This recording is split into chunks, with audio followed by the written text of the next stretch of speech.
Hey, good evening, everyone. What is up? And thank you so much, Trigonosaurus, for the follow. I really appreciate you, mate. Welcome in, everyone. Hope you're having a wonderful, wonderful day. We're back again with some more Guild Wars 2. And this fine evening, I am very interested in trying out some Longbow Untamed. Gosek, welcome in. Good to see you, mate.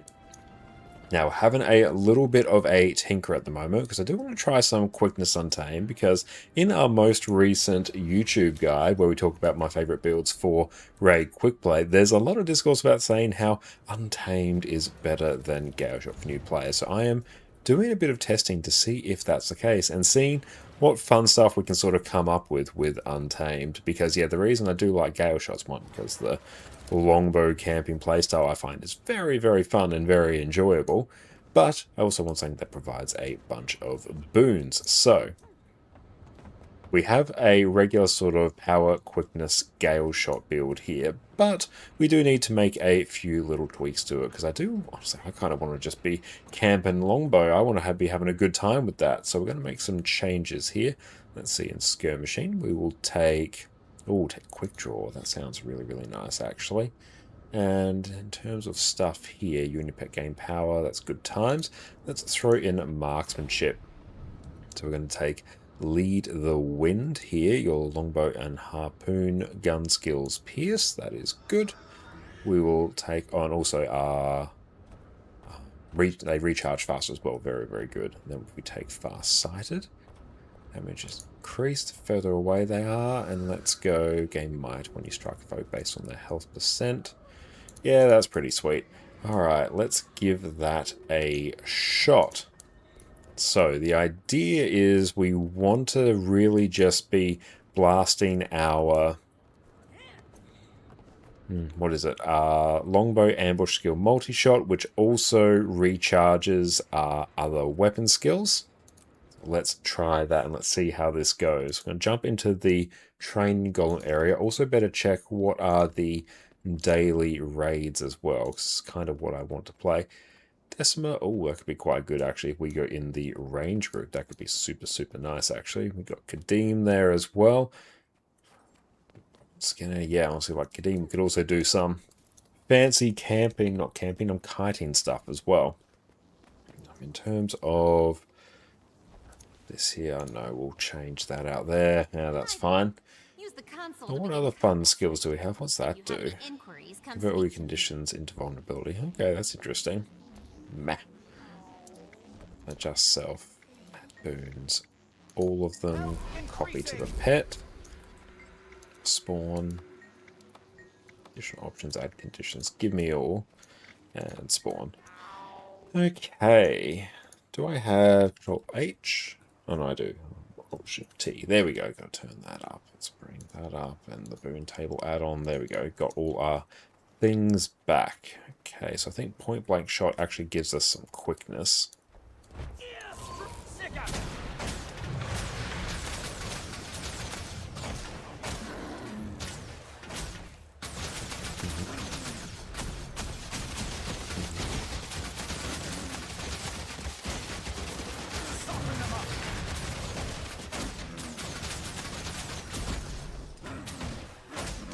Oh, that's very fun already.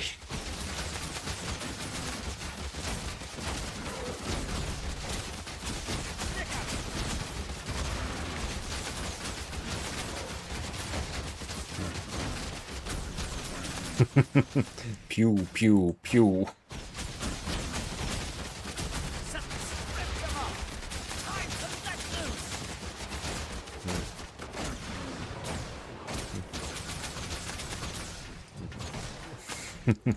Does this do it for ourselves or for allies as well?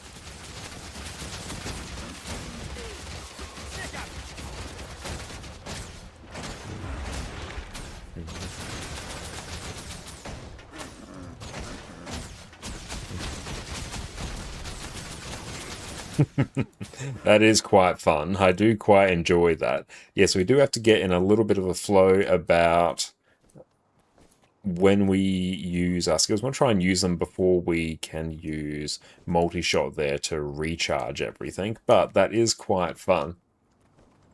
You want ConnorConCarne, Master? Welcome in, feedback. It's great to see you. But yeah, I feel like we could rock that. And in terms of quickness duration, Manta Quickness Untamed more enjoyable to play? Well, I'm glad you think that. What we've got here is quite fun so far, so I'm looking forward to giving this a bit more of a try. How much concentration would this hypothetically need to work as a quickness build? Yeah, but let's see, where's the page? 41%. Hot damn, you want a lot. What are you making, a push build? No, we're making a longbow camping Quickness Untamed build here. Sorain, welcome in. Great to see you. So I feel like I actually want impact. I'm going to want concentration.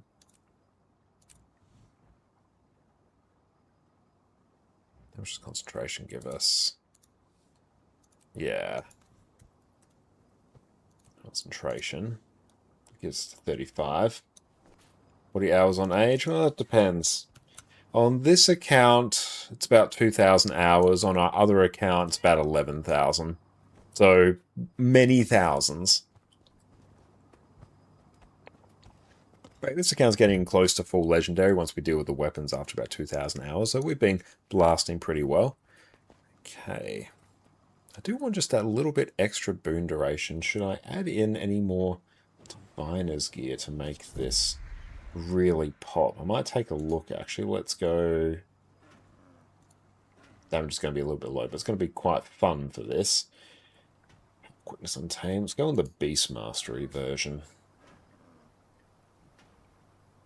Because we actually do have stuff for Kadeem as well later today. How much boon duration do I want? 38.5%.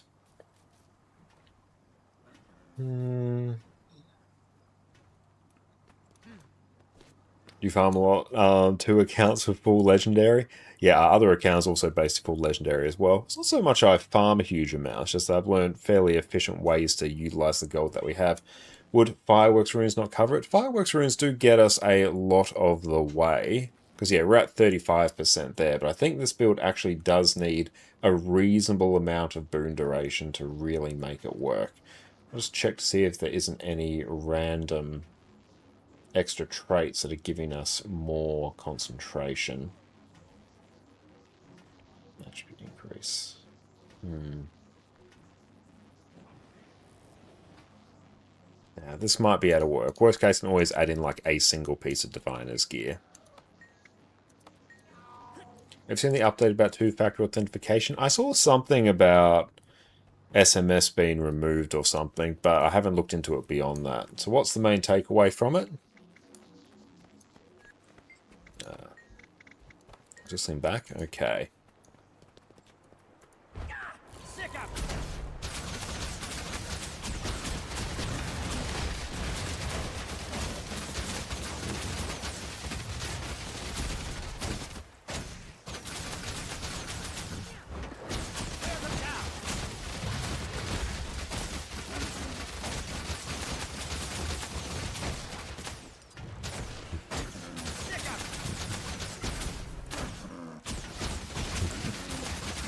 This is quite fun, actually.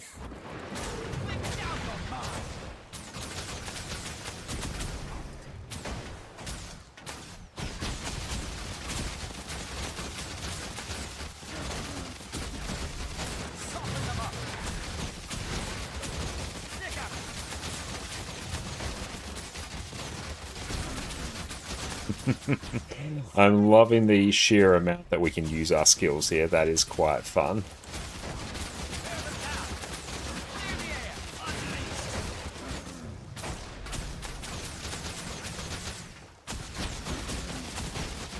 Okay, so damage is overall... I mean, it's not fantastic there for... compared to if we were just running, like, Hammer and something. Because I think I was hitting, like, 28-ish K when we were doing... like, Hammer Longbow. But I think a Hammer Sword Axe is ideally the best version. But that is very fun. I switched to an authenticator app basically. I mean, that's a better thing to do than SMS authentication anyway. SMS is better than nothing, but I know there's a bunch of security issues with it. PK, welcome in. Ah, good, you have the same opinion as me. Excellent. But yeah, I feel like we might just rock this tonight. This might be pretty spicy. Now, this does... Actually, I might even just try this on a hero point or something. Let's go down here. They'll phase out SMS 2FA over the course of next year. That's fair enough.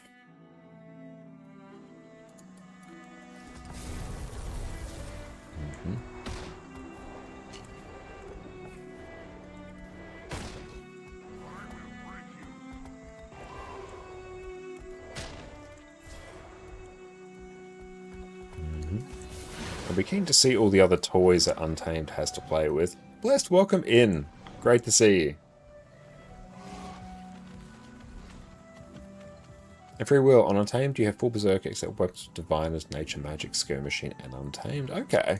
Yeah, I saw there was a Nature Magic version of the build that provided a bunch of extra boon duration, which could be quite nice.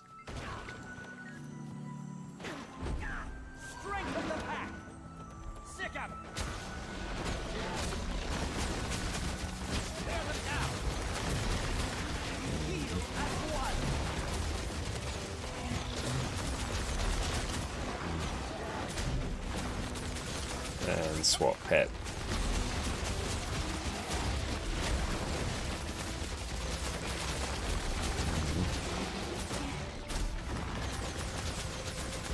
Many, many longbow skills.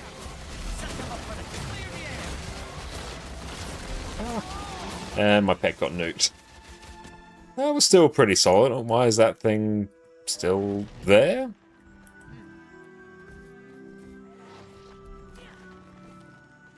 Yeah, authenticated apps are much better. Oh yes, they definitely are. What should I be running here? Boar. Why do you want the boar? Boar and wallow. It's this build for open world. It's going to be for, honestly, a little bit of both. I'm going to try and use it for raids, but honestly, it's leaning a bit more towards an open world build here. Like, it's providing a boatload of boons, and that was entirely by itself, but I feel like I could probably even run... Let's see, Thrack. Yeah, I should be changing these out for something else, but oh well. Let's see if we can summon the thing again.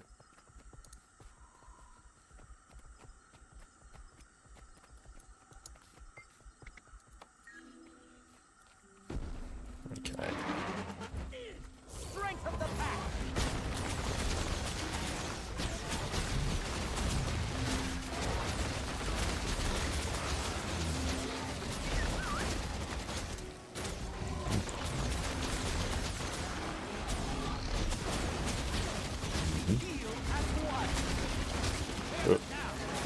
Got to be a bit careful not to swap out too quickly there.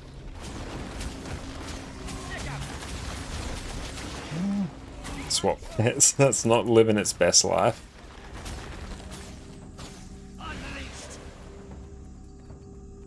That was quite fun. I mean, we had ample quickness on ourselves anyway, but the question is whether we'd actually provide enough to the team there.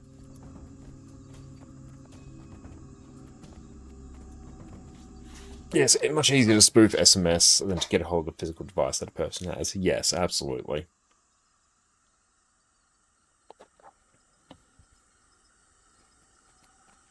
Yeah, we'll run this and see how it goes. I don't see how it stacks up in raids. May as well just run it. Let's just go nuke some stuff in open world quickly just to test.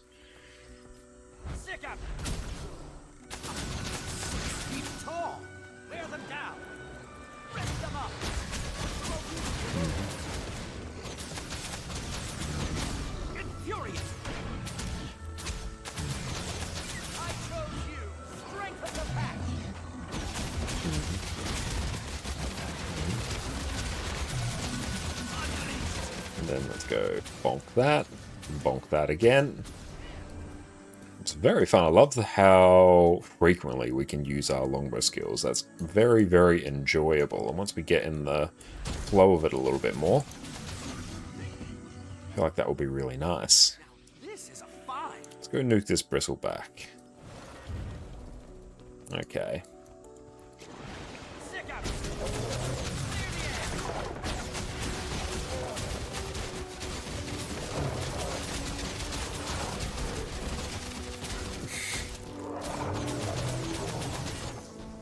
Nice. Like, I like it.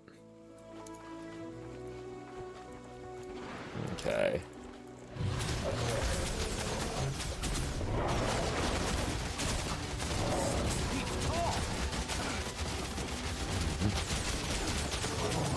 Yeah, use it on QTP. I feel like that would be pretty solid, actually. Well, QTP might be a little bit dicey, especially if I'm kiting with the pylons there, because I won't have any mobility skills to go catch the orb. But on regular Kadim, I feel like for dealing with the little slublings, that would be very, very chill.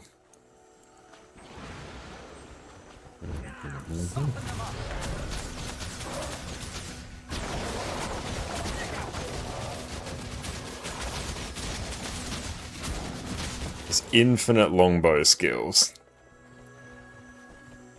Boxy, welcome in. Great to see you. Hope you're having a great day.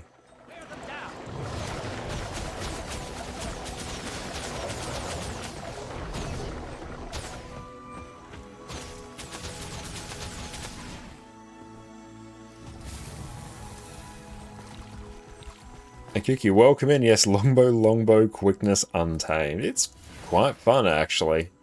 Having a really good time with it.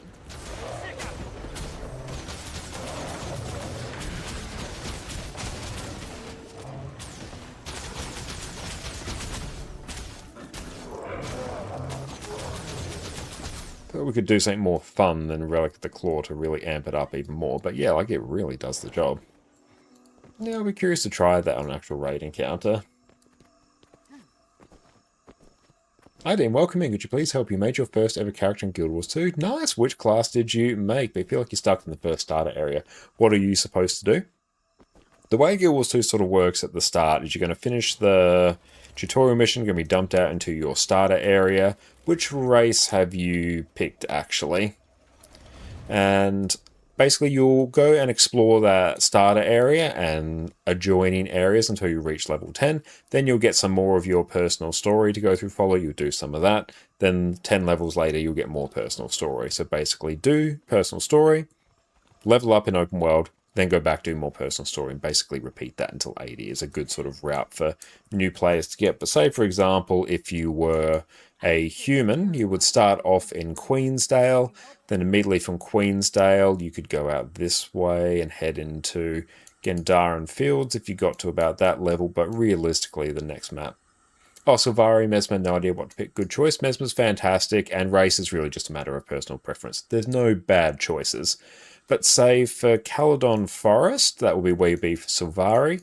So yeah, you will just go around, complete things in there, and have a pretty good time. From there, you could head into, should be out this way here, you could head into Metrica Province, which is the starter area for the Asura. You could head there. Then you also have Kessex Hills, which you could activate or enter from, should be about over here. And then Brisbane Wildlands you can access from over here. And yeah, Mesmer's one of the really unique classes specifically that Guild Wars 2 has. Yeah, just look at the map and complete things around your level. Basically, yeah, until you level up to the point where you can do more story. That's basically how it goes. Let's see, it's myself and PD today. Create squad, raid mode. Let's shoot PD an invite. Okay, so I will do... I do quickness. Okay. Hey, let's go in here. Let's go.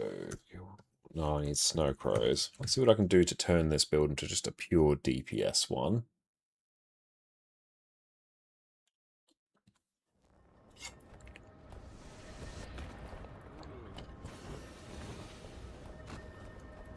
Not sure about Mesmer versus Elementals. Any advice? Really, it's just go with whichever one is the most enjoyable to you, because you can always make a character, do the tutorial, instantly go into the PvP lobby, and then you'll be boosted to 80, have all your skills unlocked, and you could use that to have a bit of a play and see if you really enjoy the class. But, like, all of them are great. Scepter Torch till level 40 for Mesmer. As it starts, Mesmer's really nice. Yeah, like, Scepter Torch will do a decent job, actually. And /D. I think I am. Yeah, I think I am on the right server this time. Eventually, if you play Guild Wars 2 long enough, you will kind of have one of everything after a time. Let's see. Power Untamed. Just one of the extra traits we need for that. Okay, so we're kind of just swapping a few things around. New pet deal increased strike damage and movement speed when striking enemies. That's cool. Flat damage modifier. Disabling a foe grants you boons based on your current state. I might do that. I'll do that as well.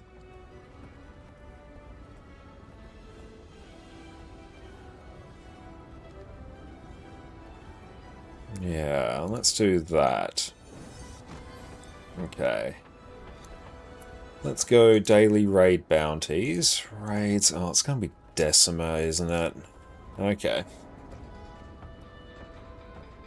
And who wants to fill there? That's Dirty Hack. Cool. So, the dailies today. Oh, today will join in. Perfect. Let's go send them an invite.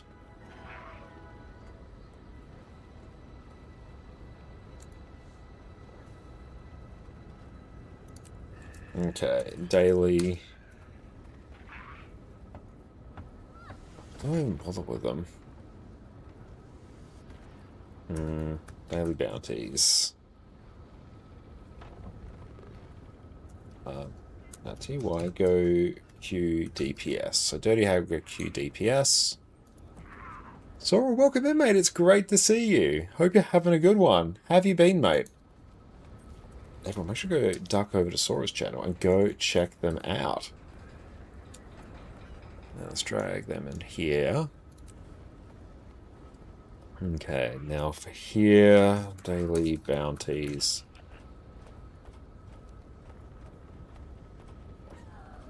I can't. I could, actually.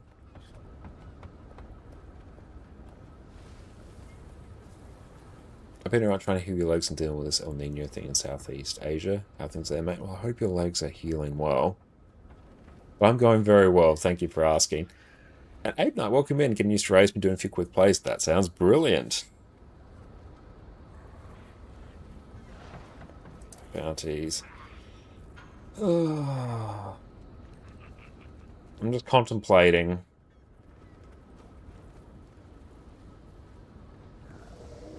The daily bounties are like really cursed for me to put in the LFG because they require a bunch of specific roles, particularly Kadim. I want to do Kadim,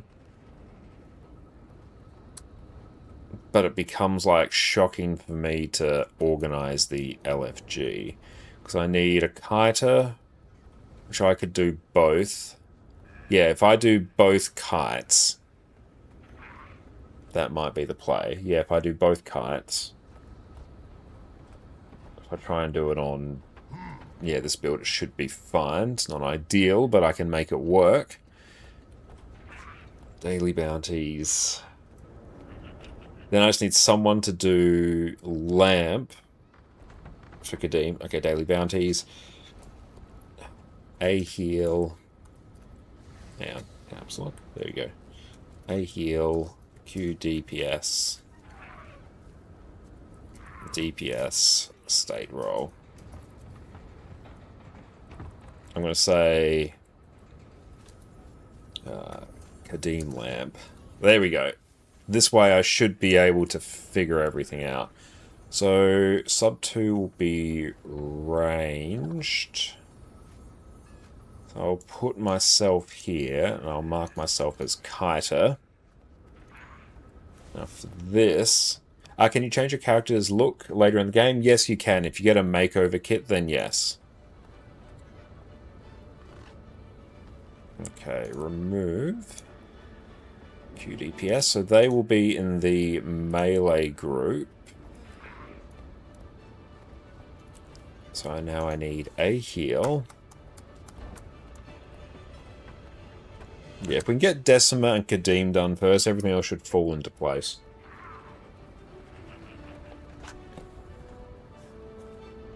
Washed up space is a heal.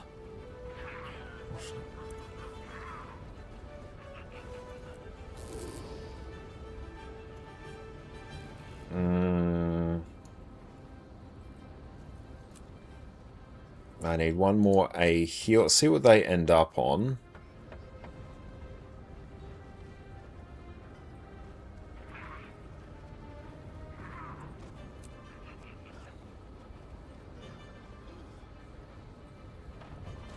And Zai, you enjoying the Spellbreaker build? Hell yeah, that's great. Soul Beast, that puts them on Druid, actually. Yeah, so they can be good ranged healer. So now I need an A heal.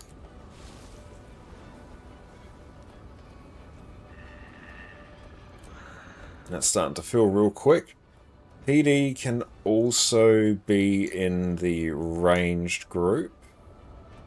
DPS and they can lamp. Okay, so they will be utility. They can go down here. Good, so I don't need Kadim lamp anymore. Yeah, the LFG for these bounties is doing my head in. I'm going to just specify for a heal.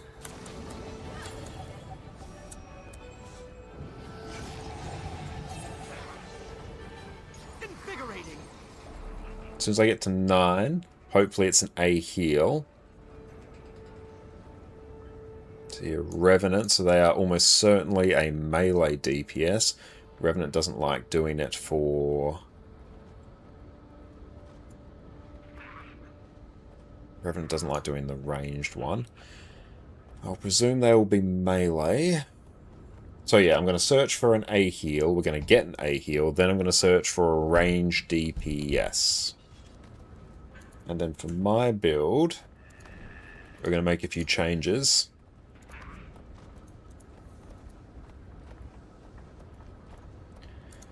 Customize Zakharos.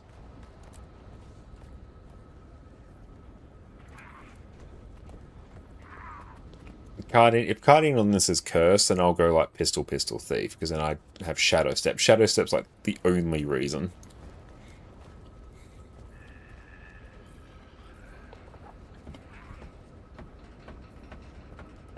Okay, so once we get the A heal, we should be good.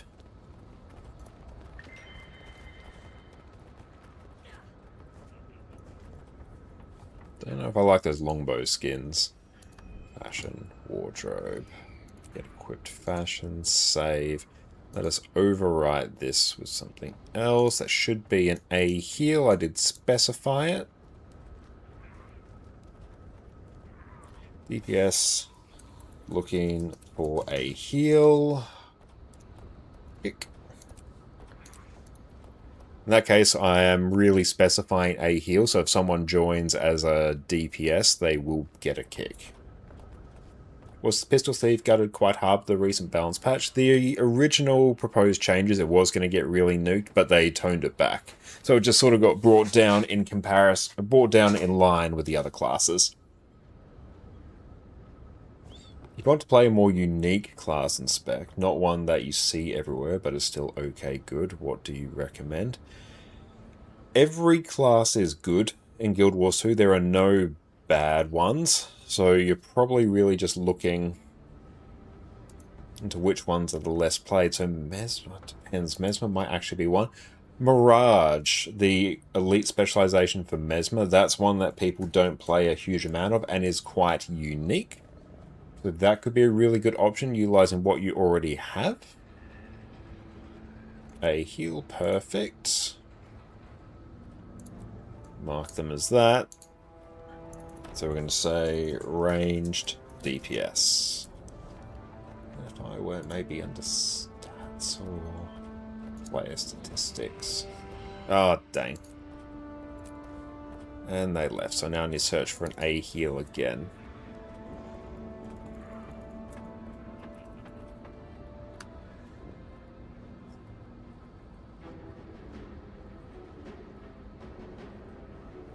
Here are some percentage numbers for elite specs. And raid strikes on wingmen, Galeshots. I assume that's less than 1%. It's all those sub 1%.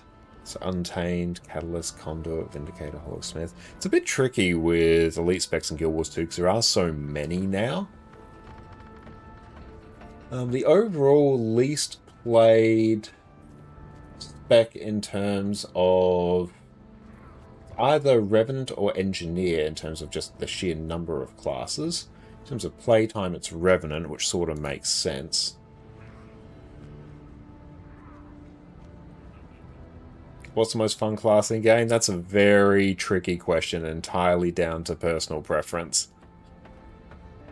Like, personally, the most fun for me is most Revenant builds. They're the ones that really get me out of bed to play. Oh, I'm struggling to fill this A heal role.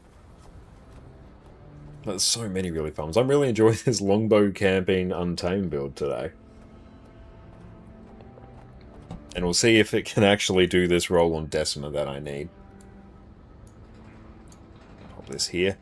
Well, you can't actually see that because I don't have display. But yeah, so in terms of number of characters, Engineer is the least played. In terms of playtime, Revenant's the least. Chara, the least played race. Most people play female characters. Axes, welcome in. Medium's the least played. Interesting. 100% of people at least have core. Yeah, that is good. And more people are actually in Europe than NA. Interesting.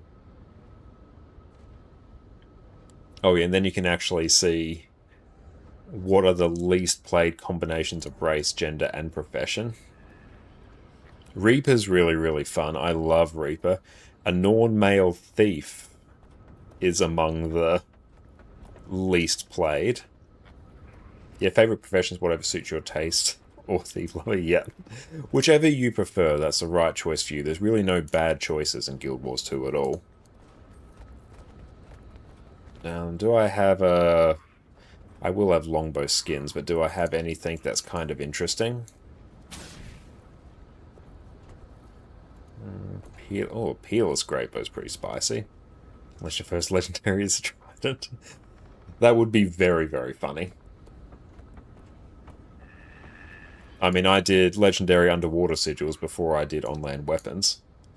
Male Norn Thief was the least played combo, apparently. Quite like the Peerless one. That's pretty entertaining. So I can swap this out for the Peerless one as well. Save. Fight a template. It's you, that one guy. Nice. Okay, so A heal. Now I can search for range DPS. There we go. Cool. Hard part of the LFG is now done. Let's go waddle on in.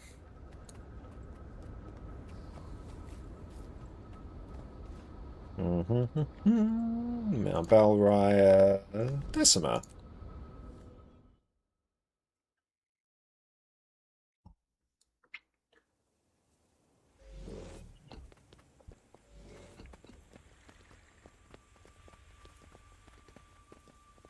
Travel west to confront Decima. Is anything else here that I should bring to make my life as Kiter easier? Ridiculous Soul, you are QDPS. Oh, that is the Squad Rolls plugin.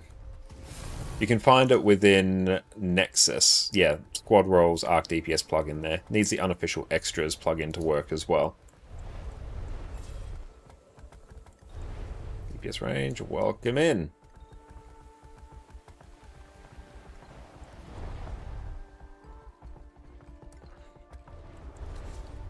Sub 2 will be ranged DPS for Decima. I will kite. Make whatever build changes you need to make it work.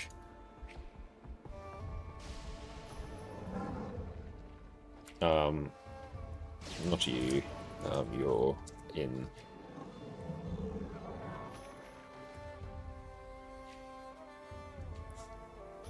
There we go. They always range. That's fine. There we go.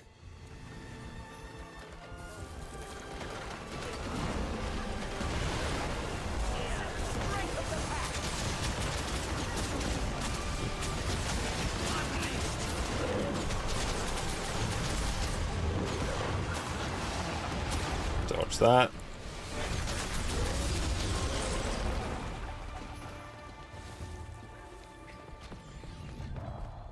Alright, I'm not sure how this is going to go. I might need... Do I have easy access to stability here? I do with Strength of the Pact. Is there anything else that will give me good access to stab? So if I am Unleash Pet, I get stab, but that's on a long cooldown. Oh, it's emboldened. Sweet. We'll take it. Okay.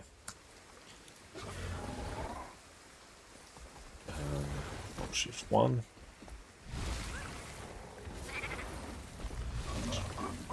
Shift 2. Sub 2 stack on arrow marker. Sub 3 on circle. We'll try kiting on Untamed. If it's scuffed, I'll swap. There we go. This might be scuffed. The very real chance this might be scuffed.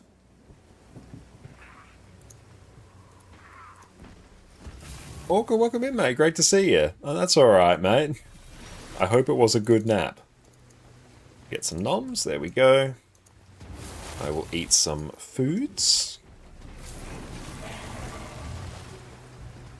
This is for daily or for wing 8? This is for the daily. I'm going to try kiting on longbow camping Untamed. This is probably going to be really weird.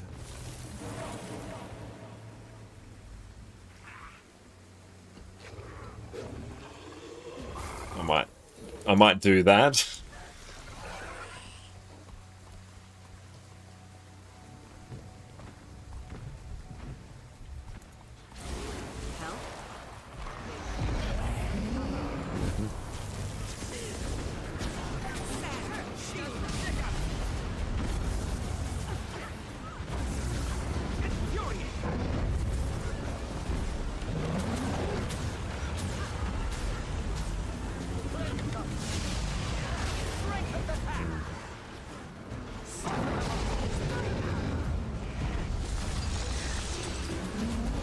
Dodge that. Ah!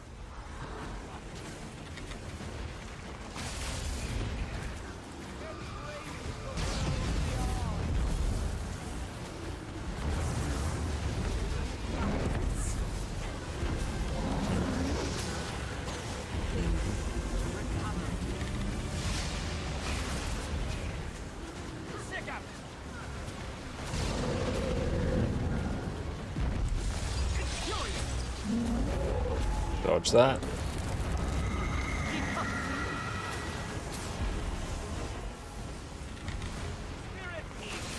Oh, someone got nuked.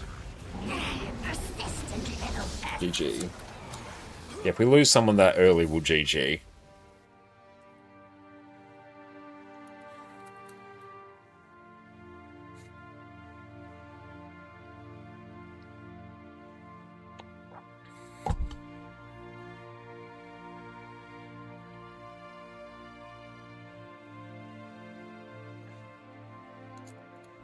Okay.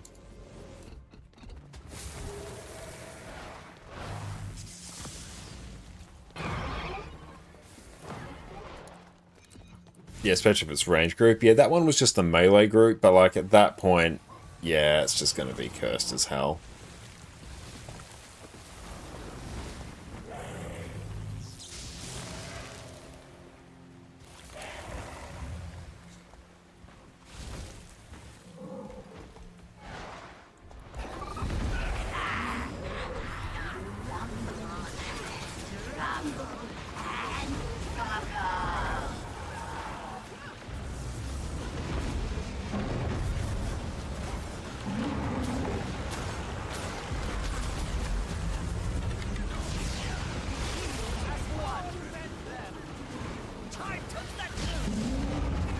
that.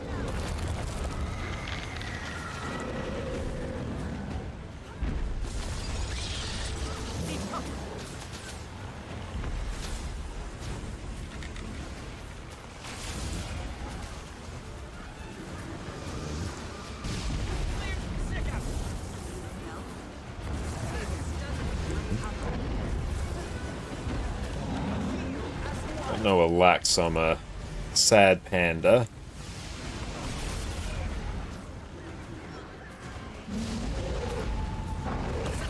Oop.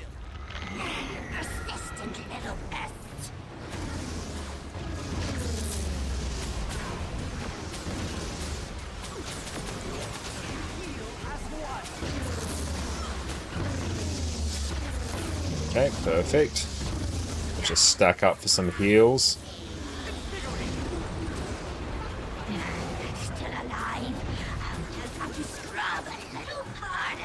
Okay. My energy is diminished.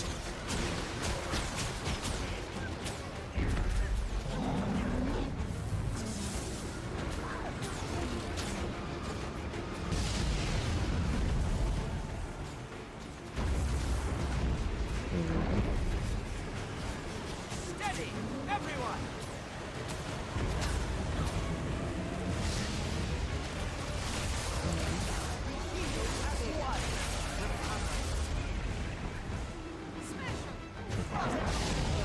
Dodge that. Oh. Ah, perfect.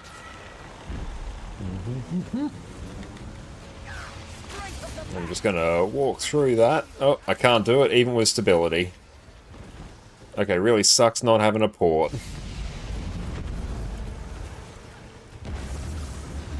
Set them up for the kill.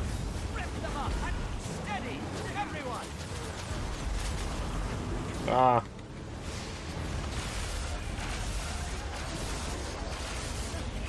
Heal as one.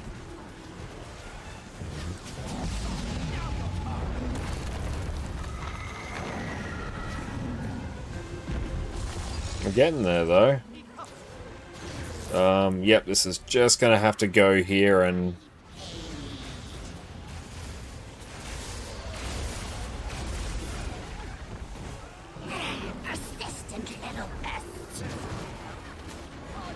Go stop that. Set them up for the kill.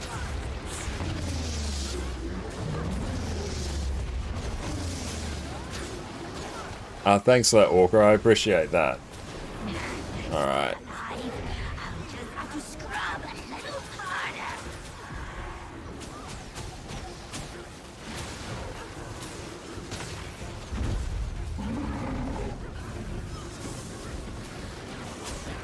Strength of the pack. Bear them down. Time to let loose. Synergy. And let's not put that there. Good. Oh.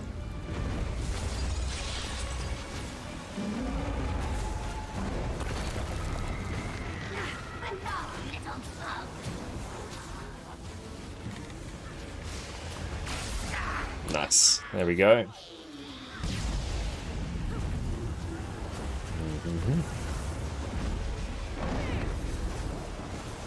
This is still quite fun. I got no stab. That's alright.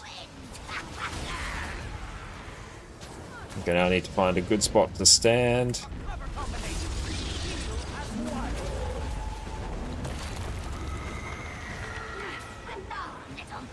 Oh, oh boy. Terrifying.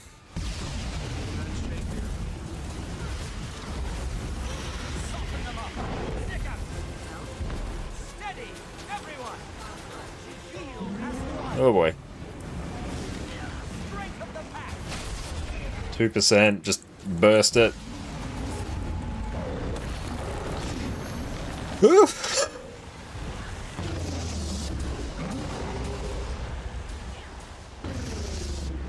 Dead Boonie from Narnia was funny, yeah. That was a bit rough, but we got there. When do you guys think Guild Wars 3 is going to release? I honestly don't expect it or anything resembling it anytime in the next 5 to 6 years. Like new Kadeem.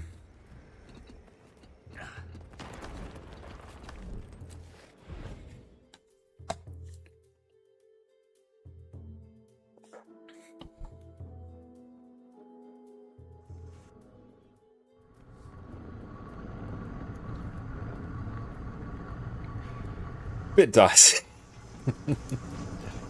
Let's go that again.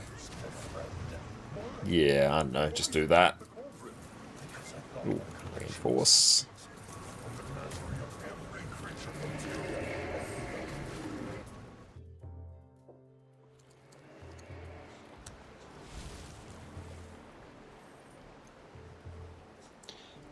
Can one of the healers tank?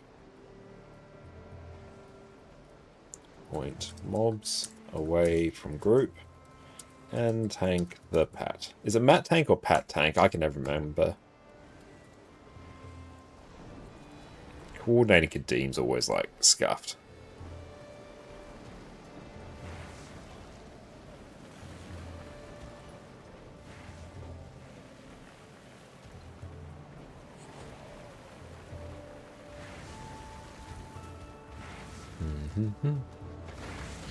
That's what we're saying, they'll tank. Perfect. Happy days.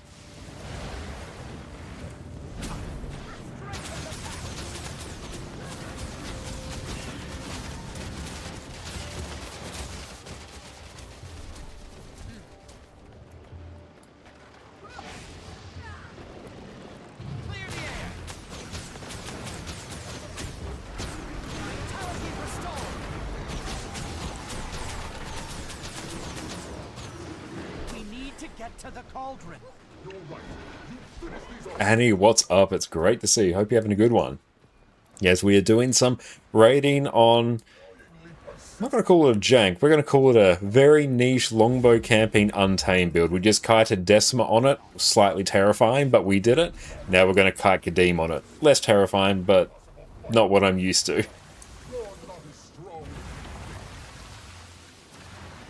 Yes, everyone, make sure to duck over to Annie's channel and make sure to go and check them out. The idea is we basically use our ambush skill multi-shot to recharge all our longbow skills. And we have the trait Lead the Wind, which reduces our cooldowns even more.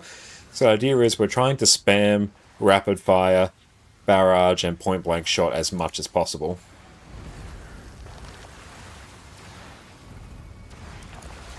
I mean, yeah, you do just really have to trust people not to fail the CC. It's rough. Little Red, how's it going? Wonderful to see you. Hope you've been going well.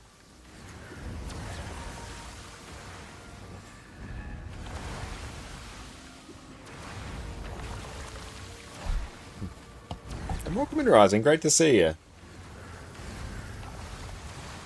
And even if Guild Wars 3 was announced, I don't think you have to worry about Guild Wars 2 being supported. Guild Wars 1 still getting updates and is still live to this day. And yeah, you really do just have to trust people not to fail CC. You've got to have the trust in your team, but also bring something with just gargantuan amounts of self-healing. My favourite for this is just pistol, Deadeye. Or you can have rifle on swap if you really want something to make sure you can nuke things from range. It's very, very chill.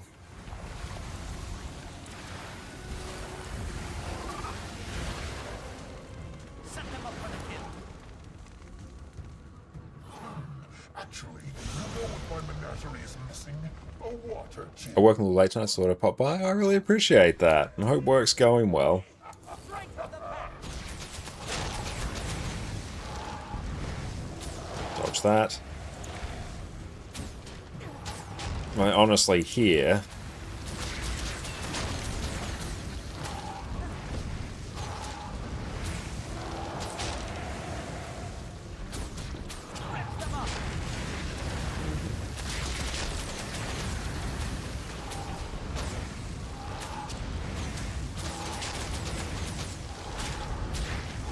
Dodge that. Yeah, this is pretty chill.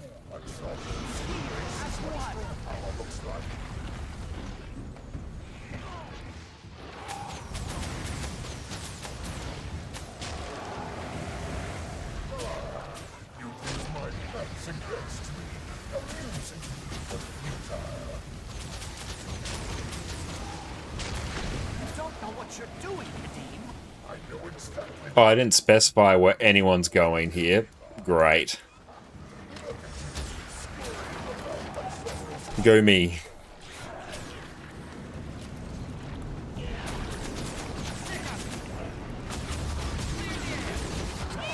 No port? That's right. I also didn't specify any pulls.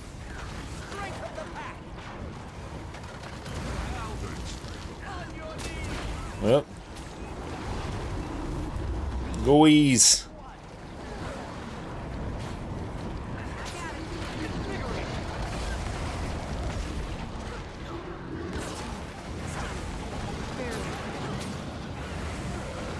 GG.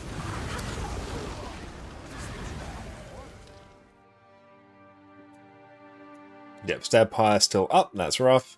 Okay, we got through the first bit without too bad.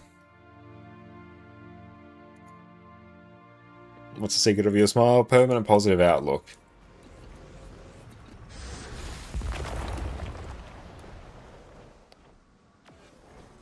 Do we have a pull? Oh, we don't.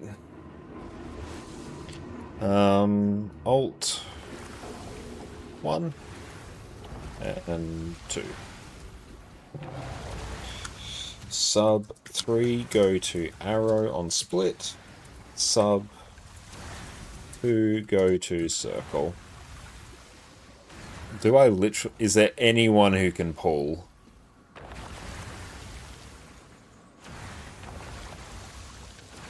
No. Right. I'll just say bring pulls if you can for elementals. Yeah, well, this is why we don't have a Mesmer, and this is going to be utterly cursed.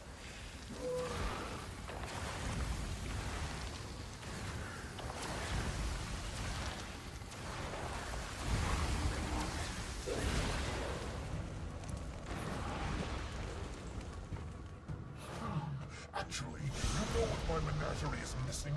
A water gin. What? No!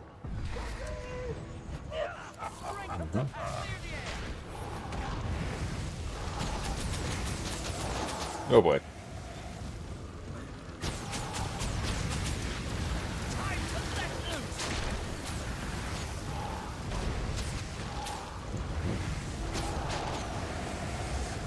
Ouch.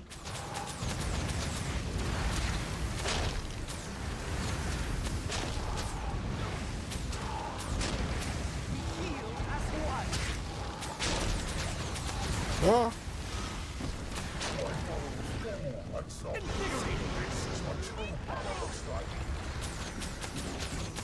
Nice. You use my threats against me. Amusing, but futile. Rip them up! You don't know what you're doing, Kadeem. I know exactly what Okay, let's see. Is everyone going there? Yep, kind of looks fine.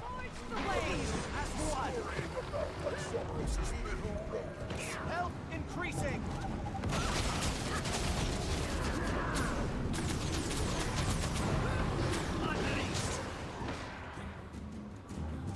All together. Yep, can't be in that. It's res. I was gonna...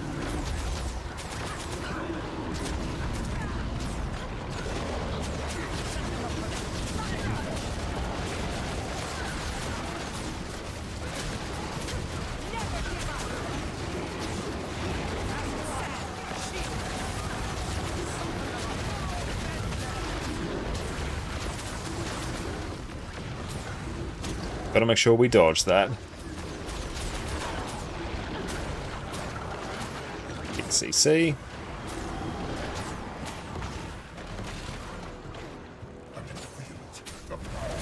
Oh yeah, lack of portals is going to be a bit of an oof. That's fine. Good chance for us to practice the JP. Oh, how are people dead already?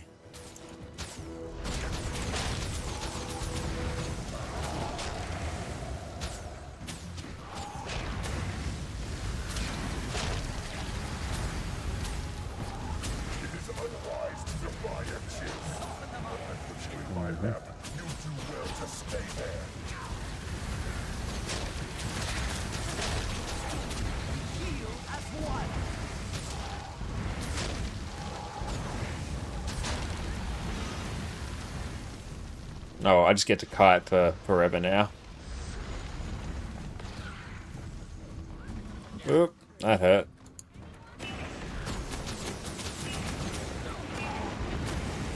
GG.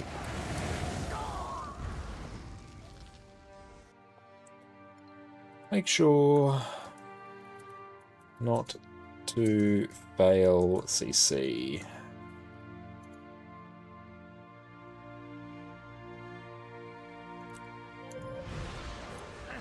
Yeah, not having a Mesmer is making me a bit sad here. This one we really want at least a Mesmer with focus. Makes the pull just trivial.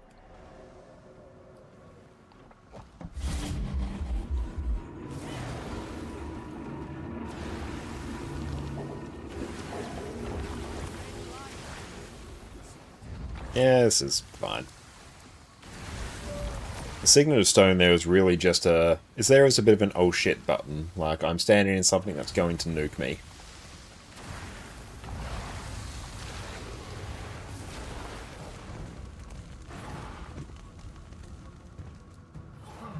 Actually, you know what my menagerie is missing? A water gin. What? No!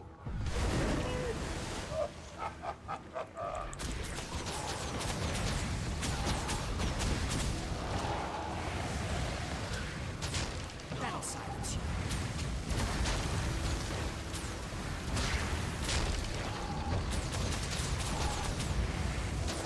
Dodge that.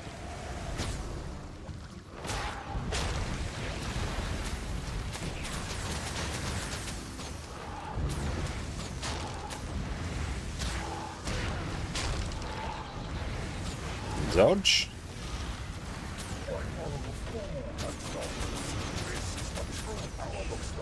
Come here. You'd use my pets against me. Amusing, but you 6 feet tall. You don't know what you're doing, Kadeem. How are you liking Untamed? It's really fun. Like, this longbow camping build is very fun to play. DPS is a bit on the low side, but it's really fun.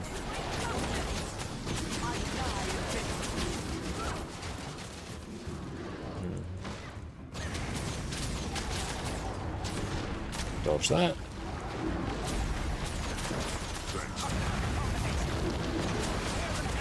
I'm just going to trust that I had some stability for that.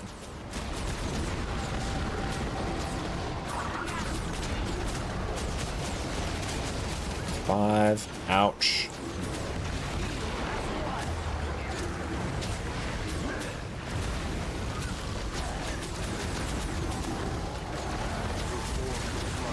Oof. I was trusting that I had enough prot and stab to ignore that, but turns out I was very wrong.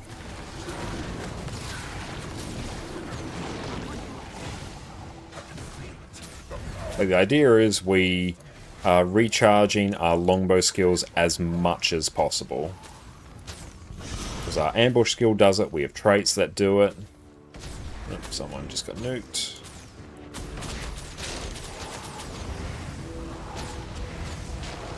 Ouch. Failed CC.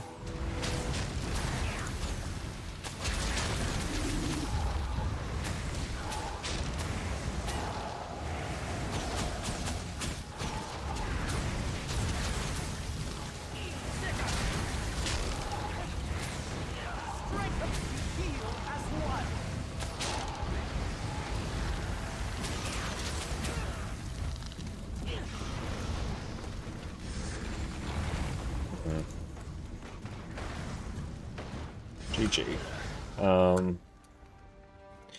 Don't miss CC. Yeah, that one we just failed the CC when we shouldn't have.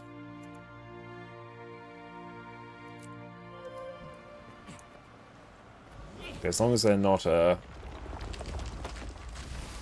should actually bring the... Oh shit, T. Let's bring the stats 2 up. I need to see who does more CC.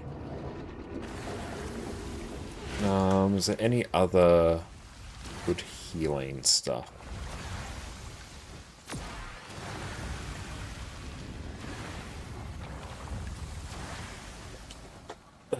Okay.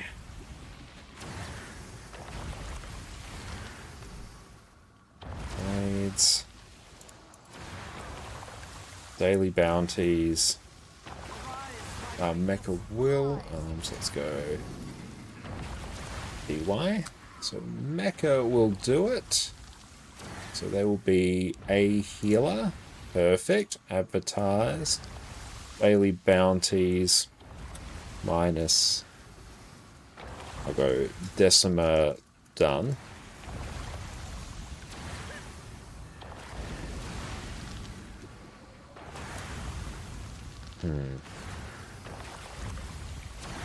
Any other ways? I could probably actually do Troll Unguent. It's probably just like more healing.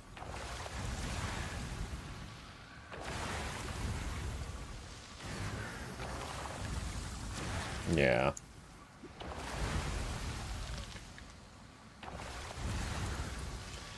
I might even bring... Yeah, Signet of Renewal, actually.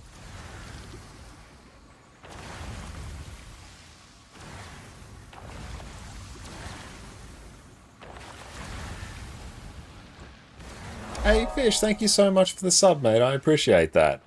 Enjoy. No more ads and your wonderful ad emotes. Come forth from death. See if there's any other good traits here that can give me a bunch of extra healing. Of ad emote, yes. Love those ad emotes. Thank you, Jess, for making those. I'll actually do that.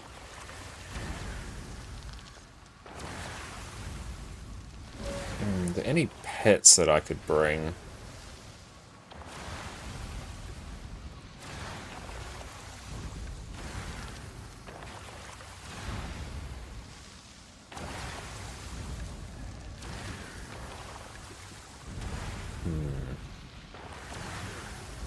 Fernhound might be some okay healing. Let's bring for dinner away one. I might just bring Fernhound. I can have a bit of regen. Oh, cancel the raid check and go again in case it was missed. Well, actually, no, we'll just straight up do this. There we go, so we get improved toughness and we get Signet Renewal. So just many Signets.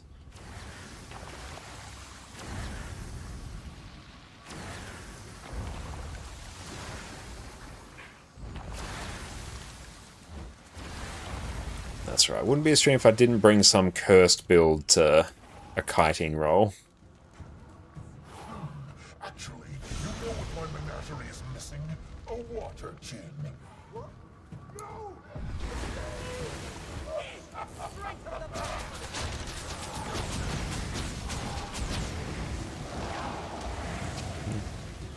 Set them up, rip them up.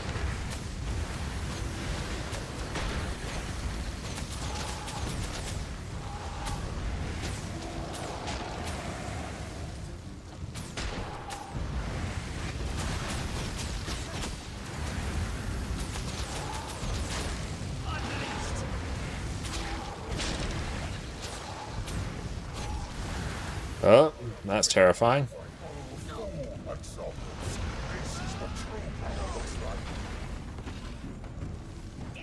Cool, that's done. 6 feet tall. That's against amusing.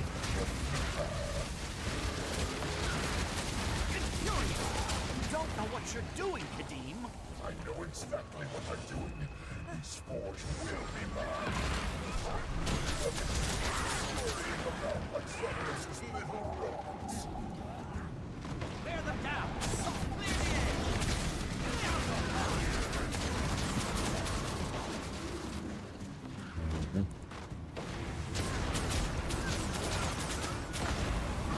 Strength of the pack.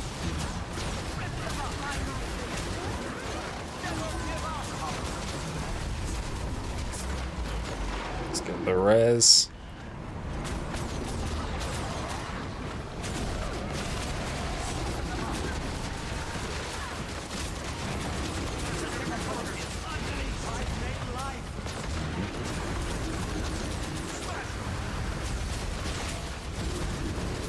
Dodge that.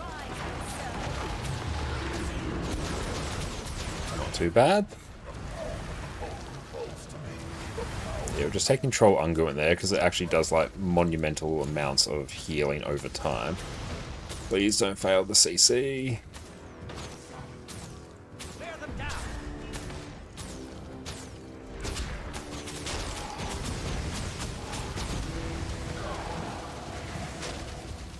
Clear the air.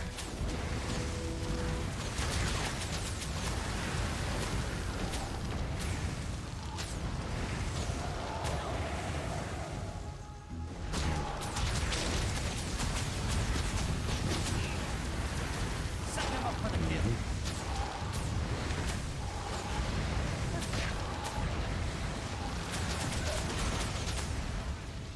Perfect. Cool, we are through this stage now. You think this will turn the tide? You already go ahead. Free as many of my pets as you wish. I'm stronger than all of them put together.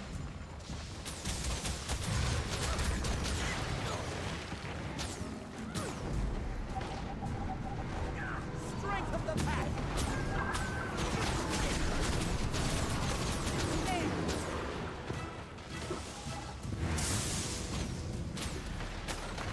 Soften them up.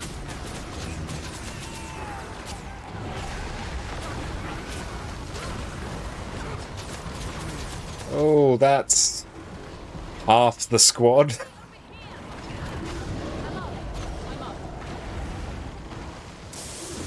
Oh.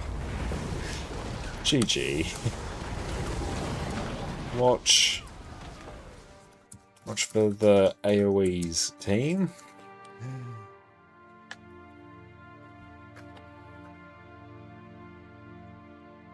That was a bit rough there. I think 5 people just got hit by a single AoE and it nuked obviously half the squad. So you just have to watch for that.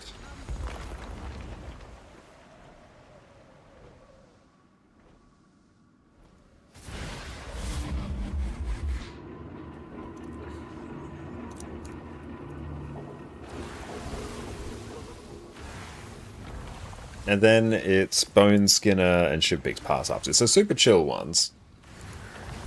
I'm hopeful if we can get through... If we can get to 33%, then it's free. Mostly. Mostly free.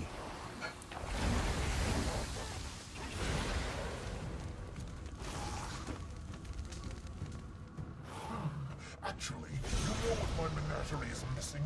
A water gin. What? No! Okay, so just nuke that one. Watch that.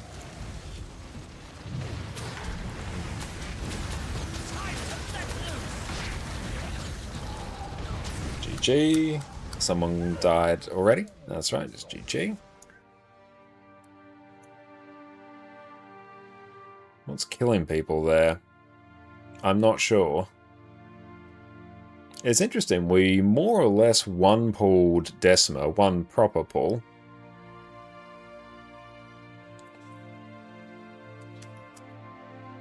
There we go.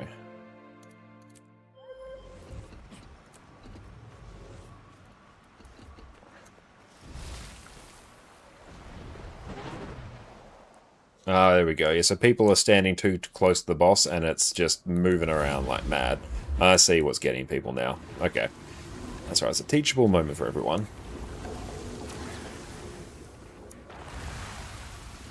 Yeah. Stand on the inner ring and no closer to not mess with aggro. So that's what's going on there.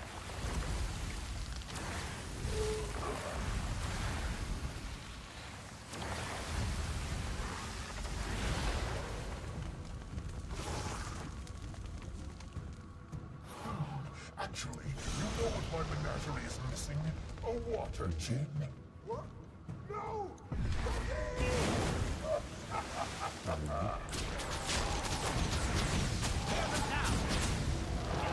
Watch that. Time to let loose!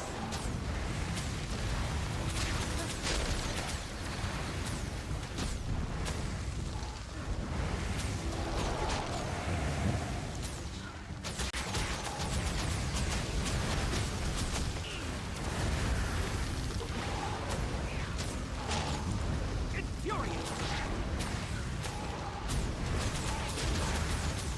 Oh, damn, did that quick. Untamed is very good at this particular job. Oh, people got nuked.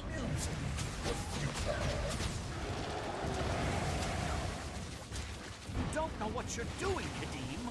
I know exactly what I'm doing. He's falling scurrying about like Sophos' little rodent. Let's try so hard to 1v1 Kadim. Yeah, it's eager is the word for it.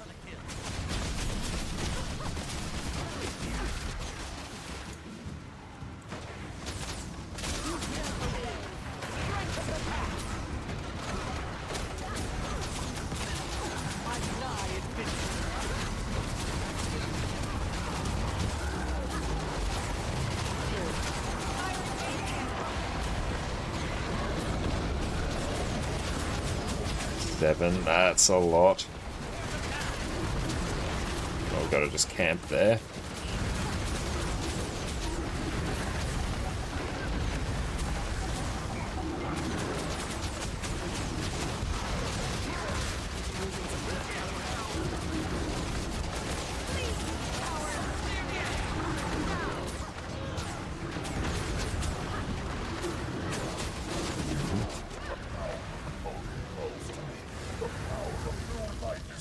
Oh, Twin Lagos is a super fun fight. And Kadim as well once you have it down packed.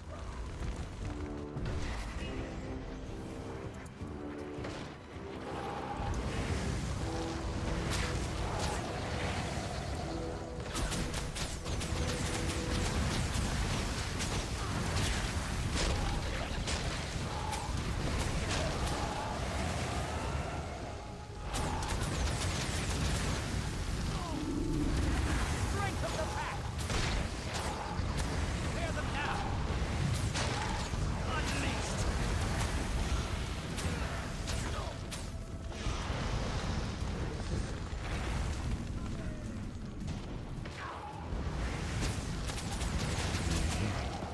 Oh. Guys, gotta not fail the CC. If we can get the res. Might be able to make this work. Go on, pet. Do your thing. GG. Stop. Hang on. Stop failing. Stop failing. CC on Destroyer. Makes my job as Kiter much harder. Yeah, I might actually have to bring maybe even this, just purely to make my life easier.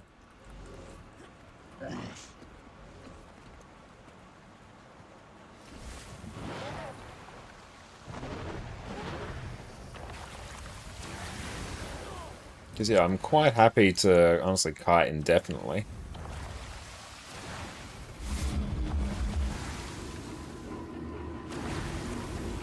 I might, like if needed, I could probably swap to a power vert with focus. I really don't want to.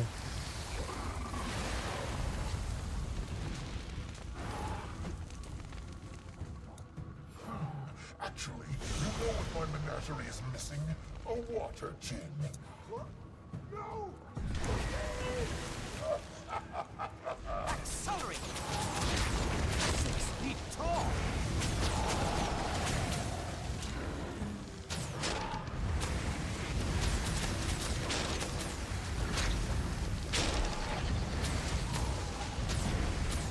Dodge.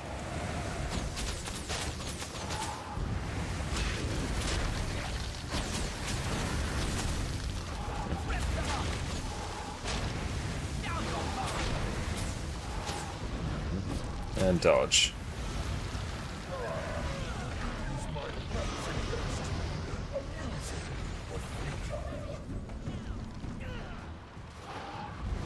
You don't know what you're doing, Kadeem.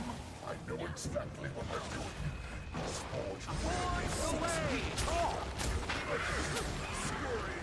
my summer of Set them up for the kills! Rip them up! Accelerate!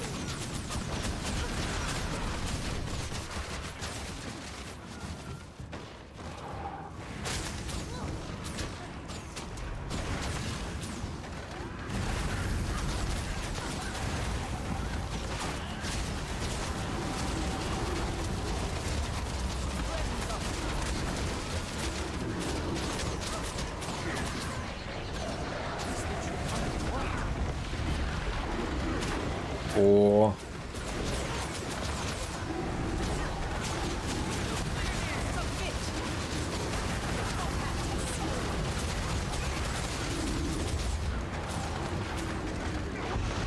get the res, try and get people to not whoop on the CC, or else my life becomes real tricky.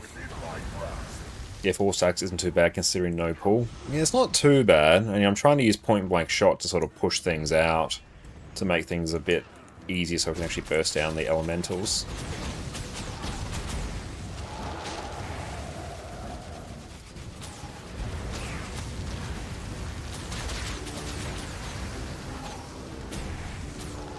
Click on that.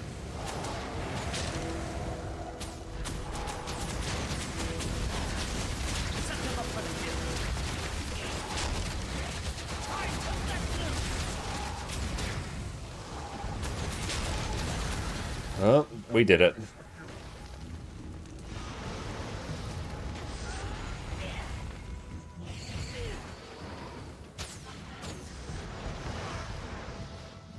You gotta remember not to dodge off the edge of the arena. Ouch.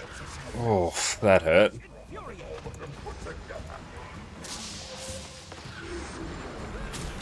Three becomes exhilarating!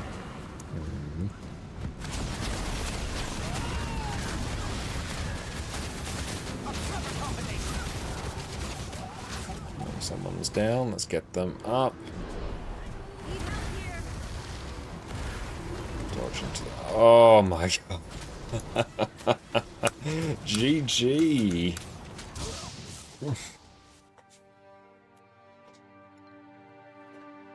I might actually just specify a Mesmer now, because this is getting a bit ridiculous.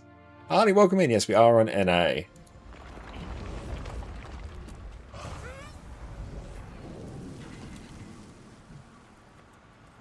There's my DPS with focus for Kadeem pools. There we go. I'm going to be very specific about what I need.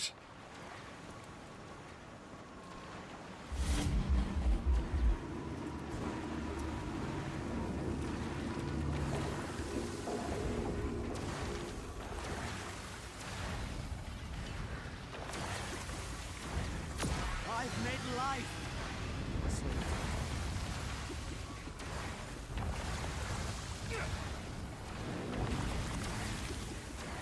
Alright, let's see if we can get a Mesmer in.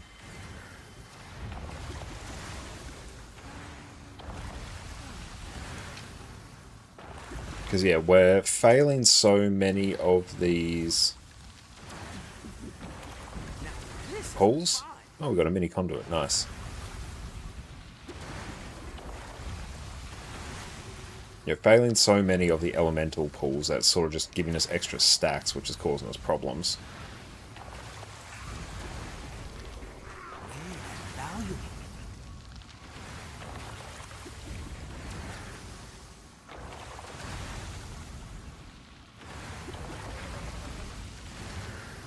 I was just going to say Mesmer DPS.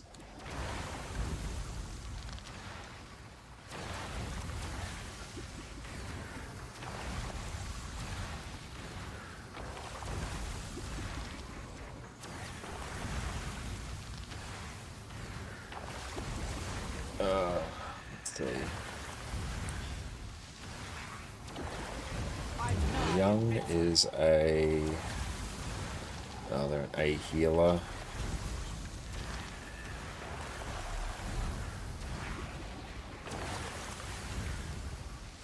Alright, so I need A heal.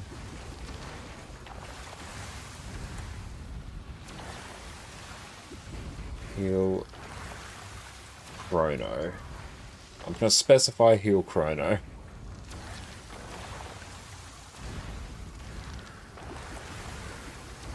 Heal Chrono tank.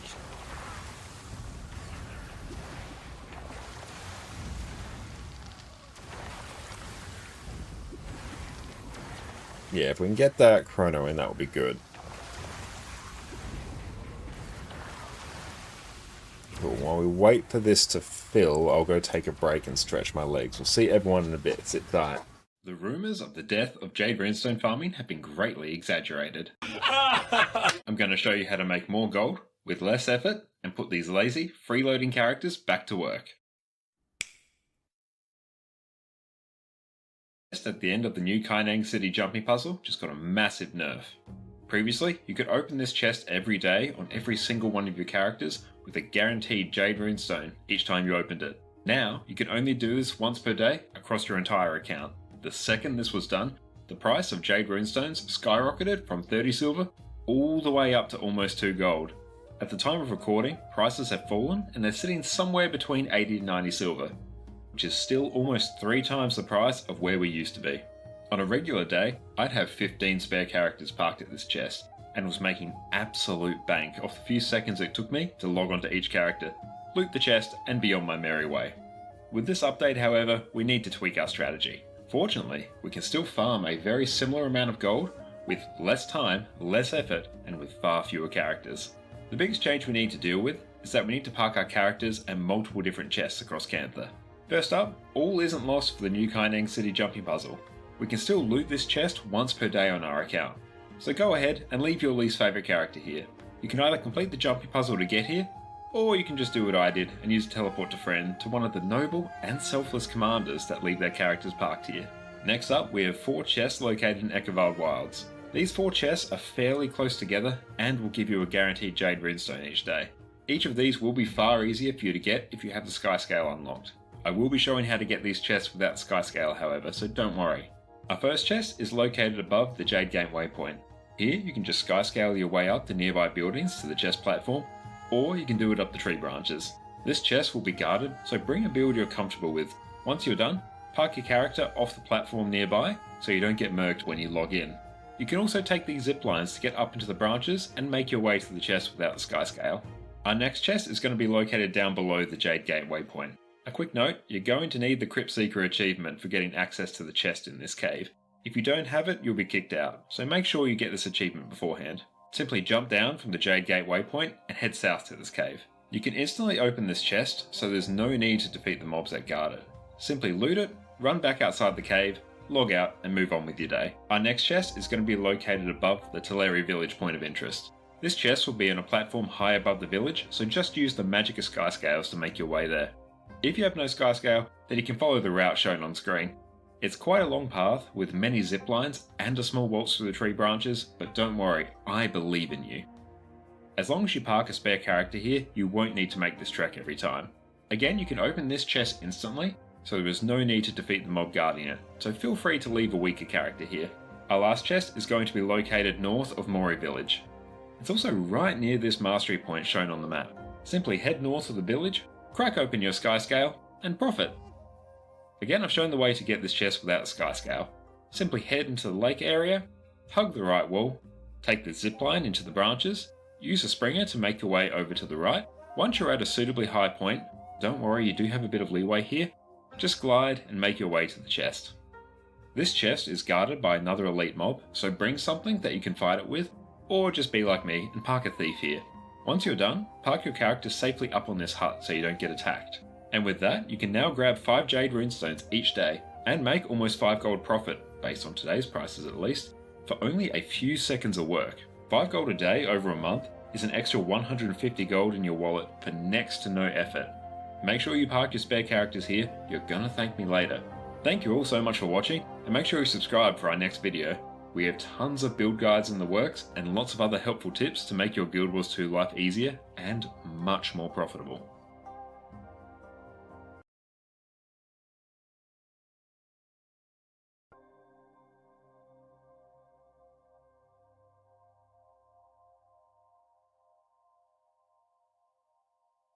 Do you want to play one of the easiest, highest damaging builds in the game where you can simply mash a couple keys and watch this happen?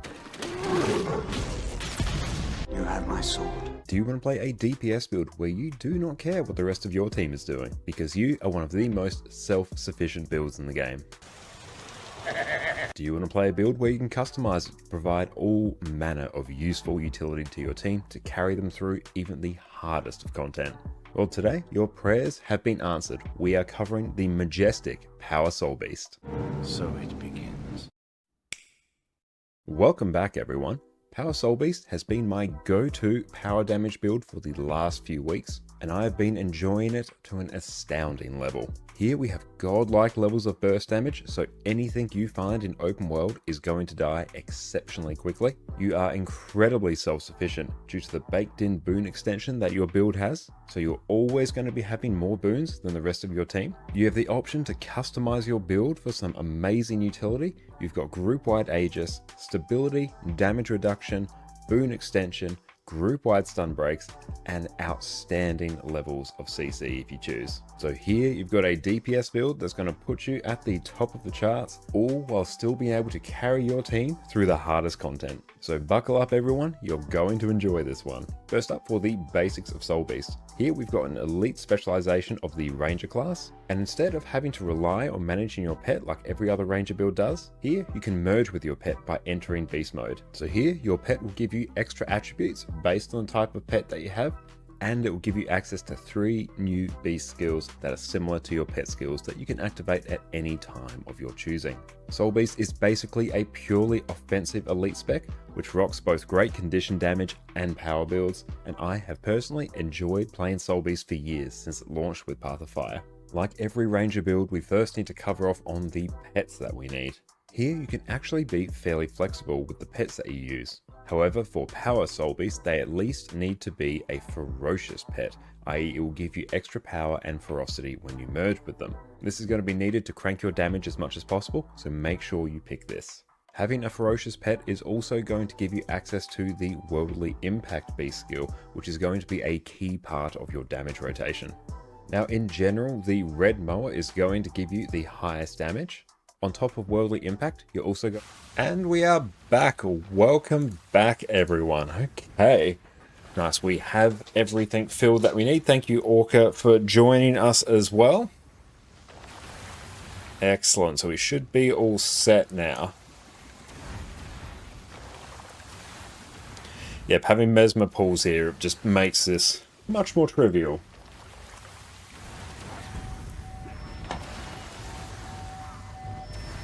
And we've got portals as well. It should be much cleaner now.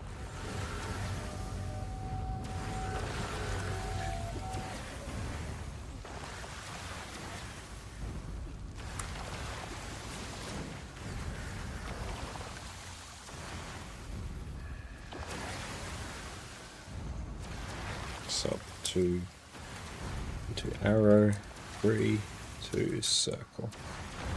Sub 2 to circle, 3 to arrow. There we go. Yep, that should work.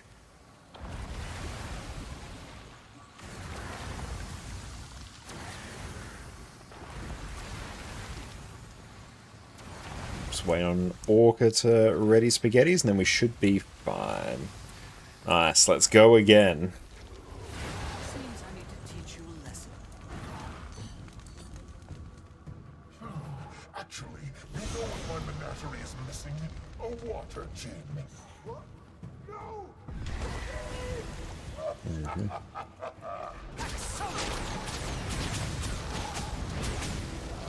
Dodge that.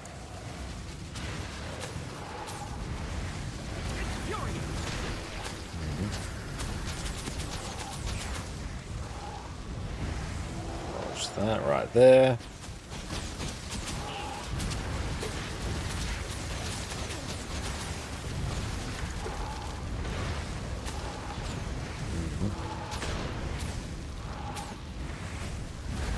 It is unwise to defy a gin. GG. Someone did it too soon. Stop hitting. Yeah, not sure who did that.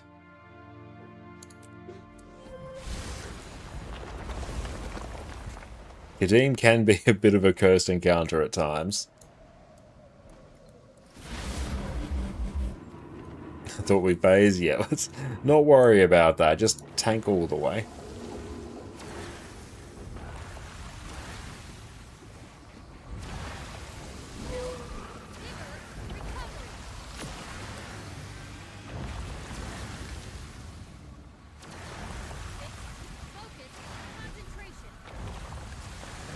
Let's go Shift P, turn that off. League. We can hide our very prestigious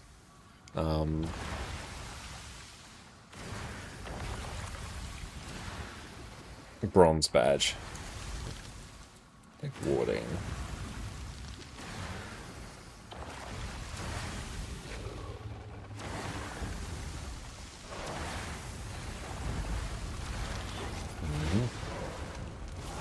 Set them up for the kill. Actually, you know what my menagerie is missing? A water gin. Someone died instantly. Don't even know. Don't even know. Oh, that client crashed. Ah, fair.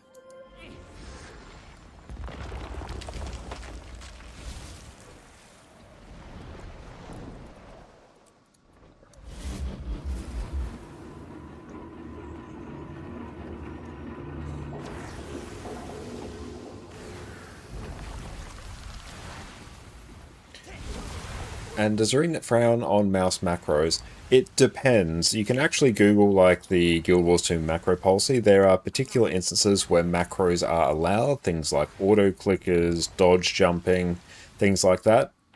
The basic rule is as long as the macro performs only one action, then it's okay. But if it performs multiple actions of a single button press, then no.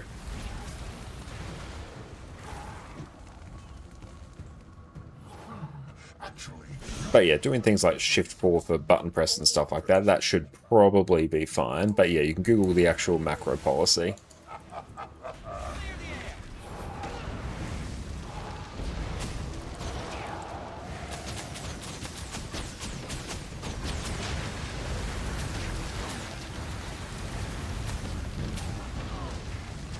Thanks for that, Fermi.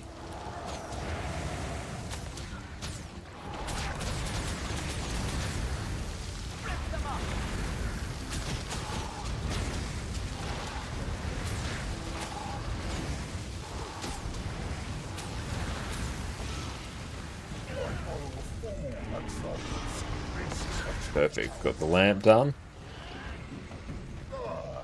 You'd use my pets against me. Amusing.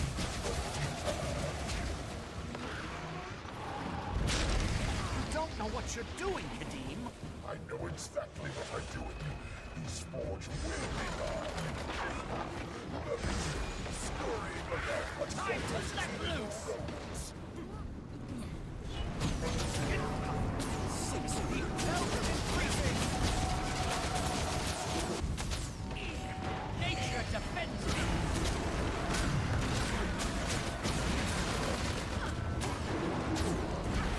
Get the res.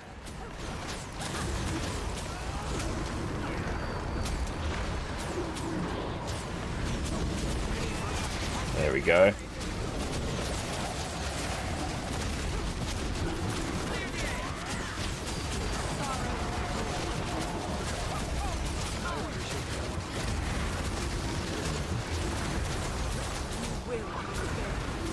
Dodge that.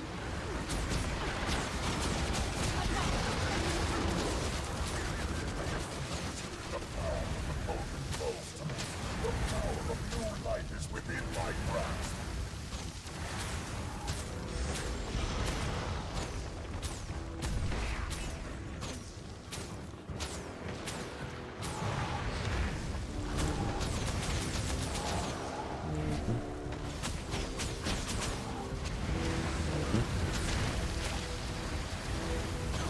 It is unwise to defy it. Looks like they had a nice fast CC. You do well to stay there.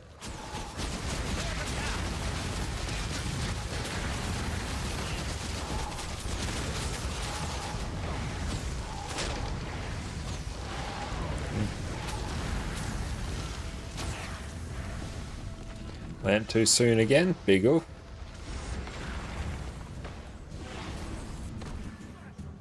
Fish, welcome in, mate.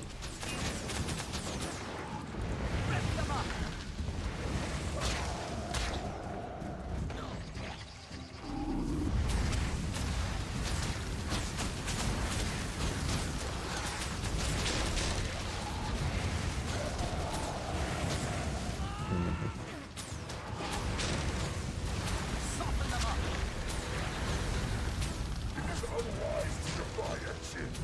When I put you in my lap, you do well to stay there. Yeah, I think people were just constantly opening the lamp.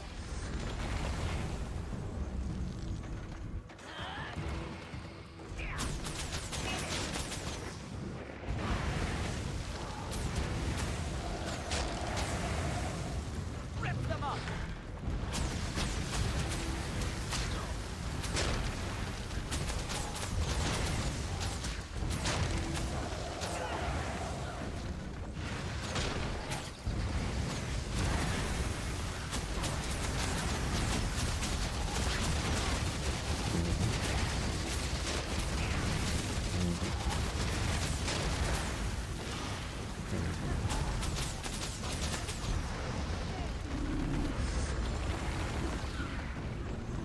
How'd that be? You think this will turn your head? There we go. Many of my pets as you wish. I'm stronger than all of them put together.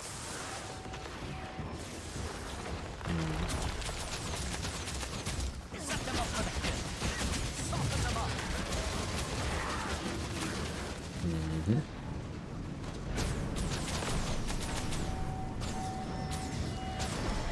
Vitality restored. Forward back. There we go.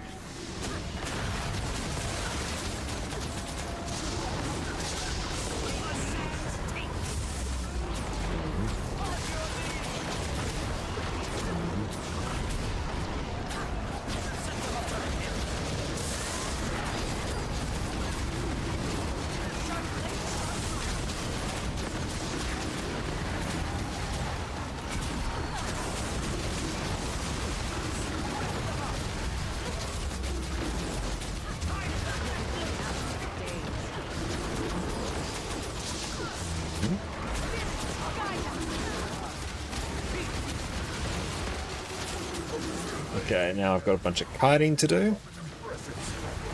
When it's time to accept defeat, oh my pets, crush these insects.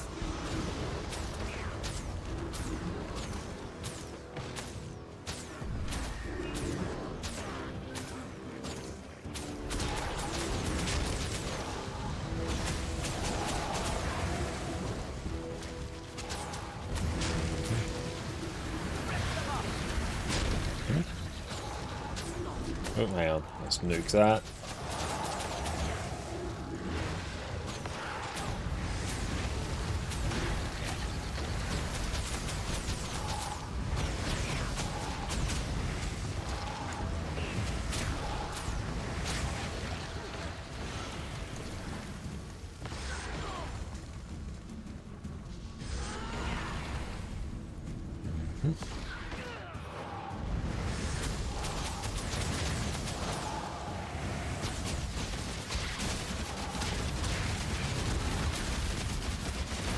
Nuke that one. Swap weapons, nuke that.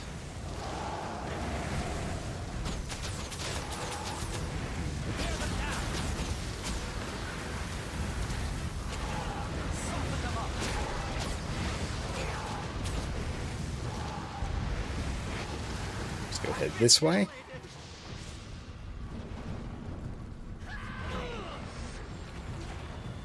Attack my target. I chose you.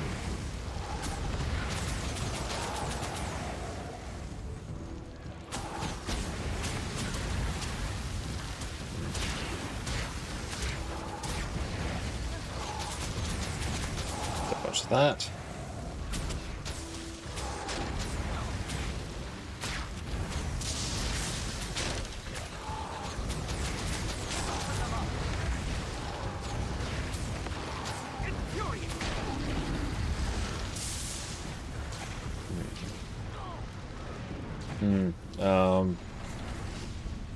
GG, I think.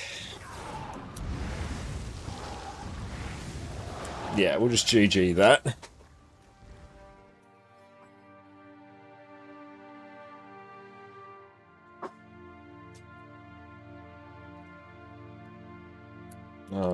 PD, and you go down on lamp 3. 1 mistress, you take Matt permanently.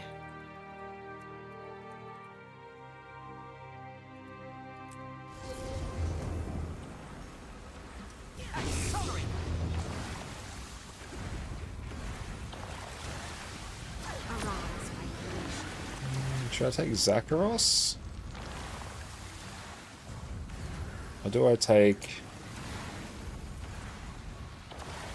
Miss Stranger? Yeah. Not sure if I have Permanent Fury. I suspect I don't.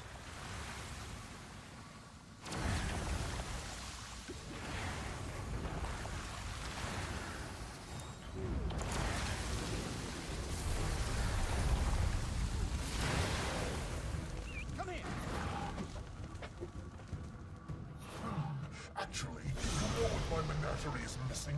A water gym. No! Accelerate.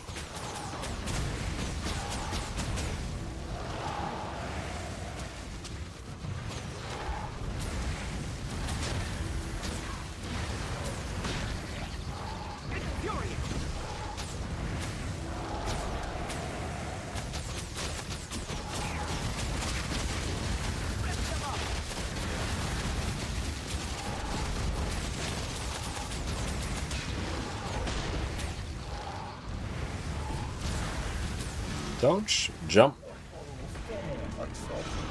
This is what true power looks like. There we go, got the lamp done. You use my friends against me. Amusing, but futile. Open them up. You don't know what you're doing, Kadim. I know exactly what I do with you. These forged will be gone. Exhilarating. Scurrying about like Someros's little rodents.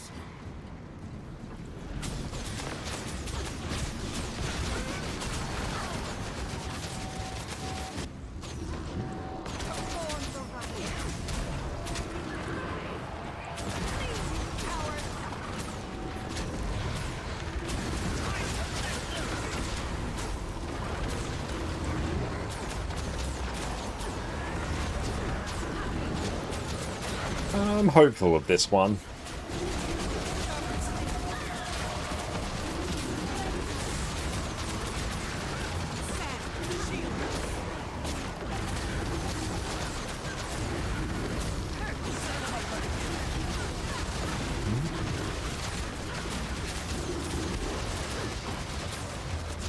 Nice. Oh, he's a long way out there.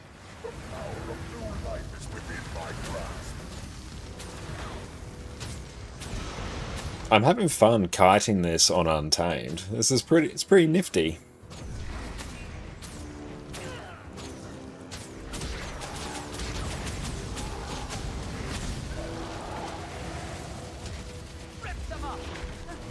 I assume someone's opened the lamp immediately. When I put you in my lab, you'll do well to stay there.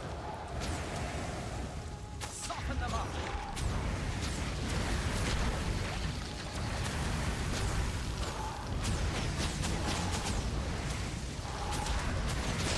Oh well, more practice for me to kite.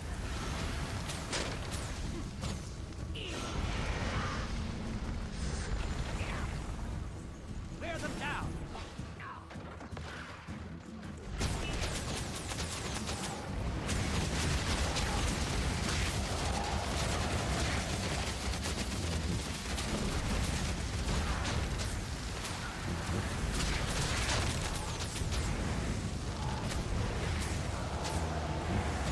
Set them up for the kill. Clear the air.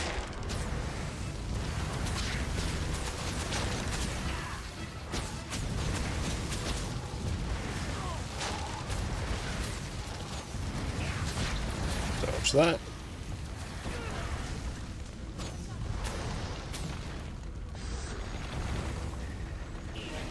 And so welcome in, great to have you here. My weekend was pretty good, how was yours? My pets as you wish. I'm stronger than all of them put together.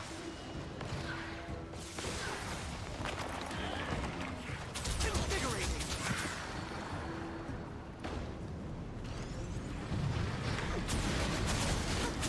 Health increasing. Clear for a breath. Torment them.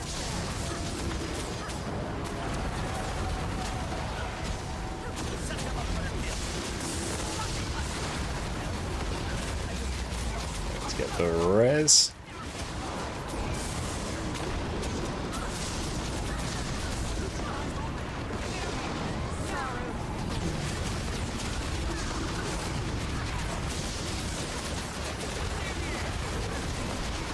It's only got one stack.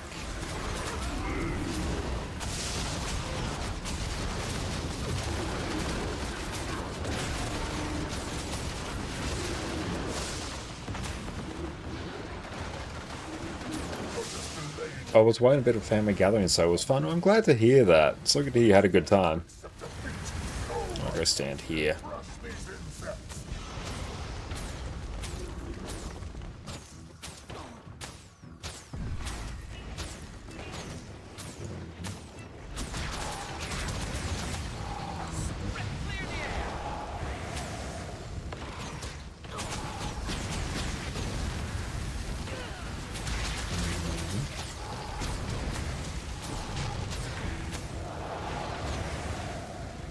Let's swap here.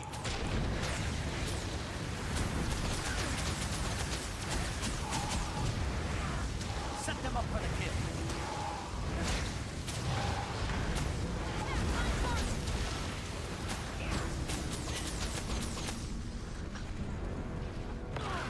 kill. Matt Tank is dead.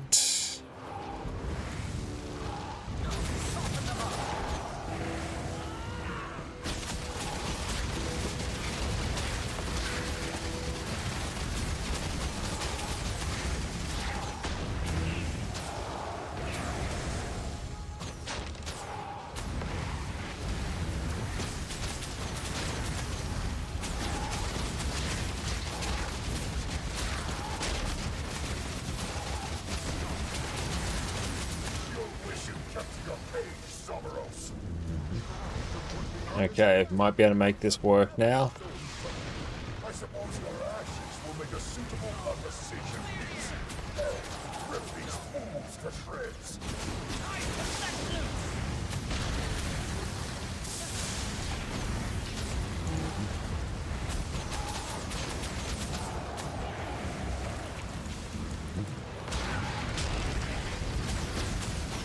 Lots of people are dead.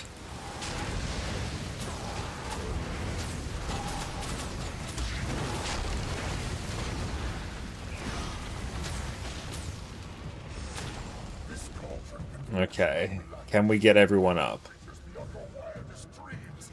Okay, we have 7 people alive. We're creating the greatest weapons in Tyria. Hold still and let me show you just what they're capable of.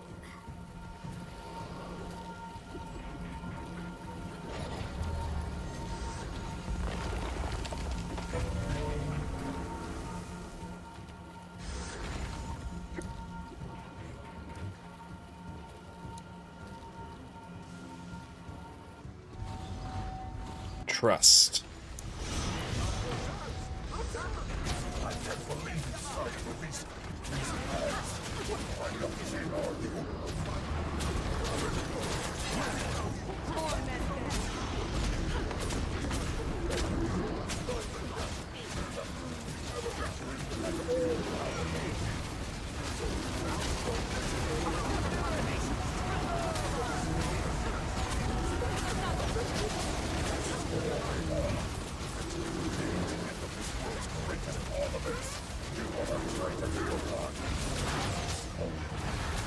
Can I hit Kadim from here? Nah, not yet.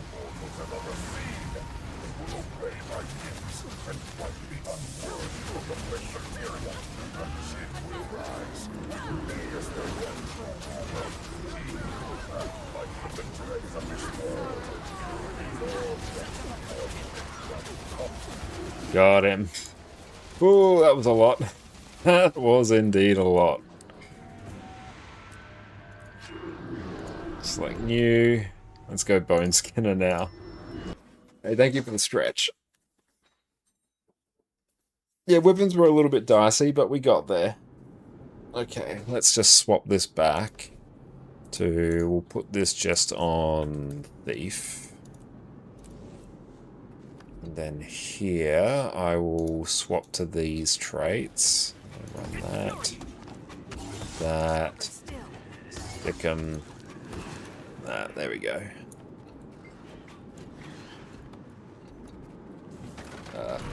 Yes, please.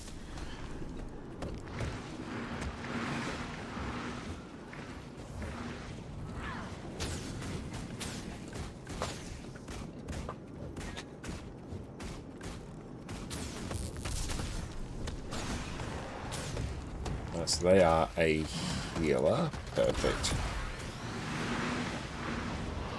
Gee, I'm going to throw down some more noms.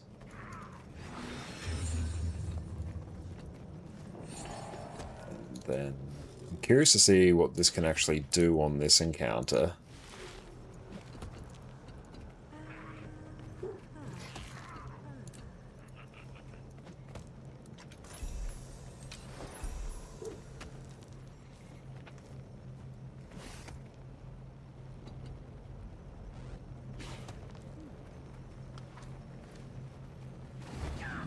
Strength of the pack.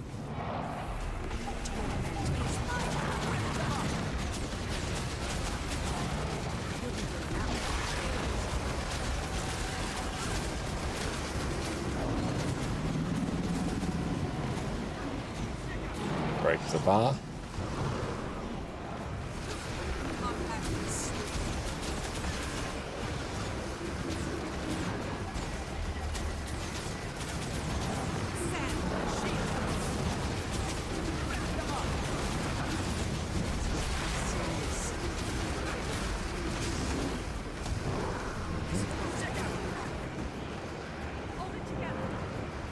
Launch that.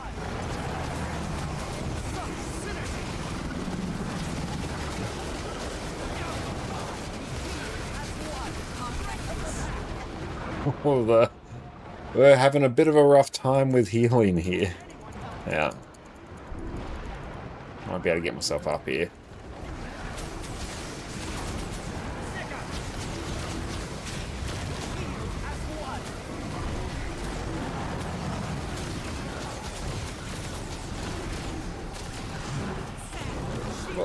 Oh. Animation lock there really got us.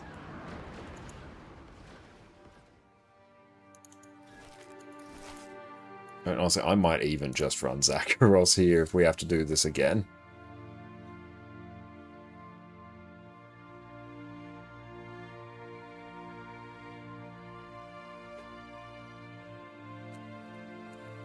GG. Yeah. We're running Zakharos.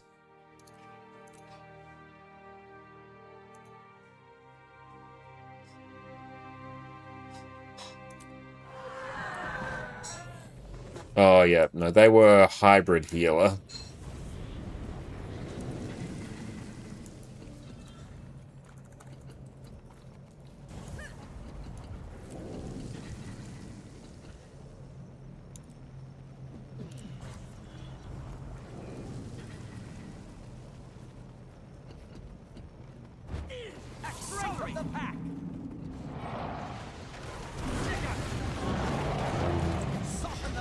That hurts.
I was hoping for stab because I like locked myself in place.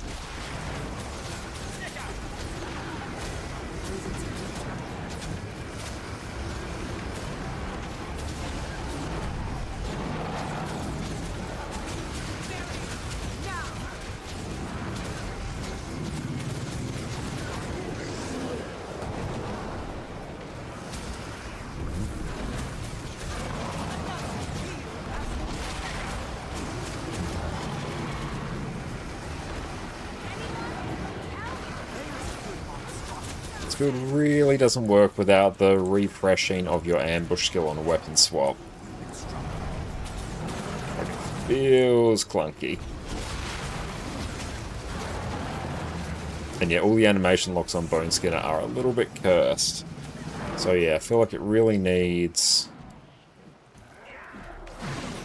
Oh, screw it, I think it really just needs that. Yeah, it needs that to work. Select new. And then Shiver Peaks.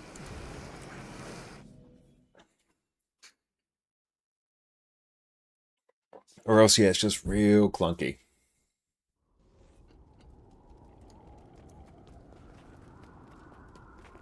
Oh, maybe we could run Frost Trap. Yeah, Frost Trap would be pretty sweet. And then I can run Dragon Hunter. Ah, not that.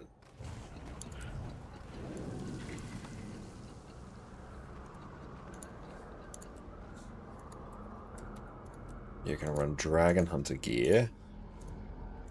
Then I can pop this to Impact.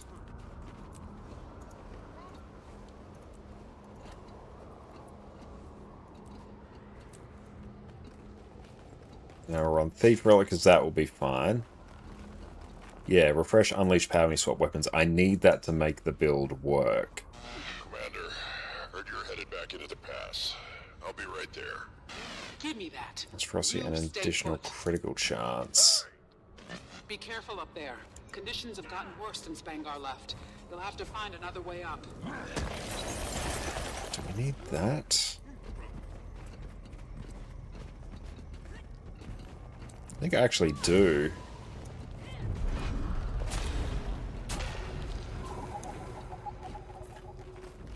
Sparse, what's up, mate? How's it going? We are finally winning. We got Decima down quite quickly. Kadeem took a long time. But we're trying out Longbow Camping Untamed. And it's nifty. It's fun. Having a solid time with it. Yeah, it's daily raids. Oh. Yeah, Kadeem was the one that gave us the most trouble. I really should specify it early on, like I just need someone to be a Mesmer. Not having a Mesmer really made things rough.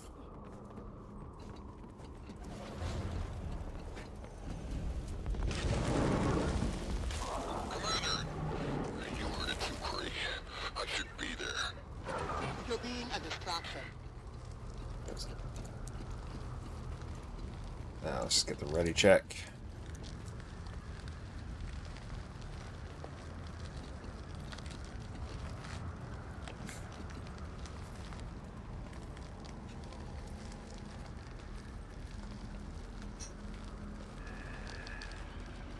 Okay.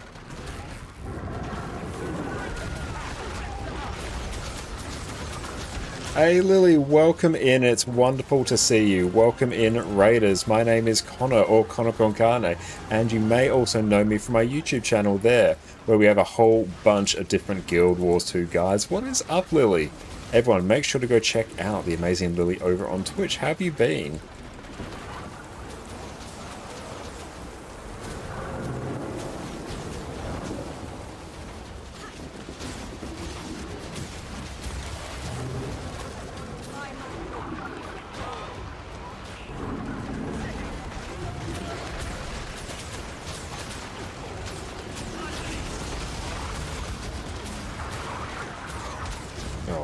Cancelled my rapid fire. I need to be super careful about that.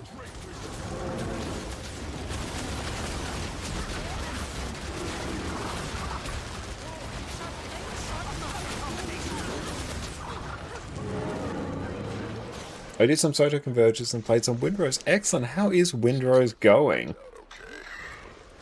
But no change in the storm.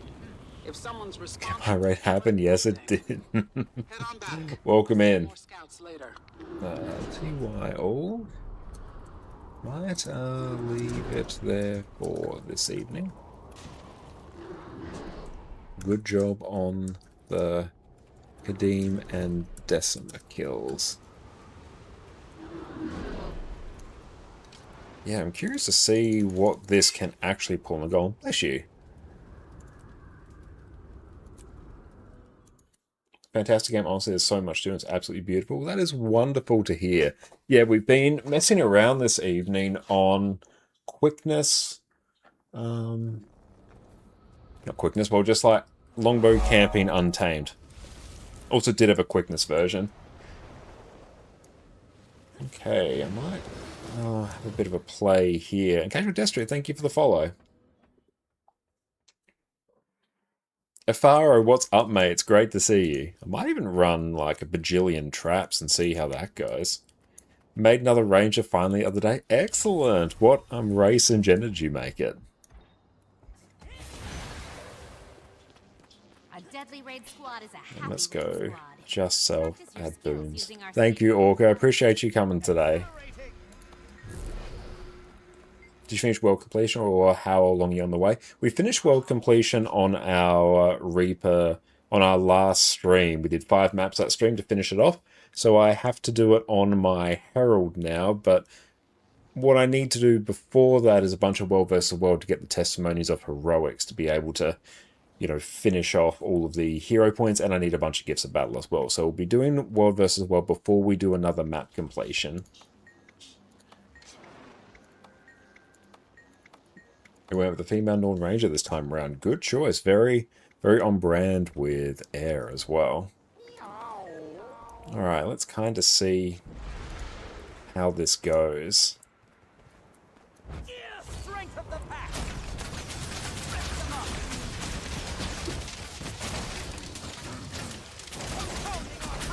Hang on. Now we're done goofing. We are cancelling our rapid fire. We're pressing things too quickly.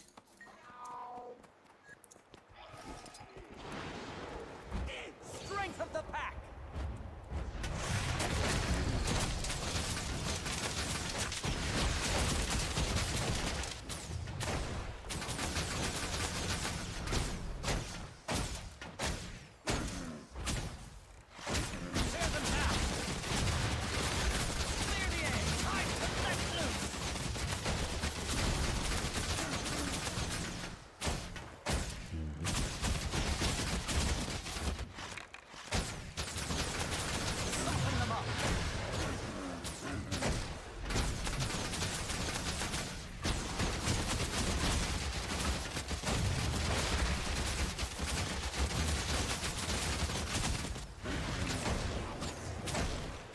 It's very fun being able to constantly trigger your longbow skills, because they're like constantly getting recharged by your ambush.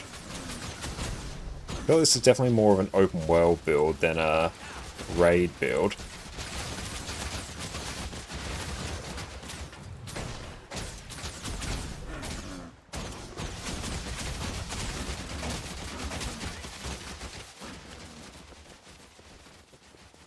Yeah, that's interesting, but yeah, I don't feel like it's really what we want. I asked this a bit earlier about your focus. You got to play with Untamed a little before your hiatus for work, so you haven't played Galeshot. Is Galeshot good? Galeshot, I think, is very good. It's a very good ranger spec for new players to pick up because you can run both the quickness and the DPS build off the same set of gear. It's got a very fun fluid rotation, I think. And thank you, Lily. I really appreciate that. I don't know how I feel about all these pets. Not pets, and traps. I feel like it needs Sikkim.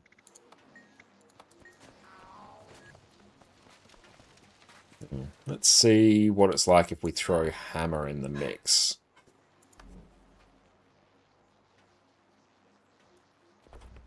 Yeah.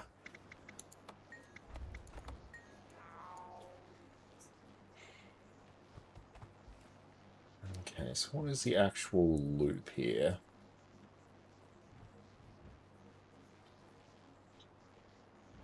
So basically going unleash pets, then unleash ranger. Screw. I think we'll just roll with it in open world in particular. Okay, so let's throw on... It's a bit of a banger for open world, so... Fireworks. Yeah, let's do that. And then, yeah, let's run... Midnight King. Yeah, let's do that. And force an impact. Yeah, that's pretty cool. Let's go take this onto something else, because yeah, this is very fun. I do really enjoy it.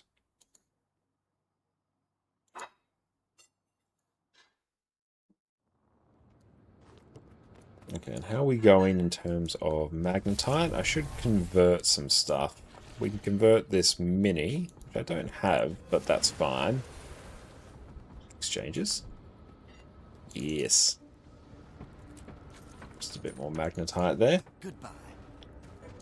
Let's go smack around some of these mobs here.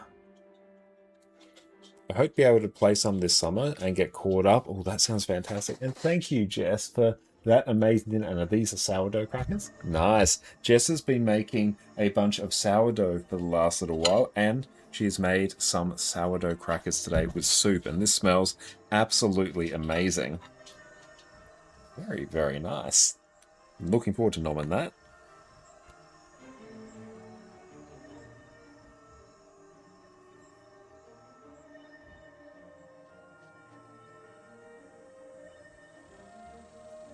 Those are amazing. Italian herbs and cheese sourdough crackers.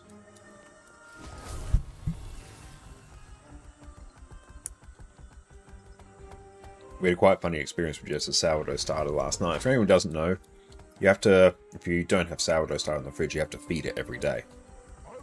Which is adding in more water and flour to it every day so it can keep feeding on it, or the active yeast and stuff that's in there can like feed on it and grow. So you have to keep feeding it. So the way it works is just been adding like varying amounts of flour and water to it each day. But the one she did yesterday, you know, for every like 100 grams of starter, she would add in 300 grams of water and 300 grams of more flour. So effectively the volume of it and the weight of it multiplies by 7 each day. Now normally what you do is you just take a bit of it and then you like throw out the rest, you discard it, or else it literally multiplies by 7 every single day, and it gets to the point very quickly where it becomes unwieldy. So yeah, yesterday she started off with 100 grams of starter, so adding like 600 grams of water and flour cumulatively, so end up with what was it, 700 grams total. It's enough to make 7 loaves of bread, and we're just like, oh, we don't have enough jars to store this. And then we did the math to figure out how much she'd end up with if she didn't discard it again today. It'll be enough for 49 like loaves of bread, and then it ends up at like 340 something. It's a lot. The sourdough is absolutely amazing.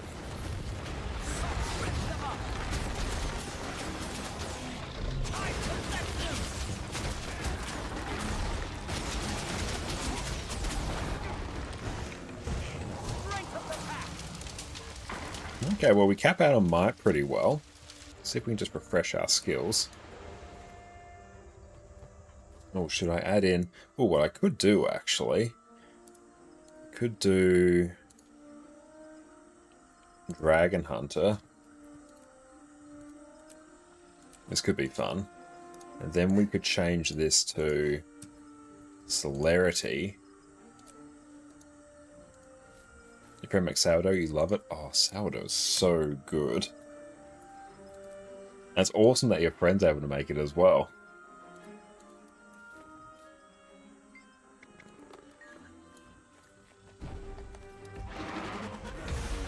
Rip them up!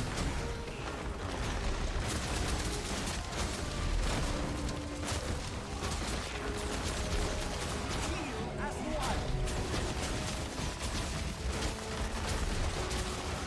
Strength of the pack! I chose you!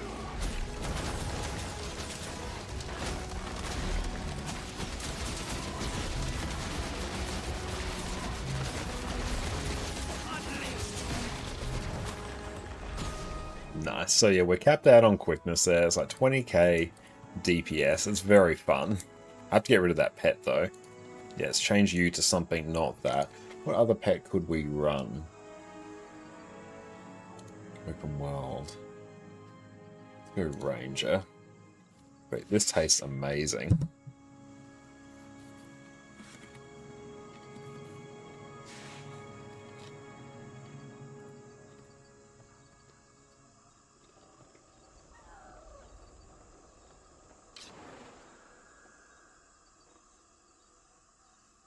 And what's that?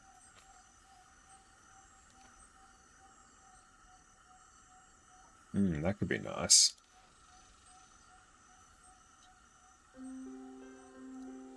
What do we have for other skills here? Remove conditions when you or your pet unleash. That's pretty solid. Your friend loves to bake, so whenever you're at their house, you get goodies. That is a wonderful arrangement. I love it. Let's go. Actually, let's change this to that one. And I know, let's run this skill. Clear them now! Okay. Accelerate!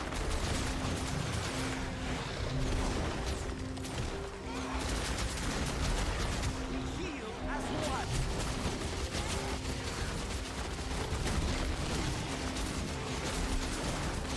Time to let loose!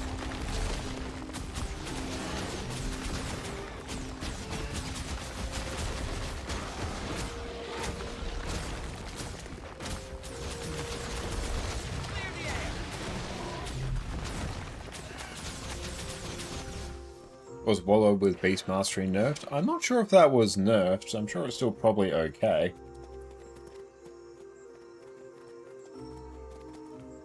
Don't know if I love... Storm Spirit's good for Fury, I guess. Curious if I run... Force and Severance, that could be cool. Let's swap out to this pet.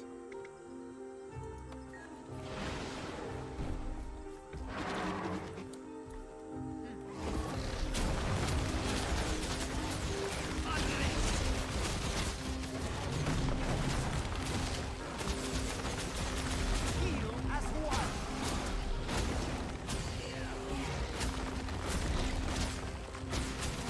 Rip them up!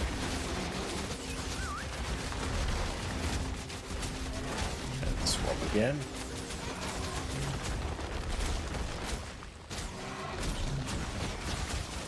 This is very fun, being able to just use your longbow skills as much as possible. I really quite enjoy that.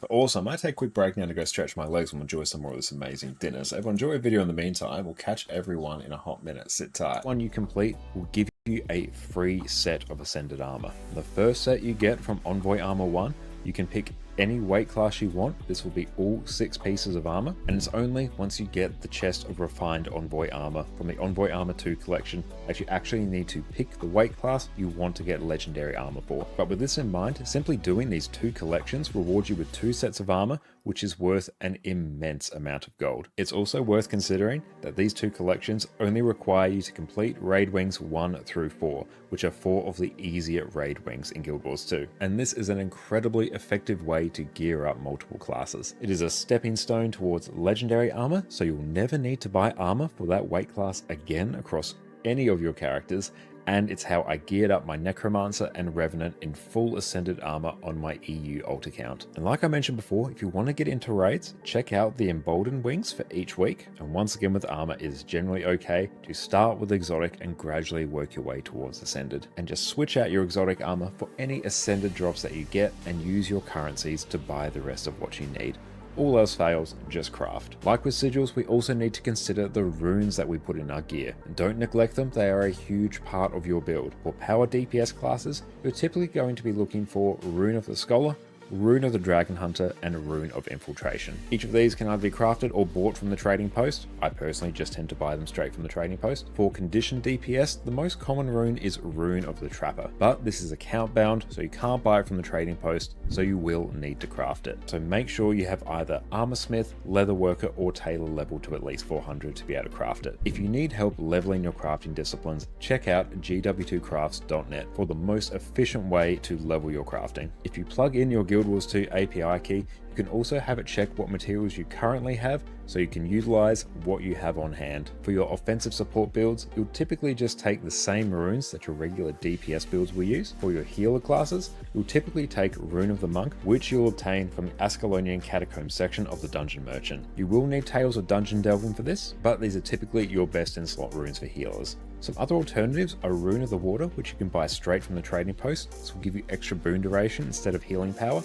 They are a bit pricey though. A nice cheap option I personally use is Rune of Rebirth, which will grant you a bit more toughness compared to Rune of the Monk, but is available incredibly cheaply on the trading post. Just pick whichever fits your budget. Now, in terms of relics, I'll touch on the core options that we really need to worry about. For your power builds, you'll typically take Relic of the Thief or Relic of Fireworks. These just give you flat damage increases depending on different criteria, and which one's better changes from build to build. For your condition damage builds, you'll typically be taking Relic of the Fractal, which you'll obtain from this merchant in the Wizard's Tower in the Secrets of the Obscure expansion. If you can't access this one yet, Relic of the Aristocracy is a decent alternative. For your healer builds, you'll usually take Relic of the Monk. All of these outside of Relic of the Fractal, you can just buy from the trading post or craft them. So just check on Guild Wars 2 efficiency whether it's cheaper to craft them or buy them, but usually the prices are so close that it doesn't really matter in the cosmic scheme of things. At some point in the gearing process, you're going to need to spend some gold, and if you're struggling to make some extra gold so you can gear your characters even faster, check out my guide on the secret to easily making gold in Guild Wars 2. I hope you enjoyed today's video.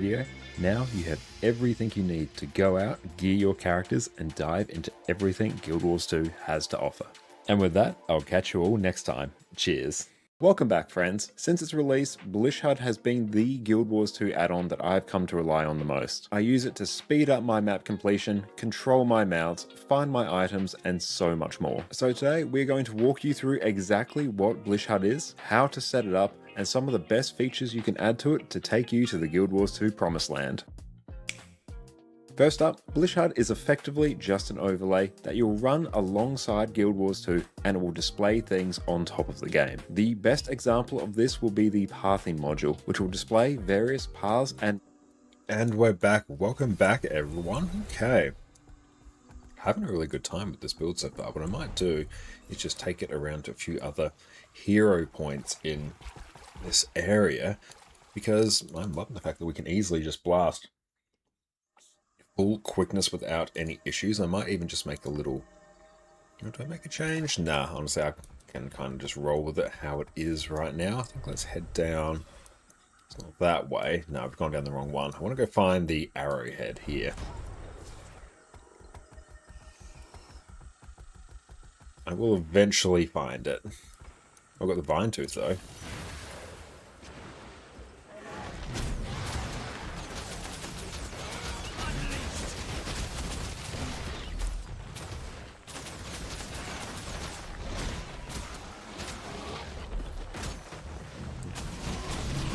Lord Heisen, what's up, mate? It's great to see you. Hope you're having a good one. So I've been really enjoying Longbow Untamed, particularly for open world. We're doing it in a bunch of like random rolls for raids and stuff like that, but it's proven very, very enjoyable.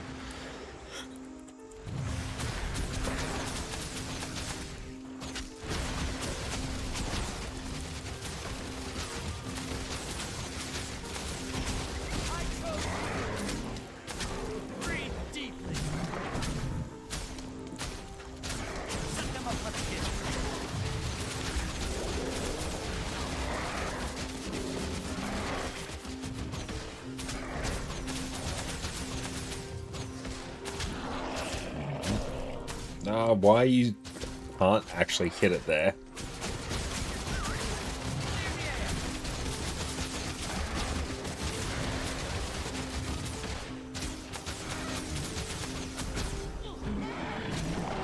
Oof. Stood way too close to that. And you're ready to take a bit of a wallop into the story next week? I'm ready for that. I'm looking forward to exploring the new patch and the new story. I really enjoyed the story in Vision of Eternity Landed. Even if you can have your input, yeah, sure thing. Ask away. Don't know what the best skills are for us. But, that's the Golden Ooze. It could be something.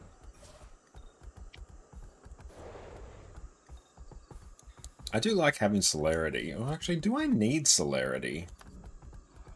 No, because point blank shot's going to give me quickness anyway, so do I just not care about celerity? I can just run something for... Oh, I could run the impact, actually. Or severance. Yeah, maybe we do... Ah! We're being attacked. Yeah, maybe I do severance. That could be super fun. Yeah, let's do that. And then if I run... I might not even need fireworks runes for this.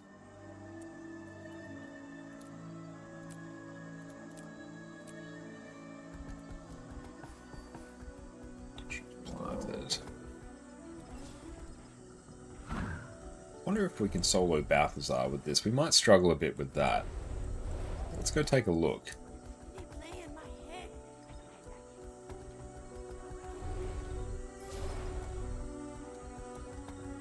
How are we doing on spirit shards as well? We've got a nice veteran Vine Tooth here.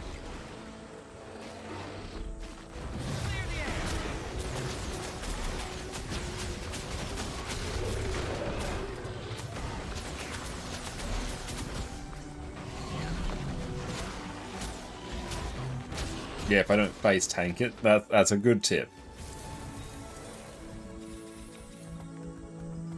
Oh, I've got something for that.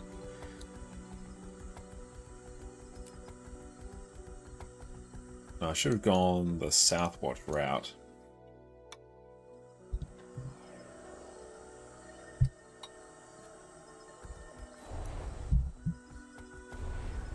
It's very satisfying to constantly be recharging all your weapon skills.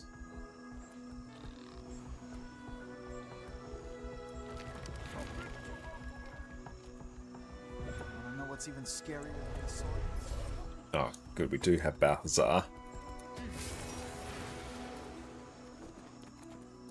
Let's try. This will probs be dicey.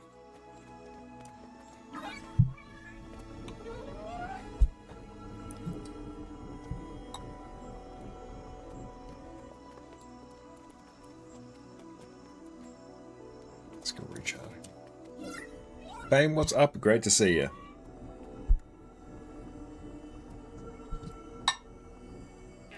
Good, I've actually got my waypoint up.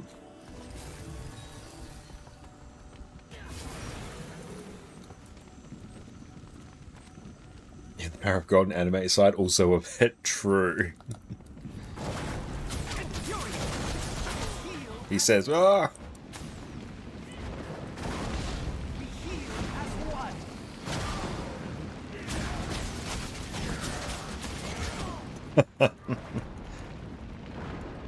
That's why we have this here.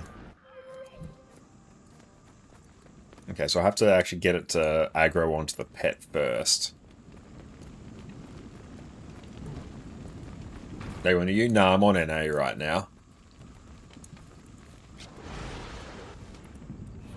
Dodge that. Hey, pet, go do your thing.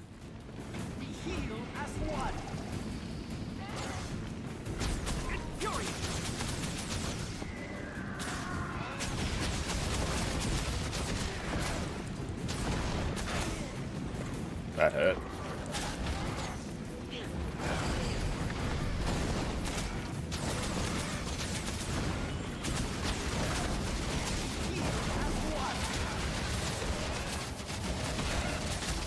Port out here. Oh.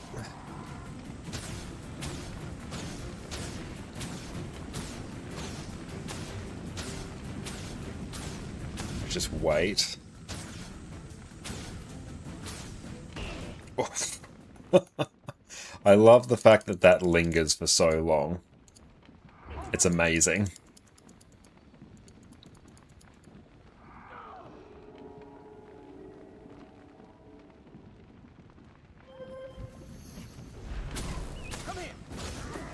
Dodge out of that.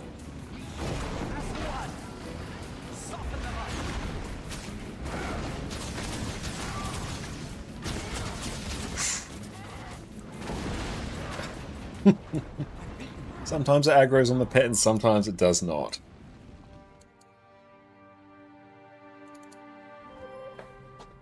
I should probably take like Signet of Stone or something just so I don't instantly die. Yeah, we'll do that.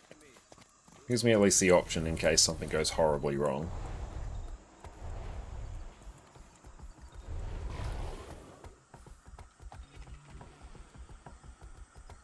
Zakharos is a good shout.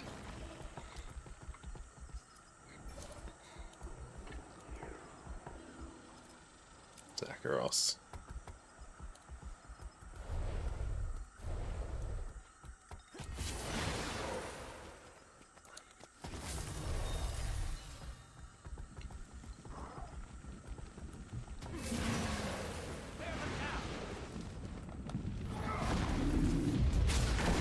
Thanks, pet, for not coming through with me.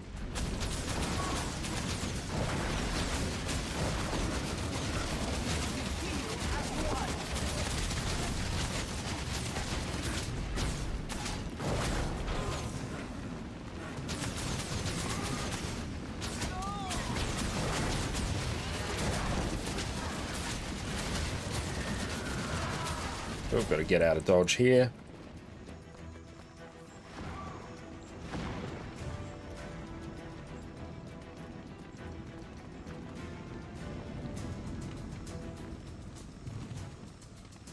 So wait until that fully fades away. I'm pretty sure it's gone now. We heal as one. Yeah, I don't want to log that.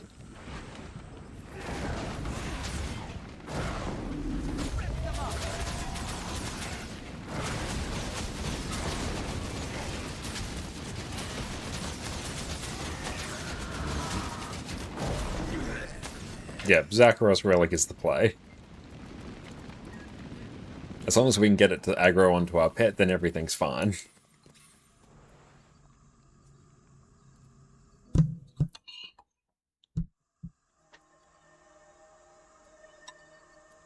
See what goes with this. Probably don't need Stone Relic, I think.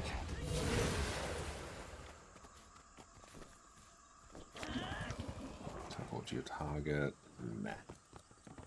What was that recharge reduced? Nah. Let's do that. Can't do damage to healing would be absolutely wild.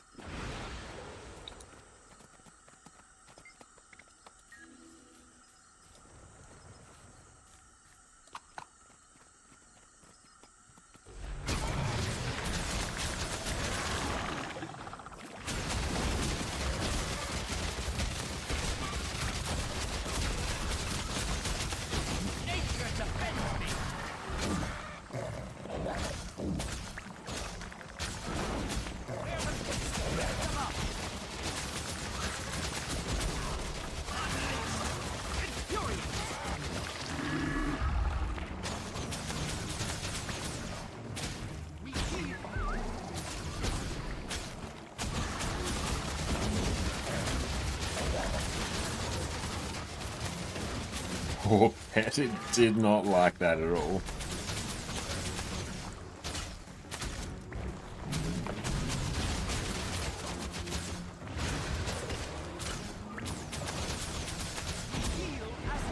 Yeah, I definitely don't want to go on the... I definitely don't want to go the cat. It's just not surviving. Yeah, Condybills definitely do need something akin to Zakharos. If we find Jacaranda, maybe.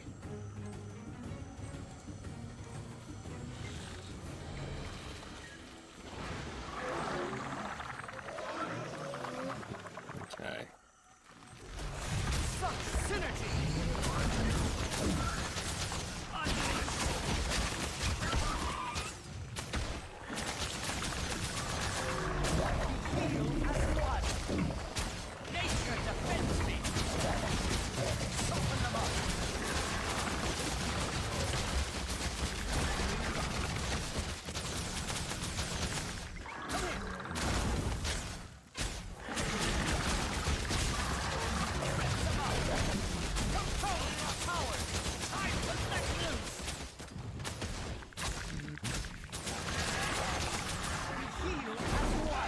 And I'll just sidestep that.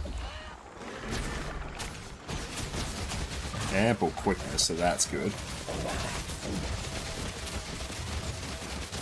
Yeah, I rate this very well. Alcar, thanks for the bits, mate. Alcar Calamo cheered 100 bits. Salt and pepper only became the default seasoning duo in the 1600s after French chefs, cooking for King Louis XIV, decided black pepper was the only spice that enhanced food without overpowering it. Before that, medieval Europeans used huge mixes of spices instead. That's a really cool bit of info, Alcar. Thanks for sharing that. Let's go again. This is quite enjoyable. And let's run this instead.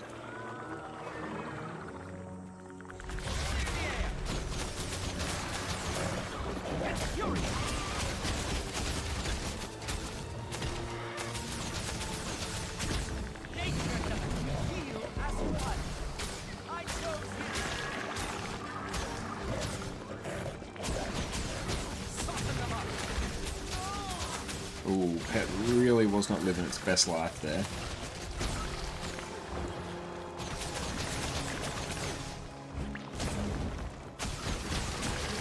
Should have been a bit more strategic with my pet swap.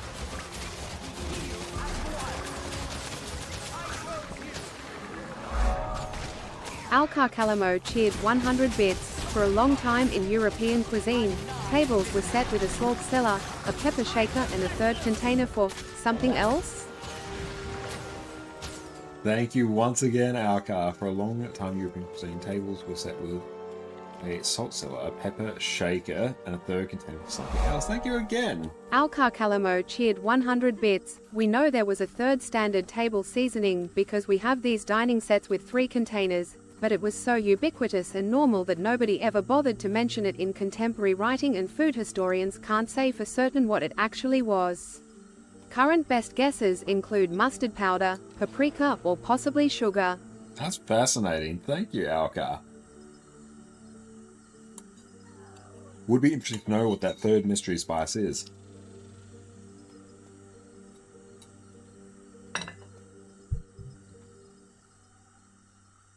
Okay.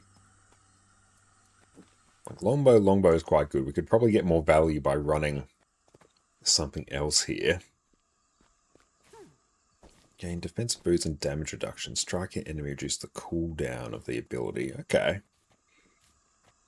Because if we do that and basically lead in with point blank shot into rapid fire and barrage, that will be pretty wild. Alcar, thank you for the gifted sub as well, Alcar Calamo mate. gifted a tier 1 sub to Maple_Sadai. Really appreciate that, Alcar. That's so kind of you.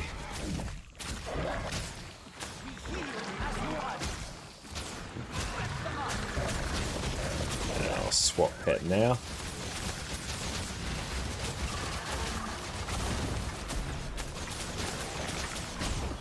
Hey, thank you, Alcar. Nice, let me go and trigger that for you in just a moment. Congratulations on becoming a VIP, mate. Just nuke this. Nice. Yep, that feels very good. Let's go and do that. /VIP. That's our car. Nice. Congratulations, Alcar. Thank you for the gifted sub, mate. I super appreciate that. Alright, let's take a quick look and see what else is popping off right now. KO looking for DPS. Dual Hammer works best as ambush, makes you spin hit everything around you. It will reduce the cooldown to 20 seconds. Yeah, Hammer would be quite nice there. I'm going to go one more time because that's incredibly satisfying. Unsure about this skill. I feel like it could be swapped out.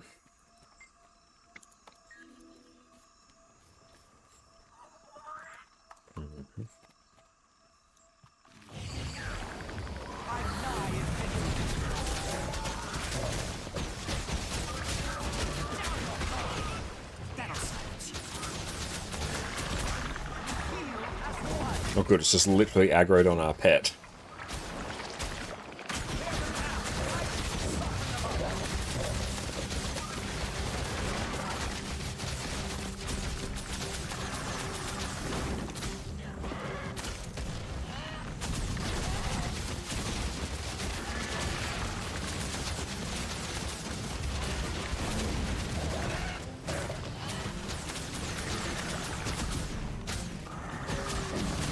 Swap pet. And yeah, 25 might, fury, quickness. The healing's fantastic. The main test will be to see how this does against Vampire Broodmother. If it does well against that, then like we're well and truly golden.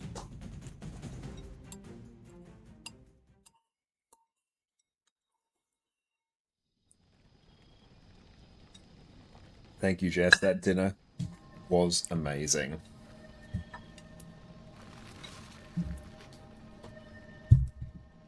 Okay. We can easily nuke the Broodmother. Heal Untamed is go-to. I haven't tried Heal Untamed yet.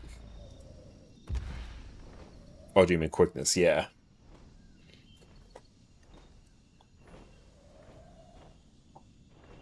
And Eternus, welcome in, yes. You and everyone else who suggested that we try Longbow Untamed. It is very, very fun. We were able to kite on Decima with it. We're able to kite on Kadim with it. It's a little bit lacking in the raw DPS department, but if I actually swapped in some other weapons, not just Camp Longbow, we'd probably do a lot more. But for like open world in particular, it's really, really good. It's doing incredibly solid damage. Amazing healing.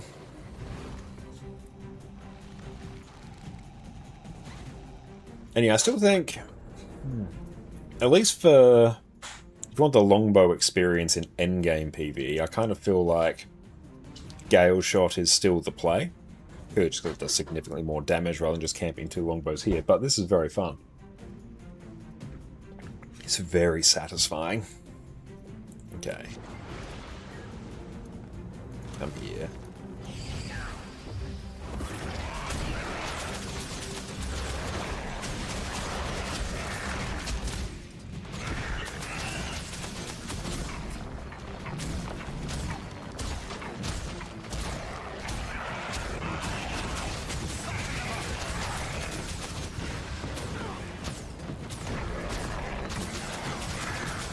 Pet.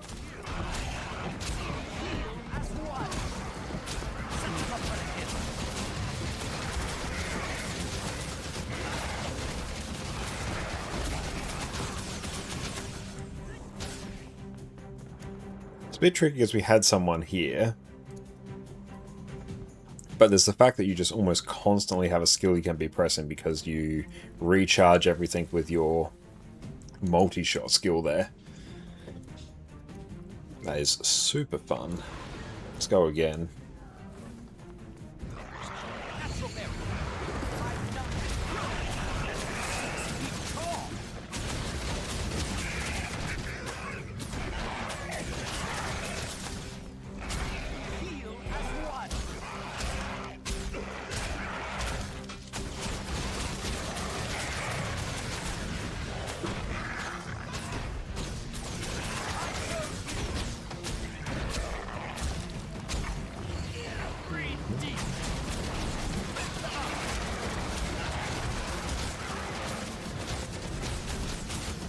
Yeah, I very much like that.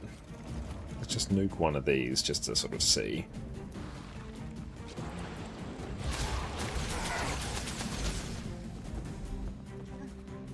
But yeah, I'd honestly be quite happy running that just in pure open world without any issues. These mobs are annoying with this ridiculously long channeling attack. We heal as one.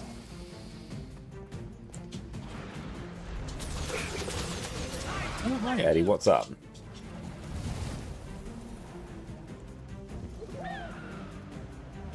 Just see if I can find something else to hit momentarily.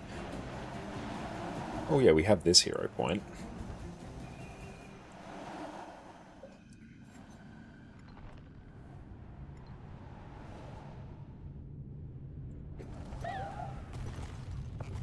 There we get.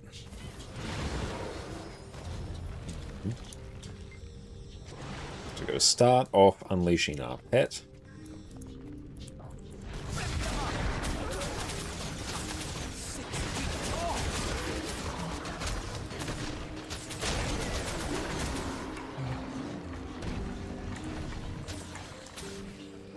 Just great. Many boons. Well, at least the main offensive boons anyway. Longbow Arching is like a 3.6 power coefficient. Something hits harder than Thief Backs at a huge range, really high quality life for general open world. Absolutely. And yeah, I was finding when I was on Kadim, even when I was running less offensive skills and less offensive loadout, we were still one-shotting the slublings whenever we triggered the longbow ambush, which is really, really nice. Ooh, can I do... Oh, this could be fun. Can we do the Mushroom Queen? This one might actually be able to do if we can get the pet just to aggro the boss.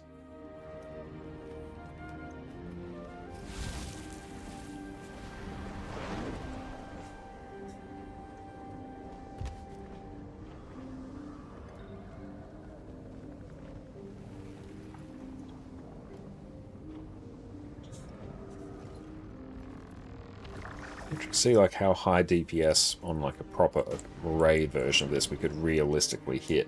But yeah, it's a bit tricky because you do kind of want to run Ferocious Symbiosis for the extra damage, but then yeah, it doesn't really work. 'Cause you really want Let Loose so you can constantly get the refreshed Unleash Ambush skill, whatever it's called.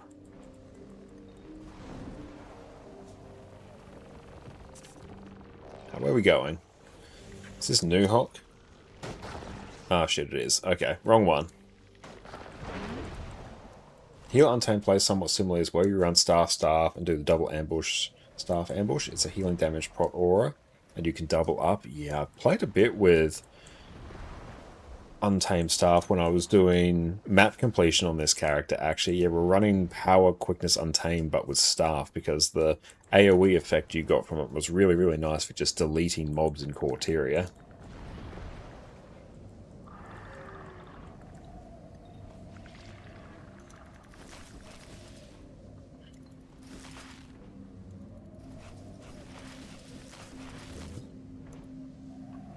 Okay. Now let's just go waddle in. Oop.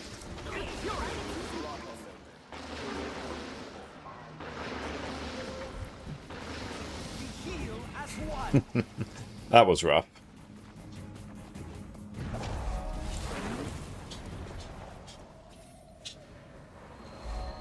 Hi Eddie, what's up? Come in looking for attentions. Okay, so whereabouts is it? I think it's out this way. Yeah, this rings a bell.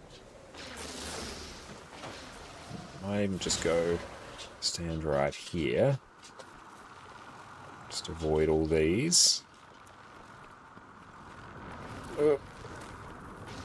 Then we can just constantly evade through. There we go.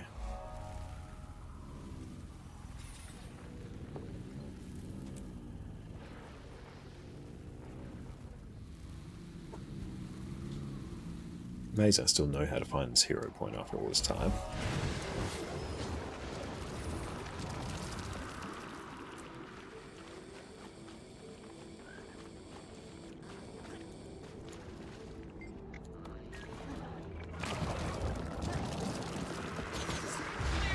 Yeah, Mucker and Queen there.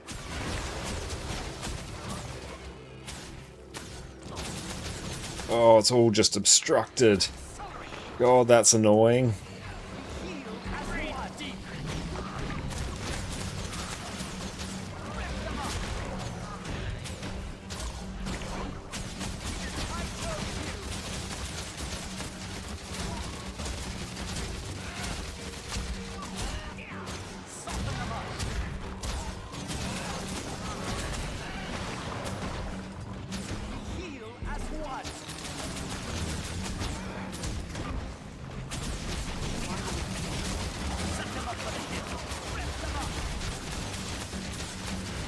Oh, it's all just obstructed. Oh, I wasn't paying attention, and yes, so much of the damage we had there was just obstructed. So I thought we actually need to pull it a bit out of there.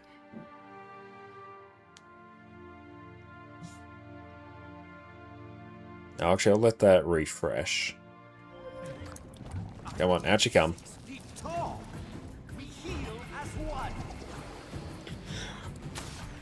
Yep, see, just obstructed. Hang on, get the pet to come back here. Yep, do you wanna come out? There we go.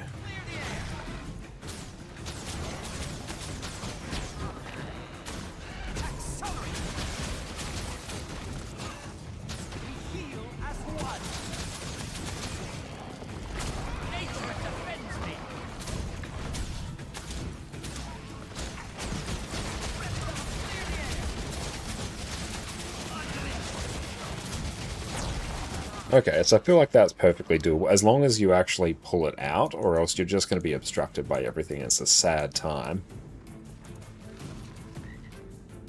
Let's try that once more, if we can actually just get it out. And so, come back here, pet. There we go.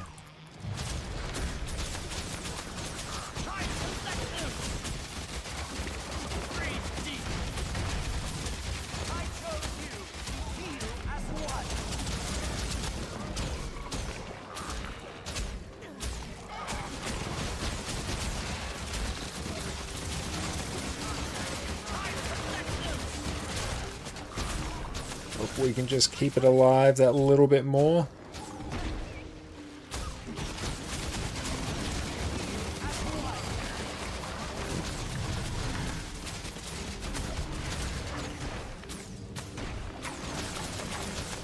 Okay, yep, so even with a dead pet we can do that. Nice.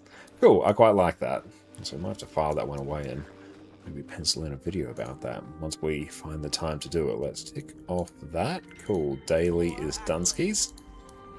Now what I might do now, I wonder if there's actually a good not open world build, world versus world build for that, because I need to head into a bit of world versus world at some point. Do I do that today, or is that a different day? Yeah, what we might actually do now, we're going to swap back over to EU, and then we're going to maybe dump into a bit of world versus world. So you will sit tight. We'll catch everyone in a few minutes. Sit tight. Today, you're going to learn exactly how to gear your character in Guild Wars 2. I've played Guild Wars 2 for 11 years, and one of my favorite features is the lack of gear grind. The gear I got back in 2012 is just as good now as it was back then. But despite how convenient this is in the long term, getting your first set of gear as a new player can seem overwhelming. There's dozens of different stat types, multiple tiers of gear, and so many different ways to obtain the gear that you need. So today I'm taking my 11 years of experience and breaking down exactly how you should be gearing up your characters. Let's dive in. Welcome back, friends. Before we delve headfirst into raids, strikes, fractals, or world versus world in Guild Wars 2, you're gonna make your life so much easier if you start off on the right foot with a good set of gear. But there are so many ways to gear your first character in Guild Wars 2, it can be hard to know exactly where to start. There's collections that reward you with gear, countless different vendors that will sell you what you need, and that doesn't even touch on crafting. The good news is, once you gear your first character, it becomes so much easier to gear your second, your fourth, or in my case, my 23rd. So by the end of today's video, you're going to know exactly how to efficiently gear your character and be ready to dive straight into everything Guild Wars 2's endgame has to offer. But before we start, let's dial in the types of gear you actually need to care about. When it comes to gear, they're not all created equal. There are 7 different levels of rarity, from basic all the way up to legendary. But once you reach level 80, however, we really only care about the last 3. That being exotic, ascended, and legendary. Ascended and legendary have exactly the same stats. It's just that legendary has a whole bunch of quality of life baked in. You can swap stats anytime while you're out of combat, you can remove upgrades freely, you don't need to consume transmutation charges whenever you swap skins, and you can use the legendary item on multiple characters at the same time. Legendary gear is one of the pillars of endgame goals, with everyone deep down in every single piece of their gear to be legendary, so you never have to think about gear again. Everybody stay calm. What's the procedure, everyone? What's the procedure? Stay calm. There's no stat increase over Ascended though, so it's all about that quality of life. So then when it comes to getting your first proper set of gear, you only need to worry about exotic. And we are back. Welcome back, everyone. So let's wander in to some world versus world now. And let's see if we can find any squads up. Might just bounce around between a few maps for the moment, or I might even do, so we are green, so there's nothing we can really do there, but let's jump into some of these other maps. Because yeah, we will need a bunch of world versus world for our various gifts of battle. And we do have a tag here.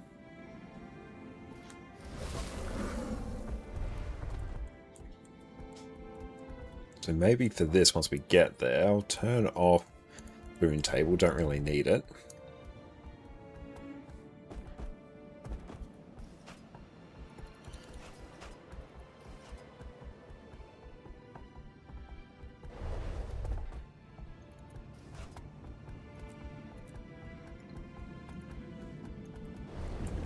Let's see, whereabouts are they? Cool, so they're grabbing this tower. We can do that.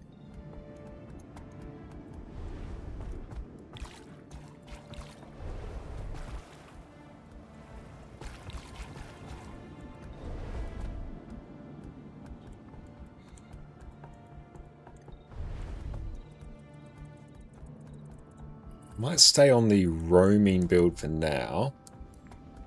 Although I am seeing, yeah, no other real healers, so it might actually be a go on Vindicator.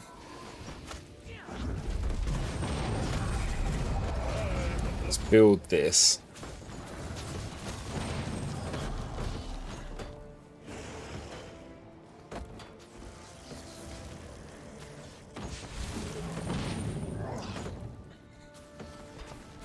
Nice, there we go. You've been struck.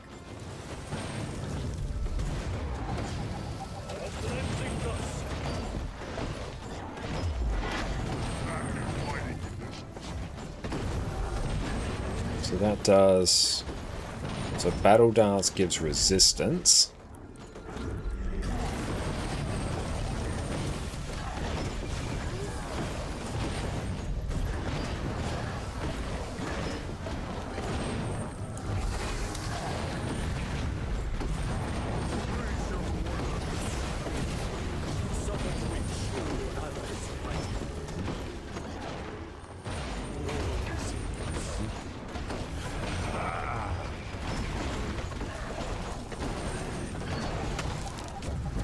Okay.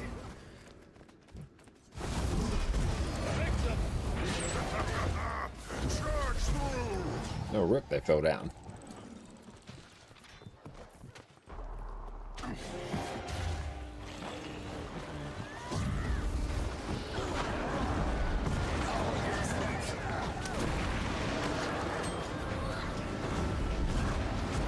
So we'll try and use Energy Meld when we are in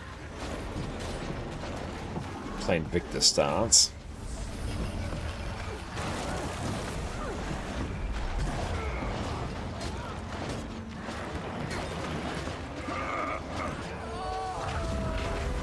So I might throw down some heal food as well. Then if I also get mist-infused maintenance oils,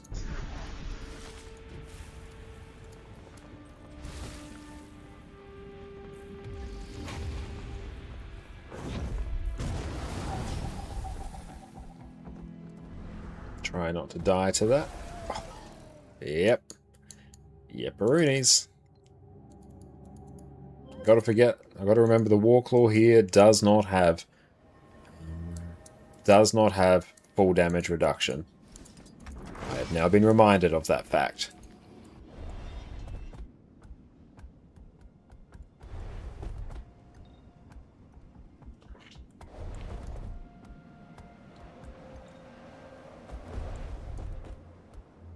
Alright, so we gotta... Oh, it takes a little bit to get back there, but that's fine.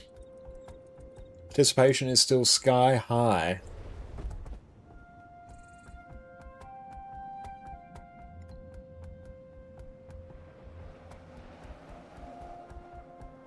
And yeah, we can just auto run while we finish some more coffee.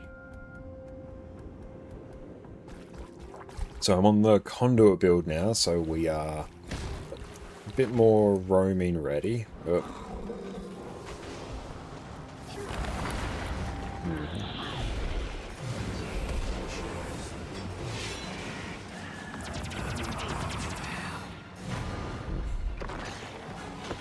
Ouch.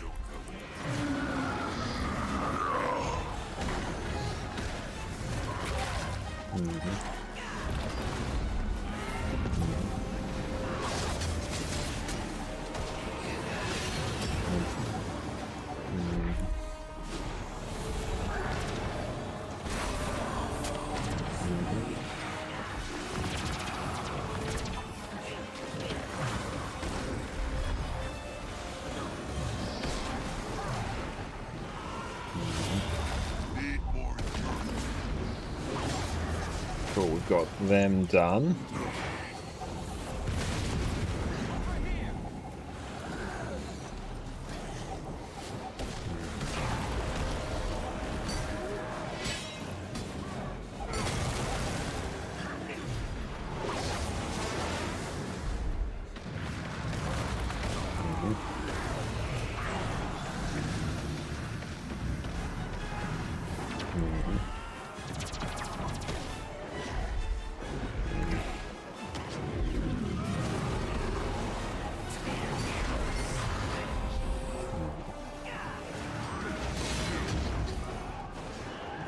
So not too bad.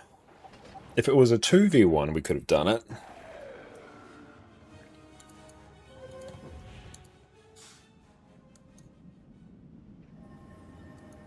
So yeah, focusing down the thief worked well. We'll keep that in mind if we stumble across him again.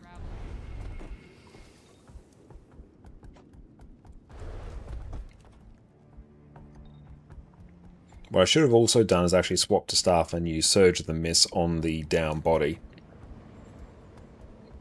when they went to res. That would have been a smarter thing for me to do.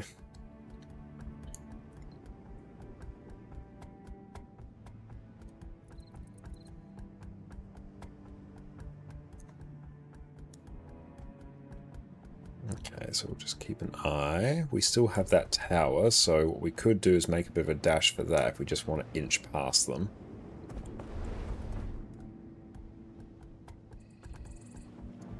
What would you say is the... got them out here. What would you say is the worst area for map exploration? Should be Ascalon or Krytor, maybe even Ore. Personally, my least favorite would be things like Bloodtide Coast and Sparkfly Fen. They're the ones that I always sort of dread going into. That's just my personal preference, or lack thereof.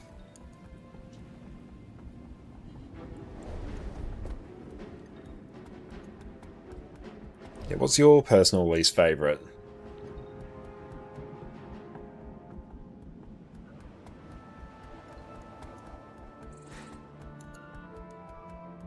Got a hub.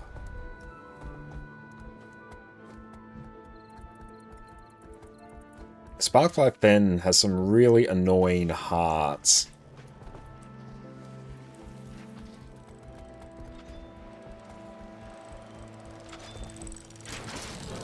Okay, there we go. We're back with the group.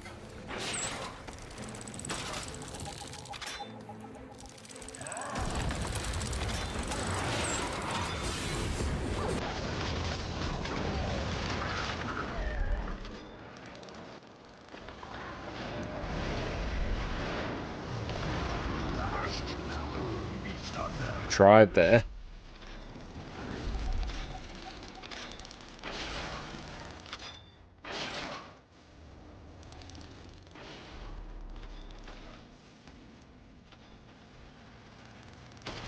It's been a minute since you did it, since trying to figure out what to do first. So you got stuff with worst to last. Working on a Mesmer you just had sitting around. I think definitely leave the ore maps until last. Those are really, really quick. Because, yeah, they don't have any hearts. Other maps will take me sort of 25 to 30 minutes to complete. The ore maps took me about 11 minutes each to complete.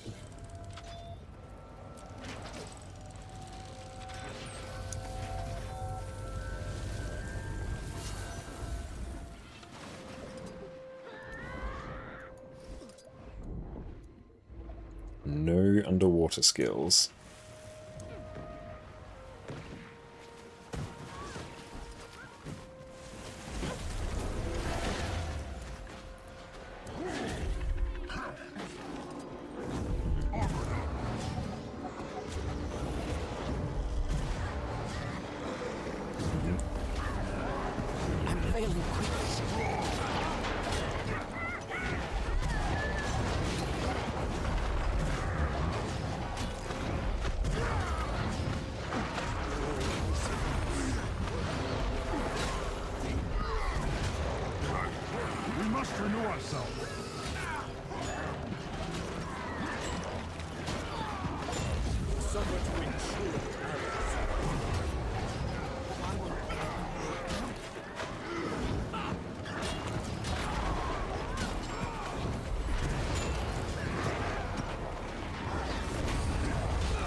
Cryptic, what's up, mate? Good to see you.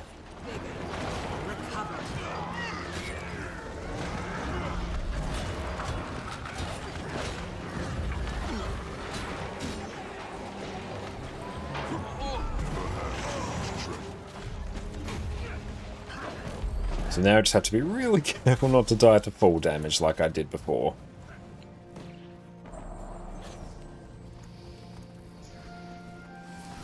And let's load up on supply.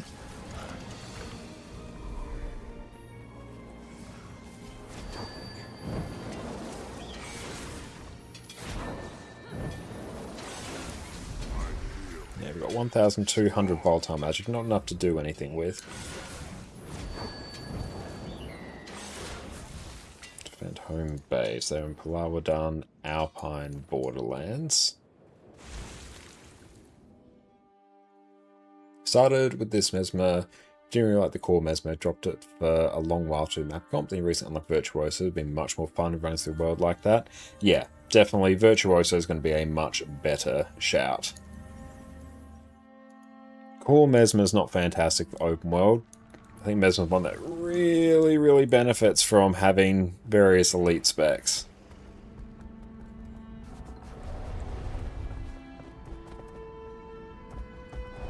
Okay, so let's make sure we don't die to full damage. While we are making the run, we'll run the roaming build.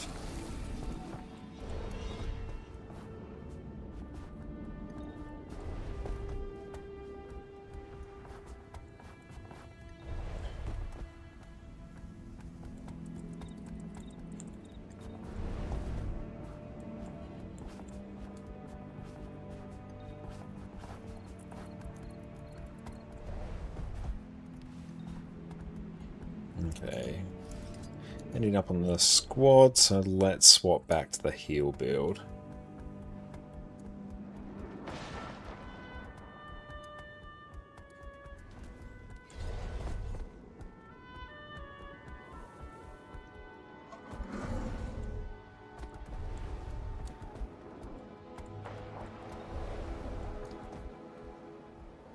So they got a Treb just vibing out in there.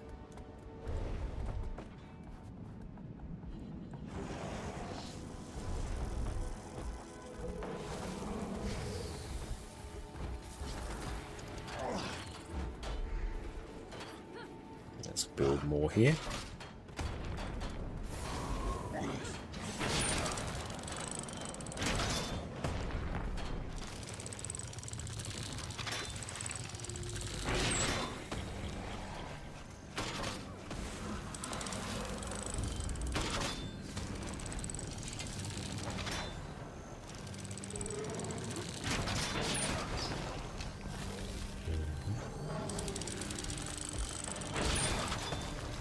So I need... I'll check how many more I need if I was to craft an incinerator.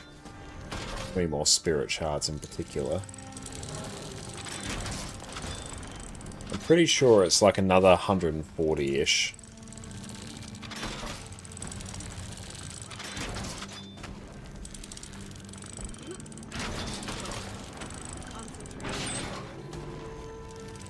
Let's see, in terms of shopping list, that's 136 spirit shards now.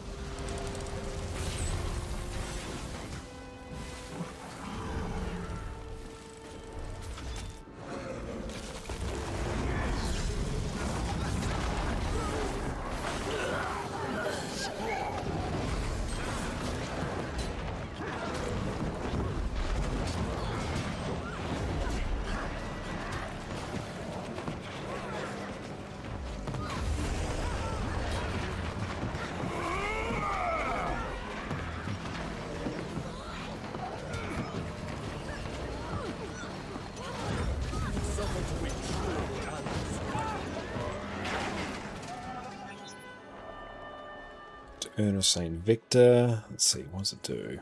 You know, it basically heals allies around us. Take continuous damage while healing nearby allies. You take reduced damage.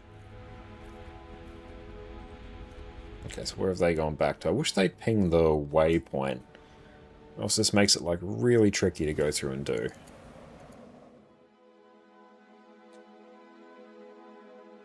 But yeah, we just need more shards, more spirit shards for our bloodstone shards. So 200 of those, what we need on hand to make this work. I don't really care about gathering.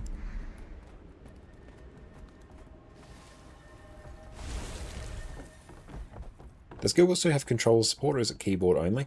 There are ways where you can make it work with controllers, because people have played it on Steam Deck without any issues. You will have some compromises in terms of, you know, the sheer number of skills and stuff that you can do. There's no official support, but you can make it work.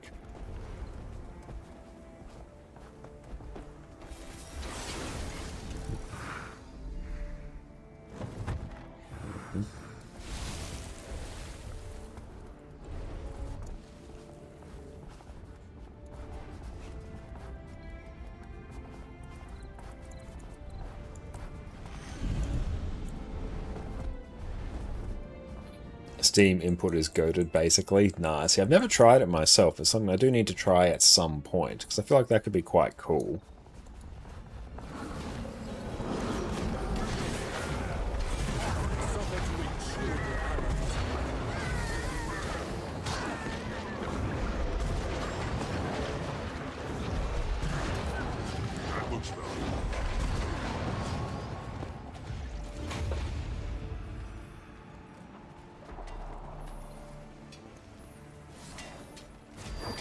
Don't love that shield skin. Let's try and find something else that works.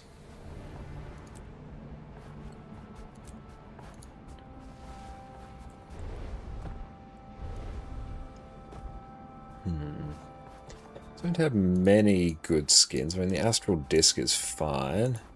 I don't feel like if I go for just an obnoxiously white setup, that could be quite good.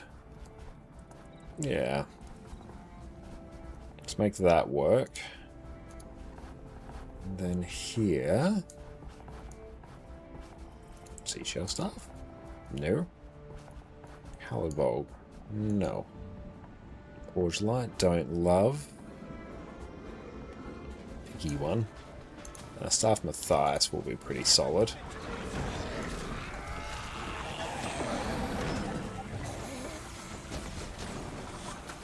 And then, hang on, can we go in terms of dyes? Do I have like Celestial or something just like ridiculous? I've got Eternal Ice. Oh yeah, there we go. Let's make it like obnoxiously white.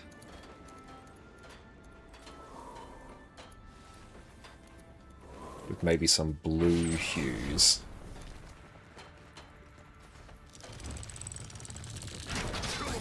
Yeah, electro blue. So let's go. Yeah. That and there, and there. There, just lob it all there.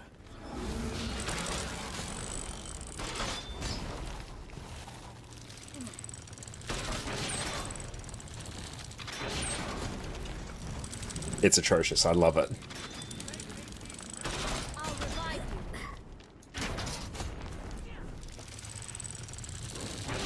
It's actually, it looks awfully bright there, but IRL, far less so.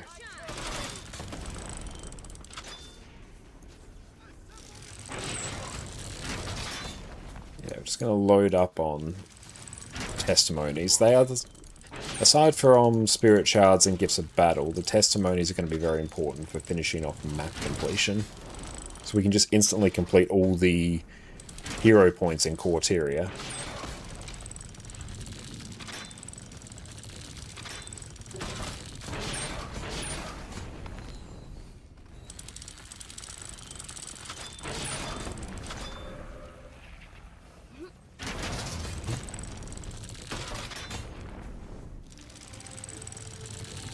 Don't love that staff with it though.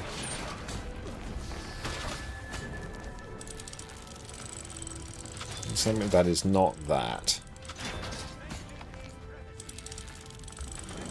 Oddly enough, that staff kind of works. The collapsing star one's pretty nice.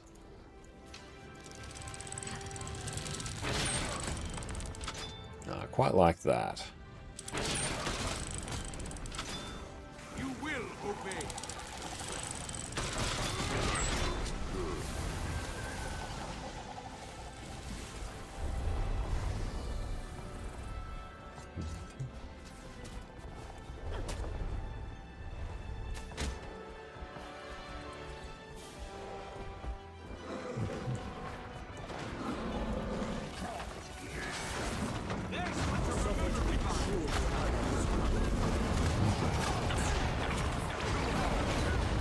People some stability.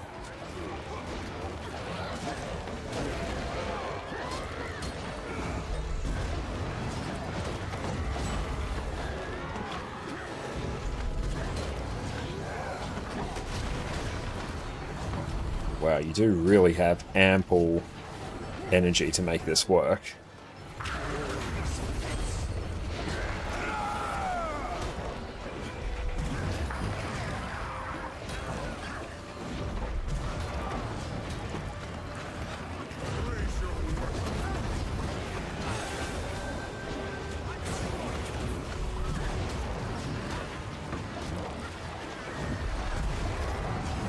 Shatter for resistance and stab.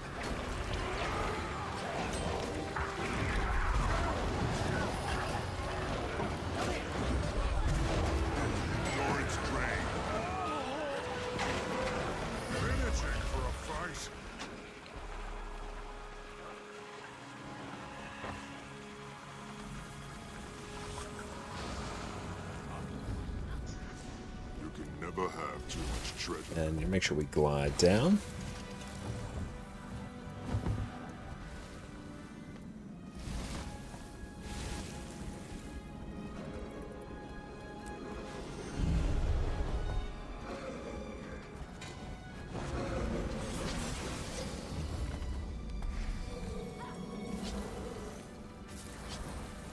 Yeah, even once I craft the 4 Gen 1 legendaries I'm looking to craft just for pure profit, we are still going to be completely starved for spirit shards, but at least I will be loaded with gold.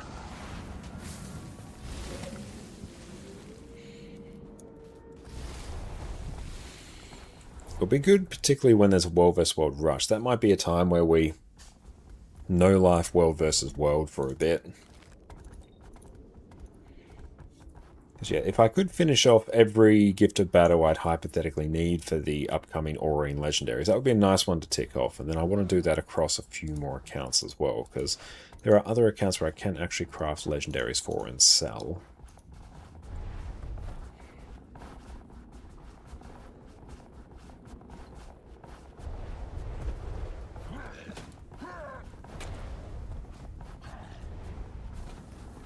Right, new Aurine legendaries? No, there's no new Aurine legendaries. I'm just working on crafting all of them.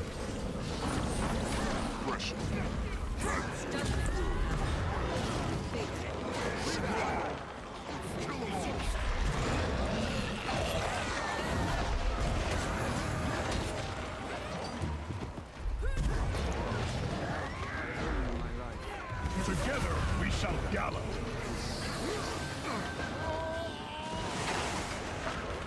I mean, who knows, we may eventually get a spear, but I've heard nothing of it.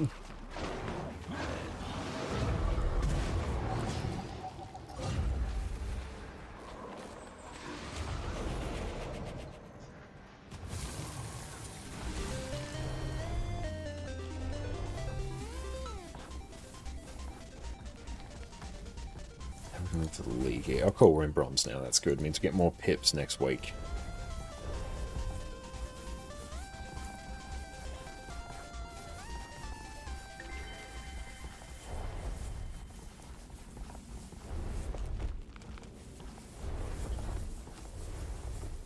Is anything nice in the gem store as well? Nah, same sort of stuff it looks like before. Don't really care about the drum set package. Chair. No, some nice weapon skins, but nothing that's really jumping out as something I need to grab. Man, I do quite like the Shiro's Legacy blades.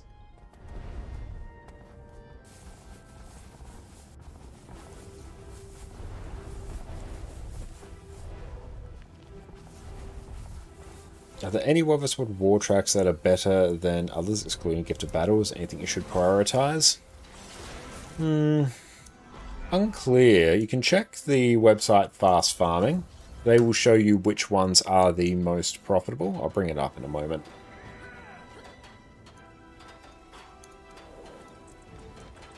Yeah, repeatables first. Yeah, repeatables first is always a good shout.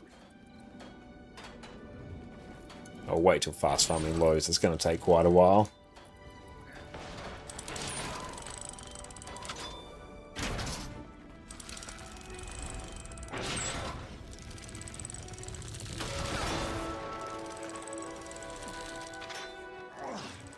What got us there?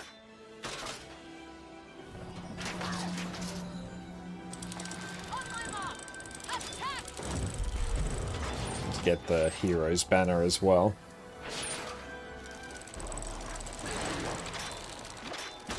Suffer to ensure your allies' survival.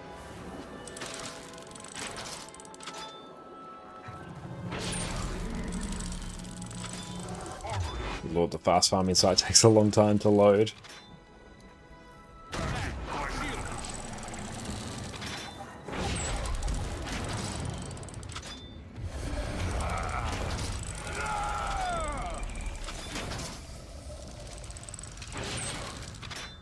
Oh, thank you, Jess. Jess has got us some more of these wonderful sourdough Italian herb crackers, which are amazing. I don't think you'll need 15 Gifts of Battle. Even for the dedicated World vs. World Legendaries, you don't even need that many. Yeah, doing the non-repeatables first is always good, because they tend to give you better rewards at the end. Back in those you could block Seed Shot with normal skills. I would enjoy that. I wish they could bring that back.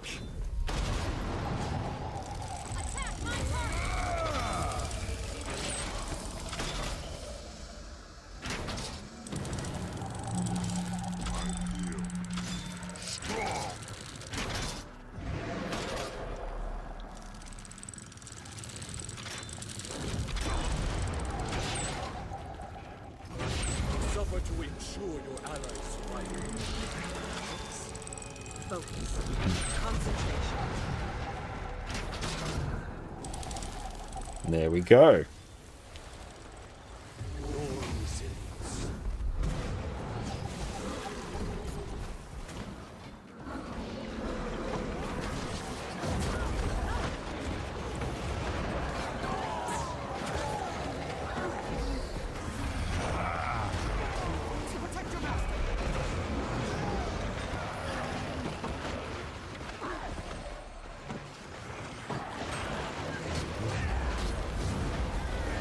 These crackers are amazing.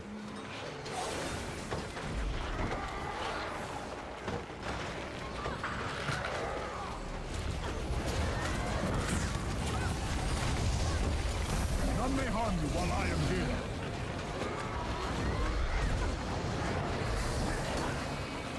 Vagabond, what's up, mate? Great to see you.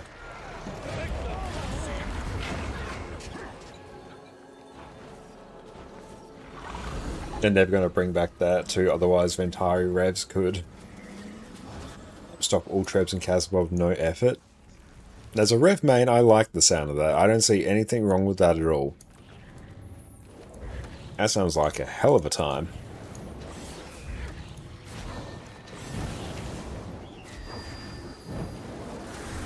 Thank you for the hydrate.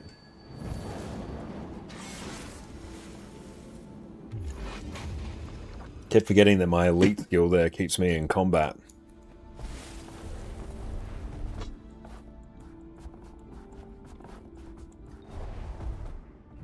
Don't die to full damage. It's happened once before tonight. Will it happen again? No! Very good.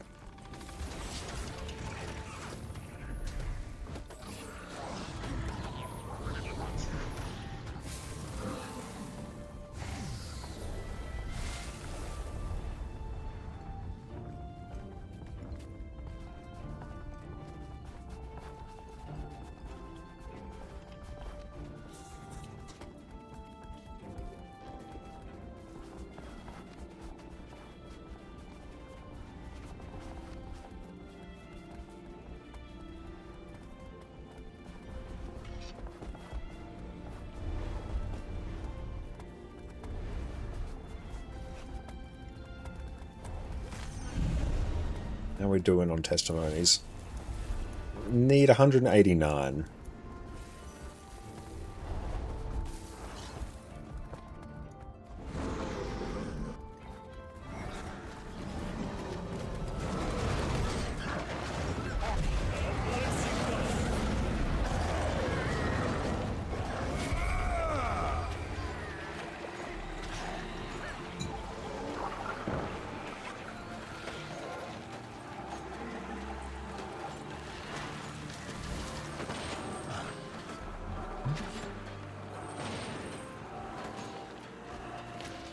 That looks good.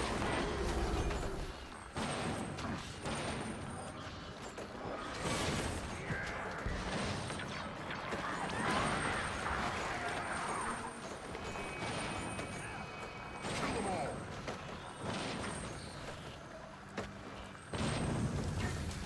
I should have finished off another weekly. It did. Great.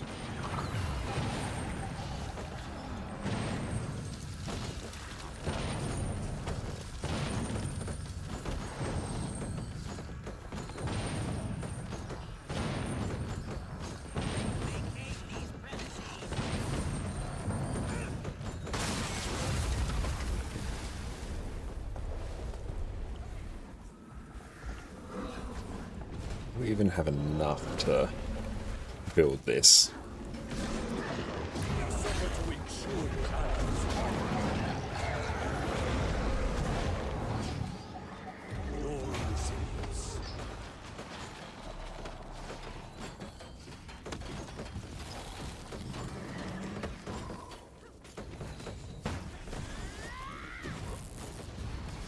Got one at least.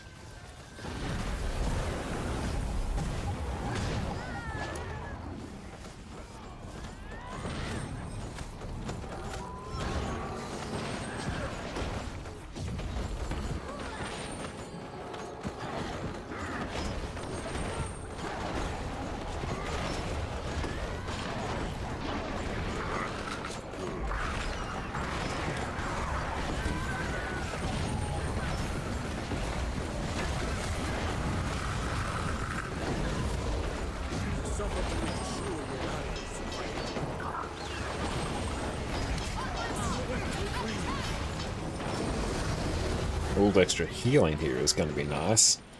Together we shall gather.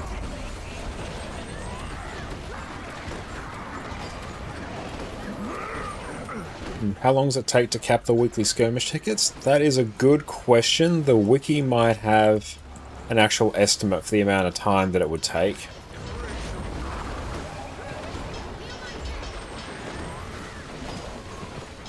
I'm gonna guess somewhere in the realm of 12 to 15 hours. We must renew ourselves.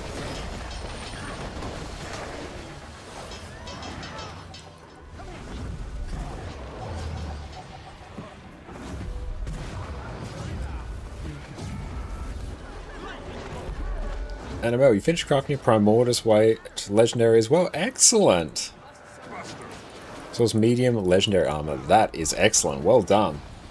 Everyone decide between Untamed, Scrapping, and Amalgam to get into more difficult content. Not the biggest fan of kit swapping, so maybe Untamed. Give Untamed a shot. We've been playing a lot of Untamed this evening, and it's been a really fun time.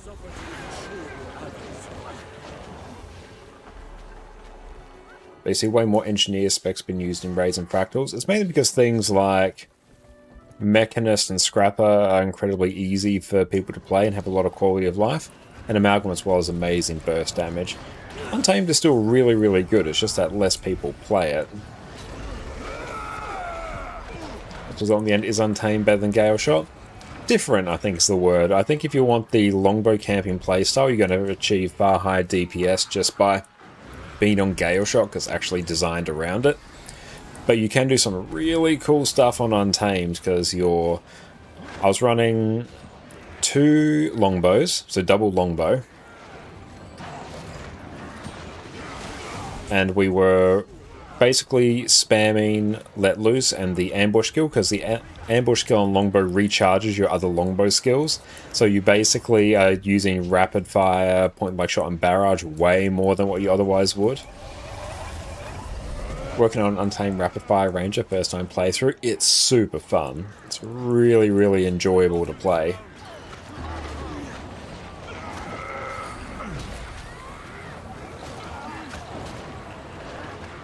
Can't see it.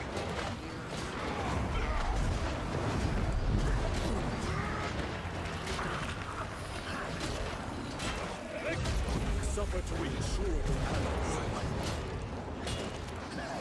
Yeah, it's so satisfying just being able to spam your longbow skills to such a ridiculous degree. It was very, very fun in open world.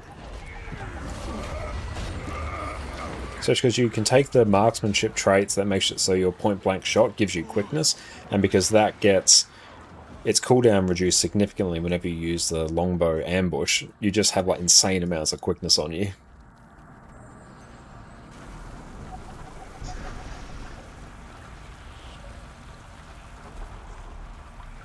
Okay, so it looks like our friend here is ducking off.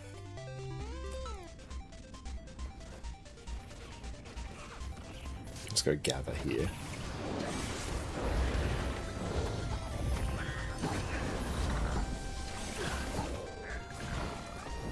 Let's go into maybe EBG. I think there might have been a tag in there.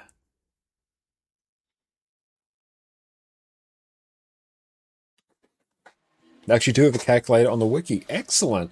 Going to take you 11 hours to complete the skirmish reward track and get all the tickets. Okay, so I wasn't too far off with the 12 to 15. But I imagine you're probably pretty stacked in terms of your level in World versus World.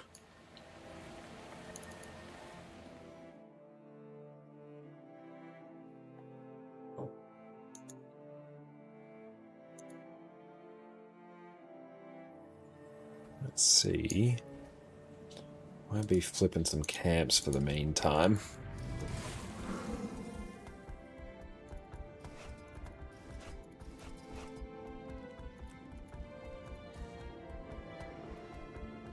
Okay, we could go grab that, or that, or that. Let's maybe head over that way.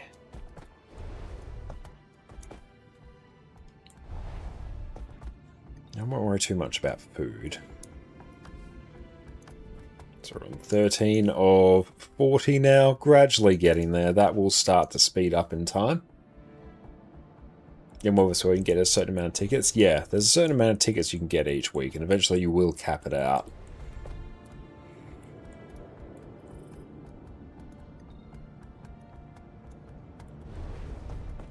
Should actually capture all these and I can get more skirmish claim tickets as well. Yeah, let's do that.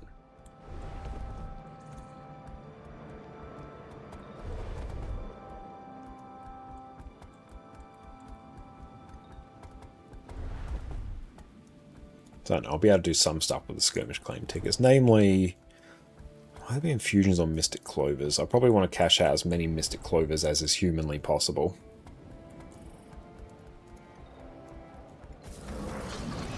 There we go, speaking of, got one.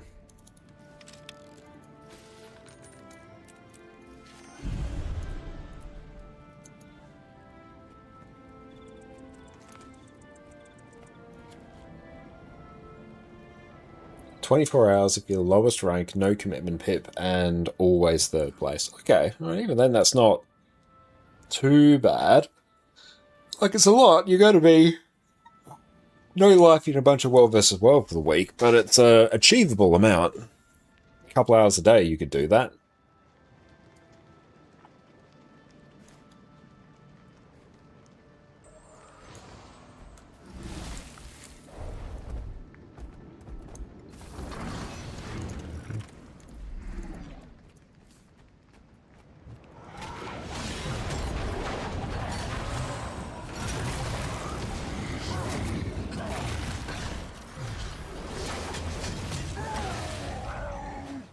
I'm enjoying Conduit in World vs. World.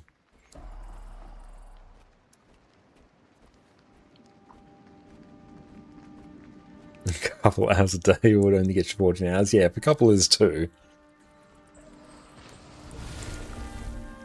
Let's bump that up to like 3.5.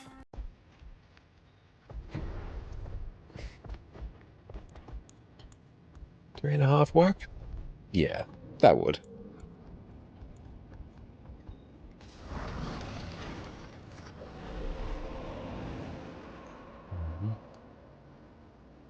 So I think we get an extra few skirmish tickets if we capture 5 of these ruins. Damn, green's dominating World vs. World right now. That's good, we're getting the extra pips. That looks valuable.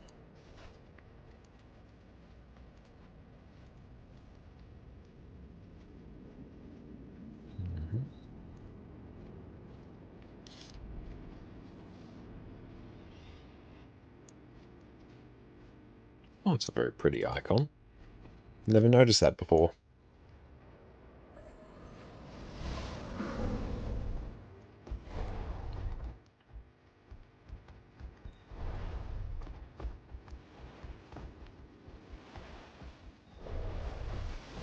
Let's add a new weekly reward if you finish the gold chest or something. Oh, did they?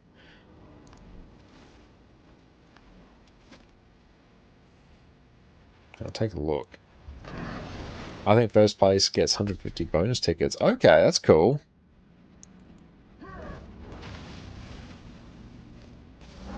Oh, team placement in second tab.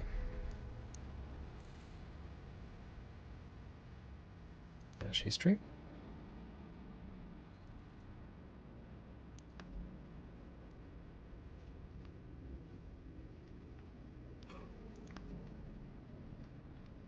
I don't do a lot of World vs. World. Oh, above the chest. Ah, okay, team placement.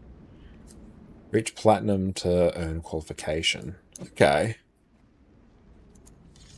Ah, so you get a weapons locker. Can I preview that? 150 tickets, 7 gold, 10 instant reward track progress. That's pretty sweet. That's good. I quite like that. Who knows, particularly when we get to the World vs. World rush. And we no life it for a little bit. We might actually capitalize on that.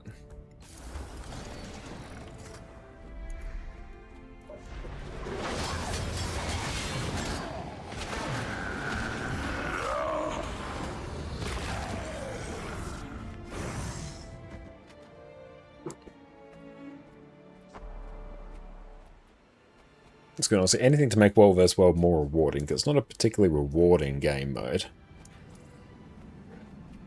And if it encourages people to stick in World vs. World and, you know, continue to be active and playing the game mode, great. Because, yeah, for the longest time, it's just been the actual gameplay and the holding of points in World vs. World hasn't really had much relevance. So anything that adds to that is good.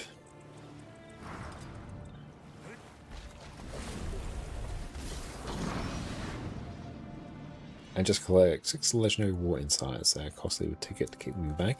I have to look and see what those actually are.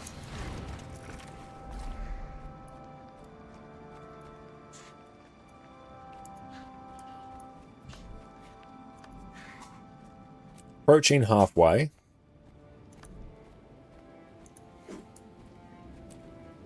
And yeah, that will speed up and up and up and up. And yeah, we also have the new patch drop next week, where we'll presumably have time to do a bunch of World vs. World as well, so that will be good times.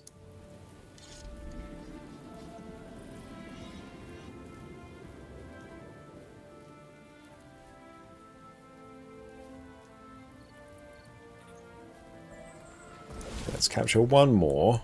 Already got that sentry, nothing for us to do there. Oh, I should change my Warclaw skin. Mounts. Yeah, let's actually change that. Then dies. Mounts. Let's go randomize until we find something that we enjoy. Yeah, I like that.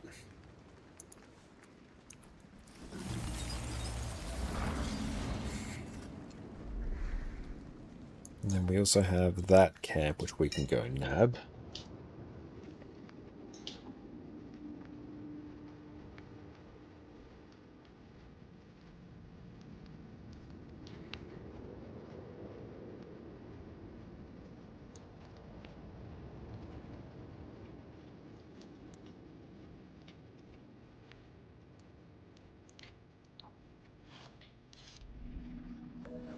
Nice. Weekly Ruin Runner. Some more badges, some more claim tickets.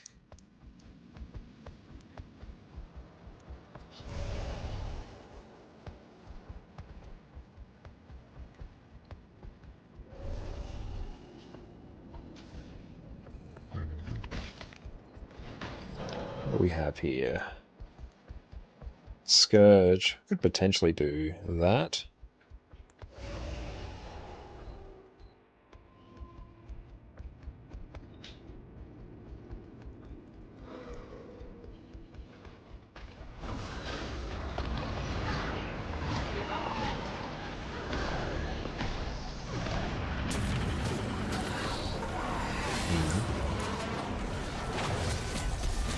What we got you here? Let's target. Where are you?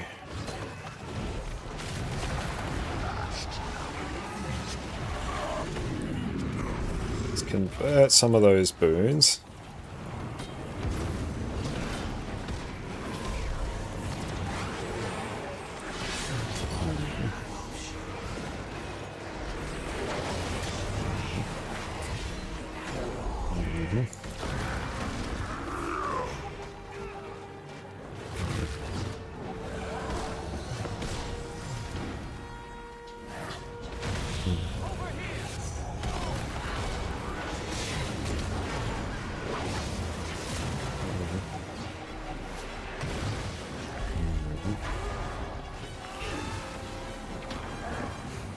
Try and get the heal off.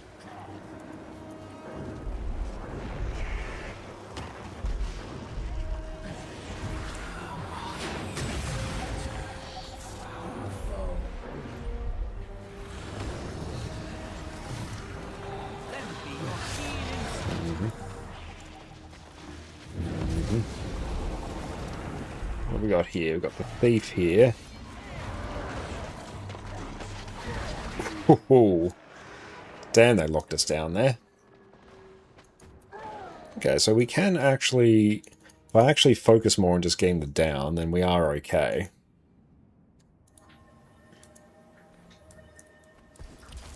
With that, I might actually run more food.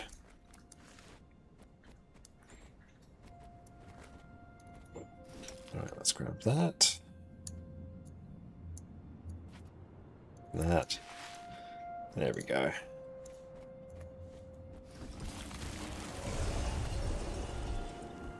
And by ticket, how do you get into PvP? It sounds complicated. It is complicated in that there is a bit of a learning curve. Whenever you jump into PvP, not just in Guild Wars 2, but honestly in any game in general, it's going to be a bit rough at the start because you have to get used to the game mode. What I'd recommend is honestly just... I need to actually get some more experience boosters. I'd recommend grabbing a build from some reputable website that you enjoy. There's a bunch of them out there. Guildgen has a bunch of wonderful roaming builds as well with various YouTube videos. GW2 Mist will have them. Snowcrows will have them. Piece of candy corn. And just read up on how the build works and just try and emulate it as best you can. And gradually, the more and more time you spend in there, it will make more sense. And you'll know how your class works. More importantly, you'll know what all the other classes can eventually do as well. You can ask your favorite streams for a build. That's true, yeah. But right now I'm running a Trailblazer Conduit build. Let's grab that. Where's my Gobbler? No, not that. I want this.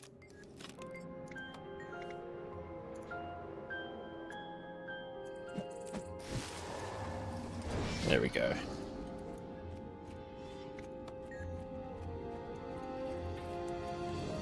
What about getting back into Guild Wars 2 after a long break? Any tips? You opened the game recently, it felt overwhelming. You mostly play Guild Wars 1 for all the Monuments rewards. Nice. Coming back to Guild Wars 2, and again, any game in general, especially an MMO, very overwhelming. There's a lot that you sort of need to get your head around.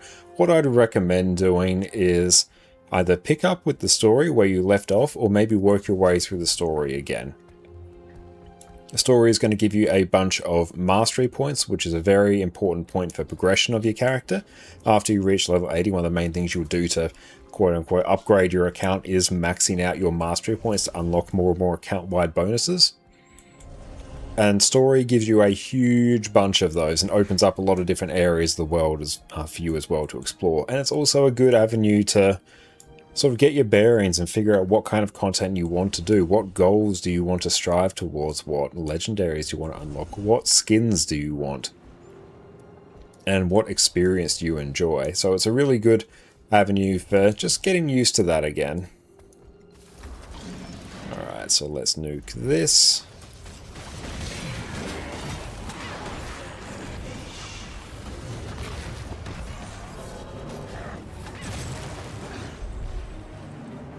You play a song you don't remember other MMOs anymore? Nice.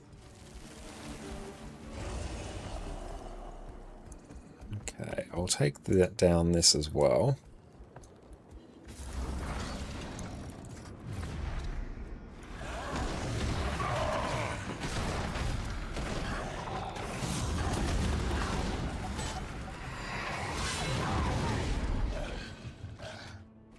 Oh, can we go in here, actually? We've got a wheel bender. That could be fun.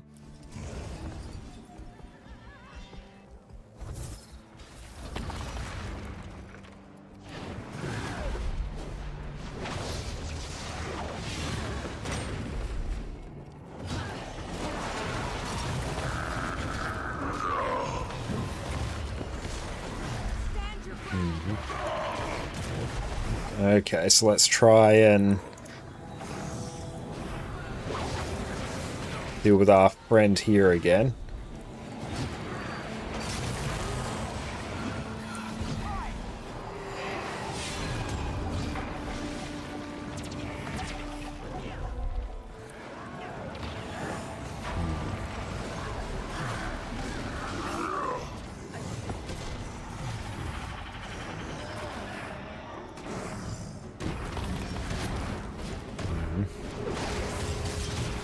Okay, so I want to deal with this one here.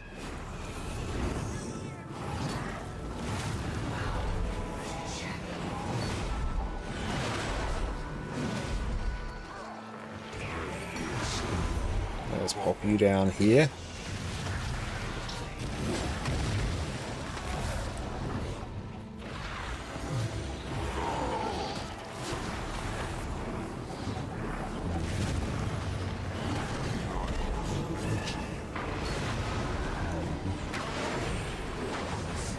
Okay, let's see if we can land some of our big money skills here.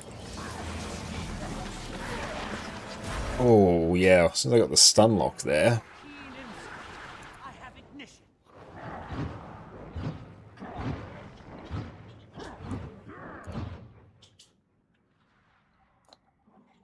Don't try to do everything at once. Don't rush. Rushing things, you might burn you out. At least, yeah, definitely don't rush things. Just take your time.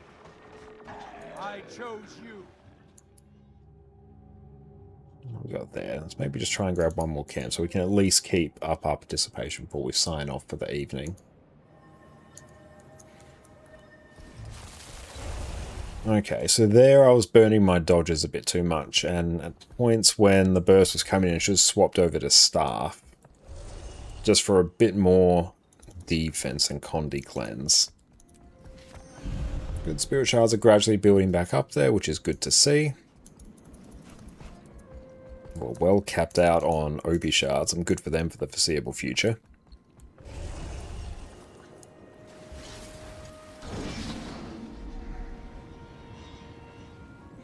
So what I should have also done there is try and land my CC before throwing down things like Twin Moon Sweep or my Spear 5. Or else I was just whiffing them, because the AoEs on them are not particularly large. So we'll keep that in mind next time.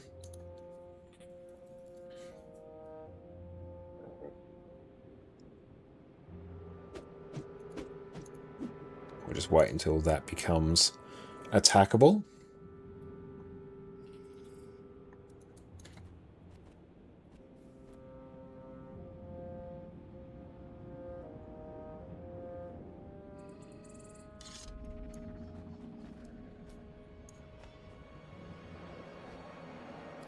Seconds.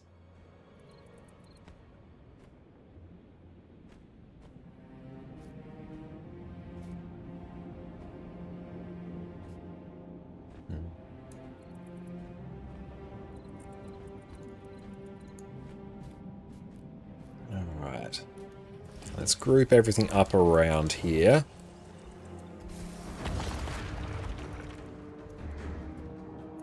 Dodge that way.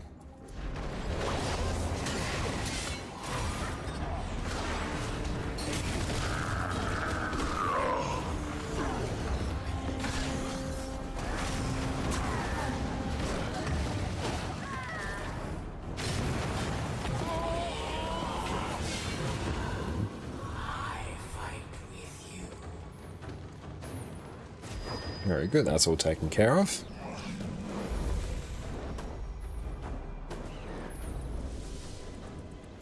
Where are we at now? We'll finish off that one in a moment, which means we might even push this towards 20 out 20 complete, so it'll be half done, which will be great. And then, yeah, it's just many, many more gifts of battle we need. One more camp. Yeah, let's do that. Boxy, thank you so much for the donation there. I appreciate that. Thank you, thank you. You're always so kind. Thank you so much for your support. But yeah, let's go just nuke this camp quickly.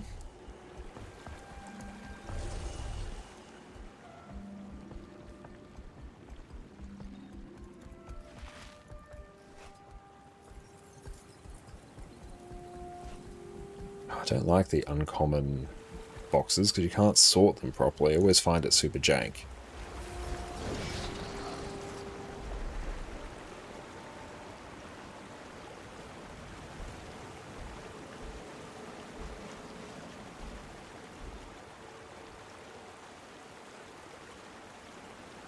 Okay, we've got 14 seconds.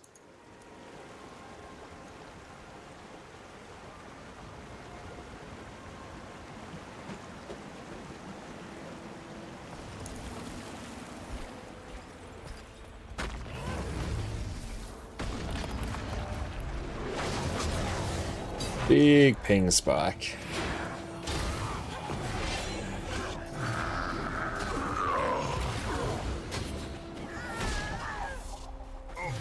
Yep, that's struggling a bit. 900. Go and climb higher. Do it. Back down to 600. Yeah, that's too much.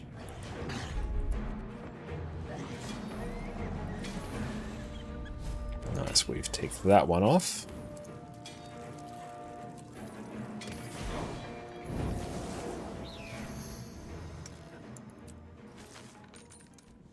Until we meet again.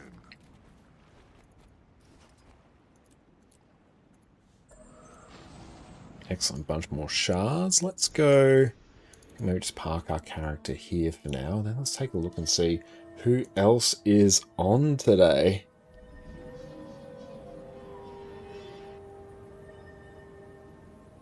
Oh, maybe we could head on out to... Let's see what Ellen Theory is doing.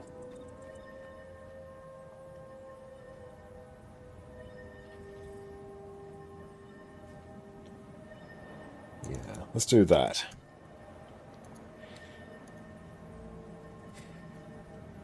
Right, thank you all so much for hanging out this evening. It's been a really fun evening. Thank you to everyone who came along for raids and filled in. That was fantastic.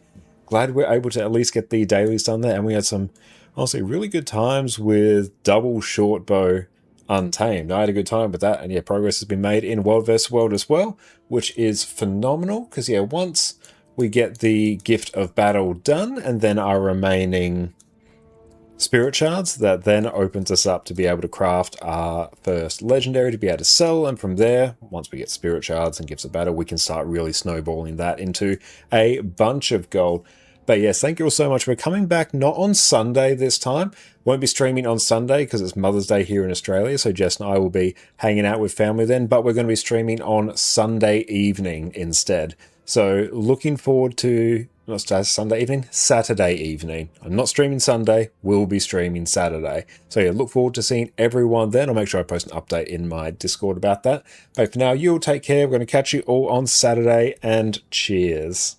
Today, you're going to learn exactly how to gear your character in Guild Wars 2. I've played Guild Wars 2 for 11 years, and one of my favorite features is the lack of gear grind. The gear I got back in 2012 is just as good now as it was back then. But despite how convenient this is in the long term, getting your first set of gear as a new player can seem overwhelming. There's dozens of different stat types, multiple tiers of gear, and so many different ways to obtain the gear that you need. So today I'm taking my 11 years of experience and breaking down exactly how you should be gearing up your characters. Let's dive in. Welcome back, friends. Before we delve headfirst into raids, strikes, fractals, or World vs. World in Guild Wars 2, you're gonna make your life so much easier if you start off on the right foot with a good set of gear. But there are so many ways to gear your first character